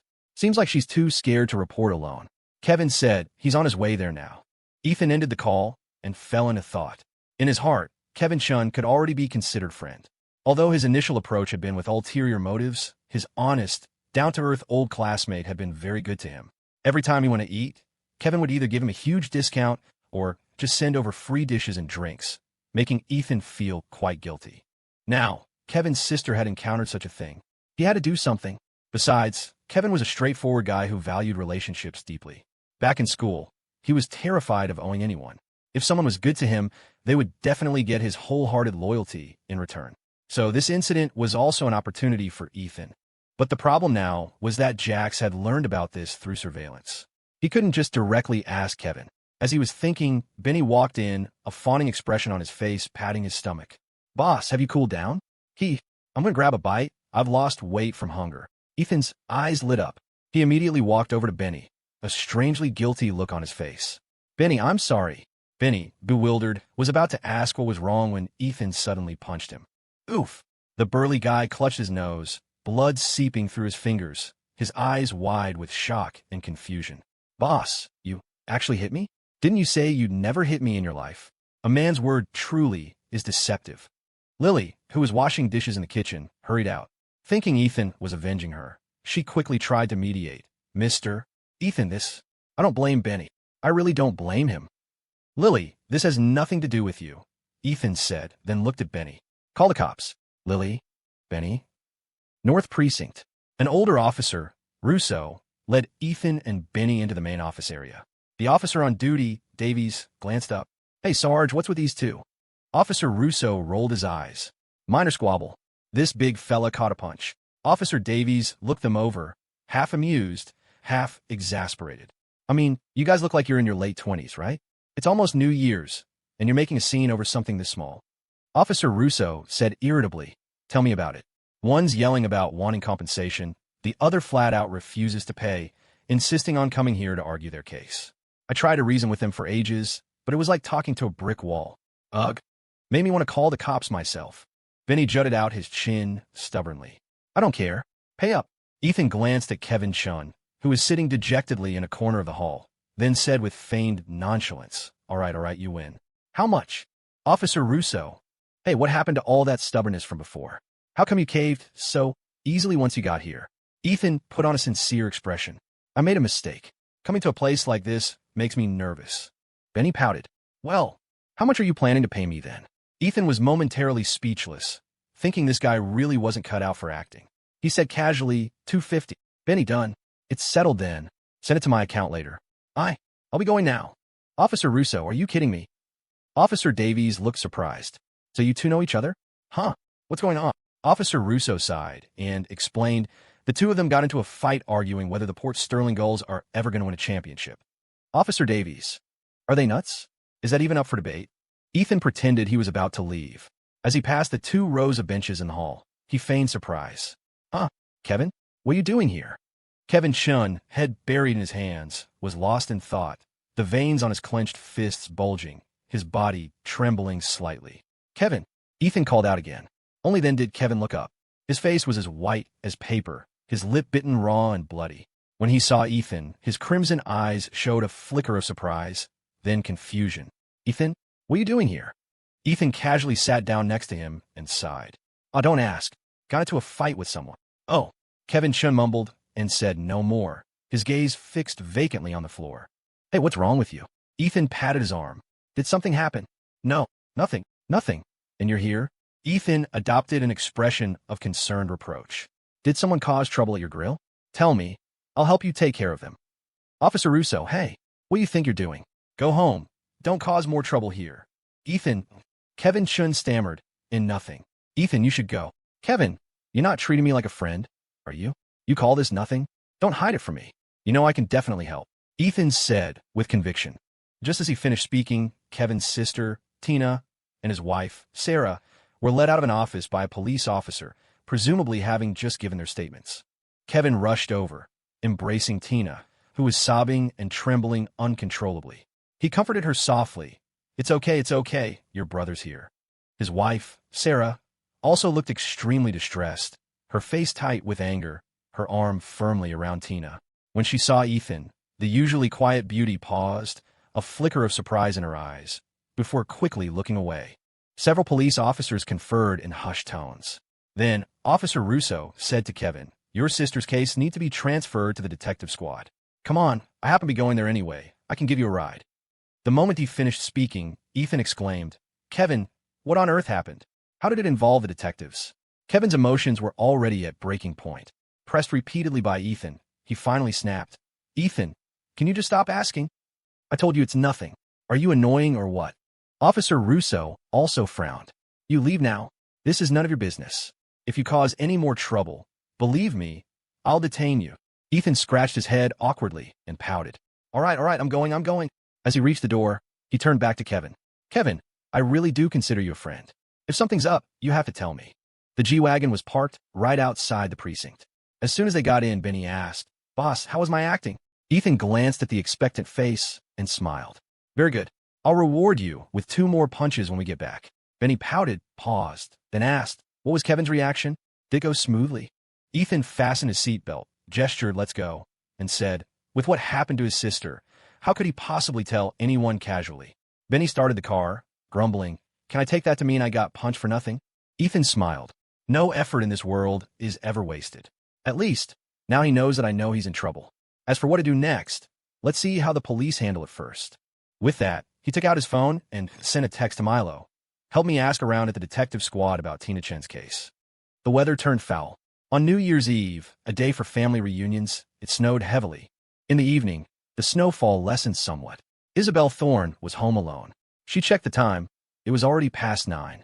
She thought she probably wouldn't have to go to Phoenix Crest Manor tonight and felt a surge of delight.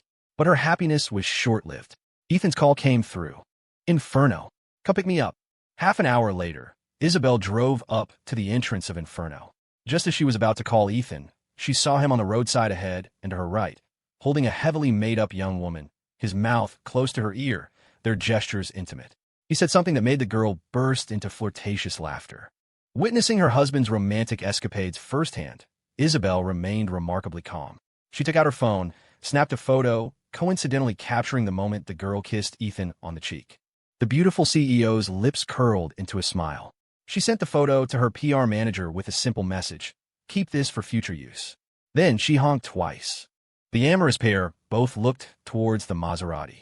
Ethan, with his roguish expression, playfully flicked the girl's perfectly styled hair at her widow's peak.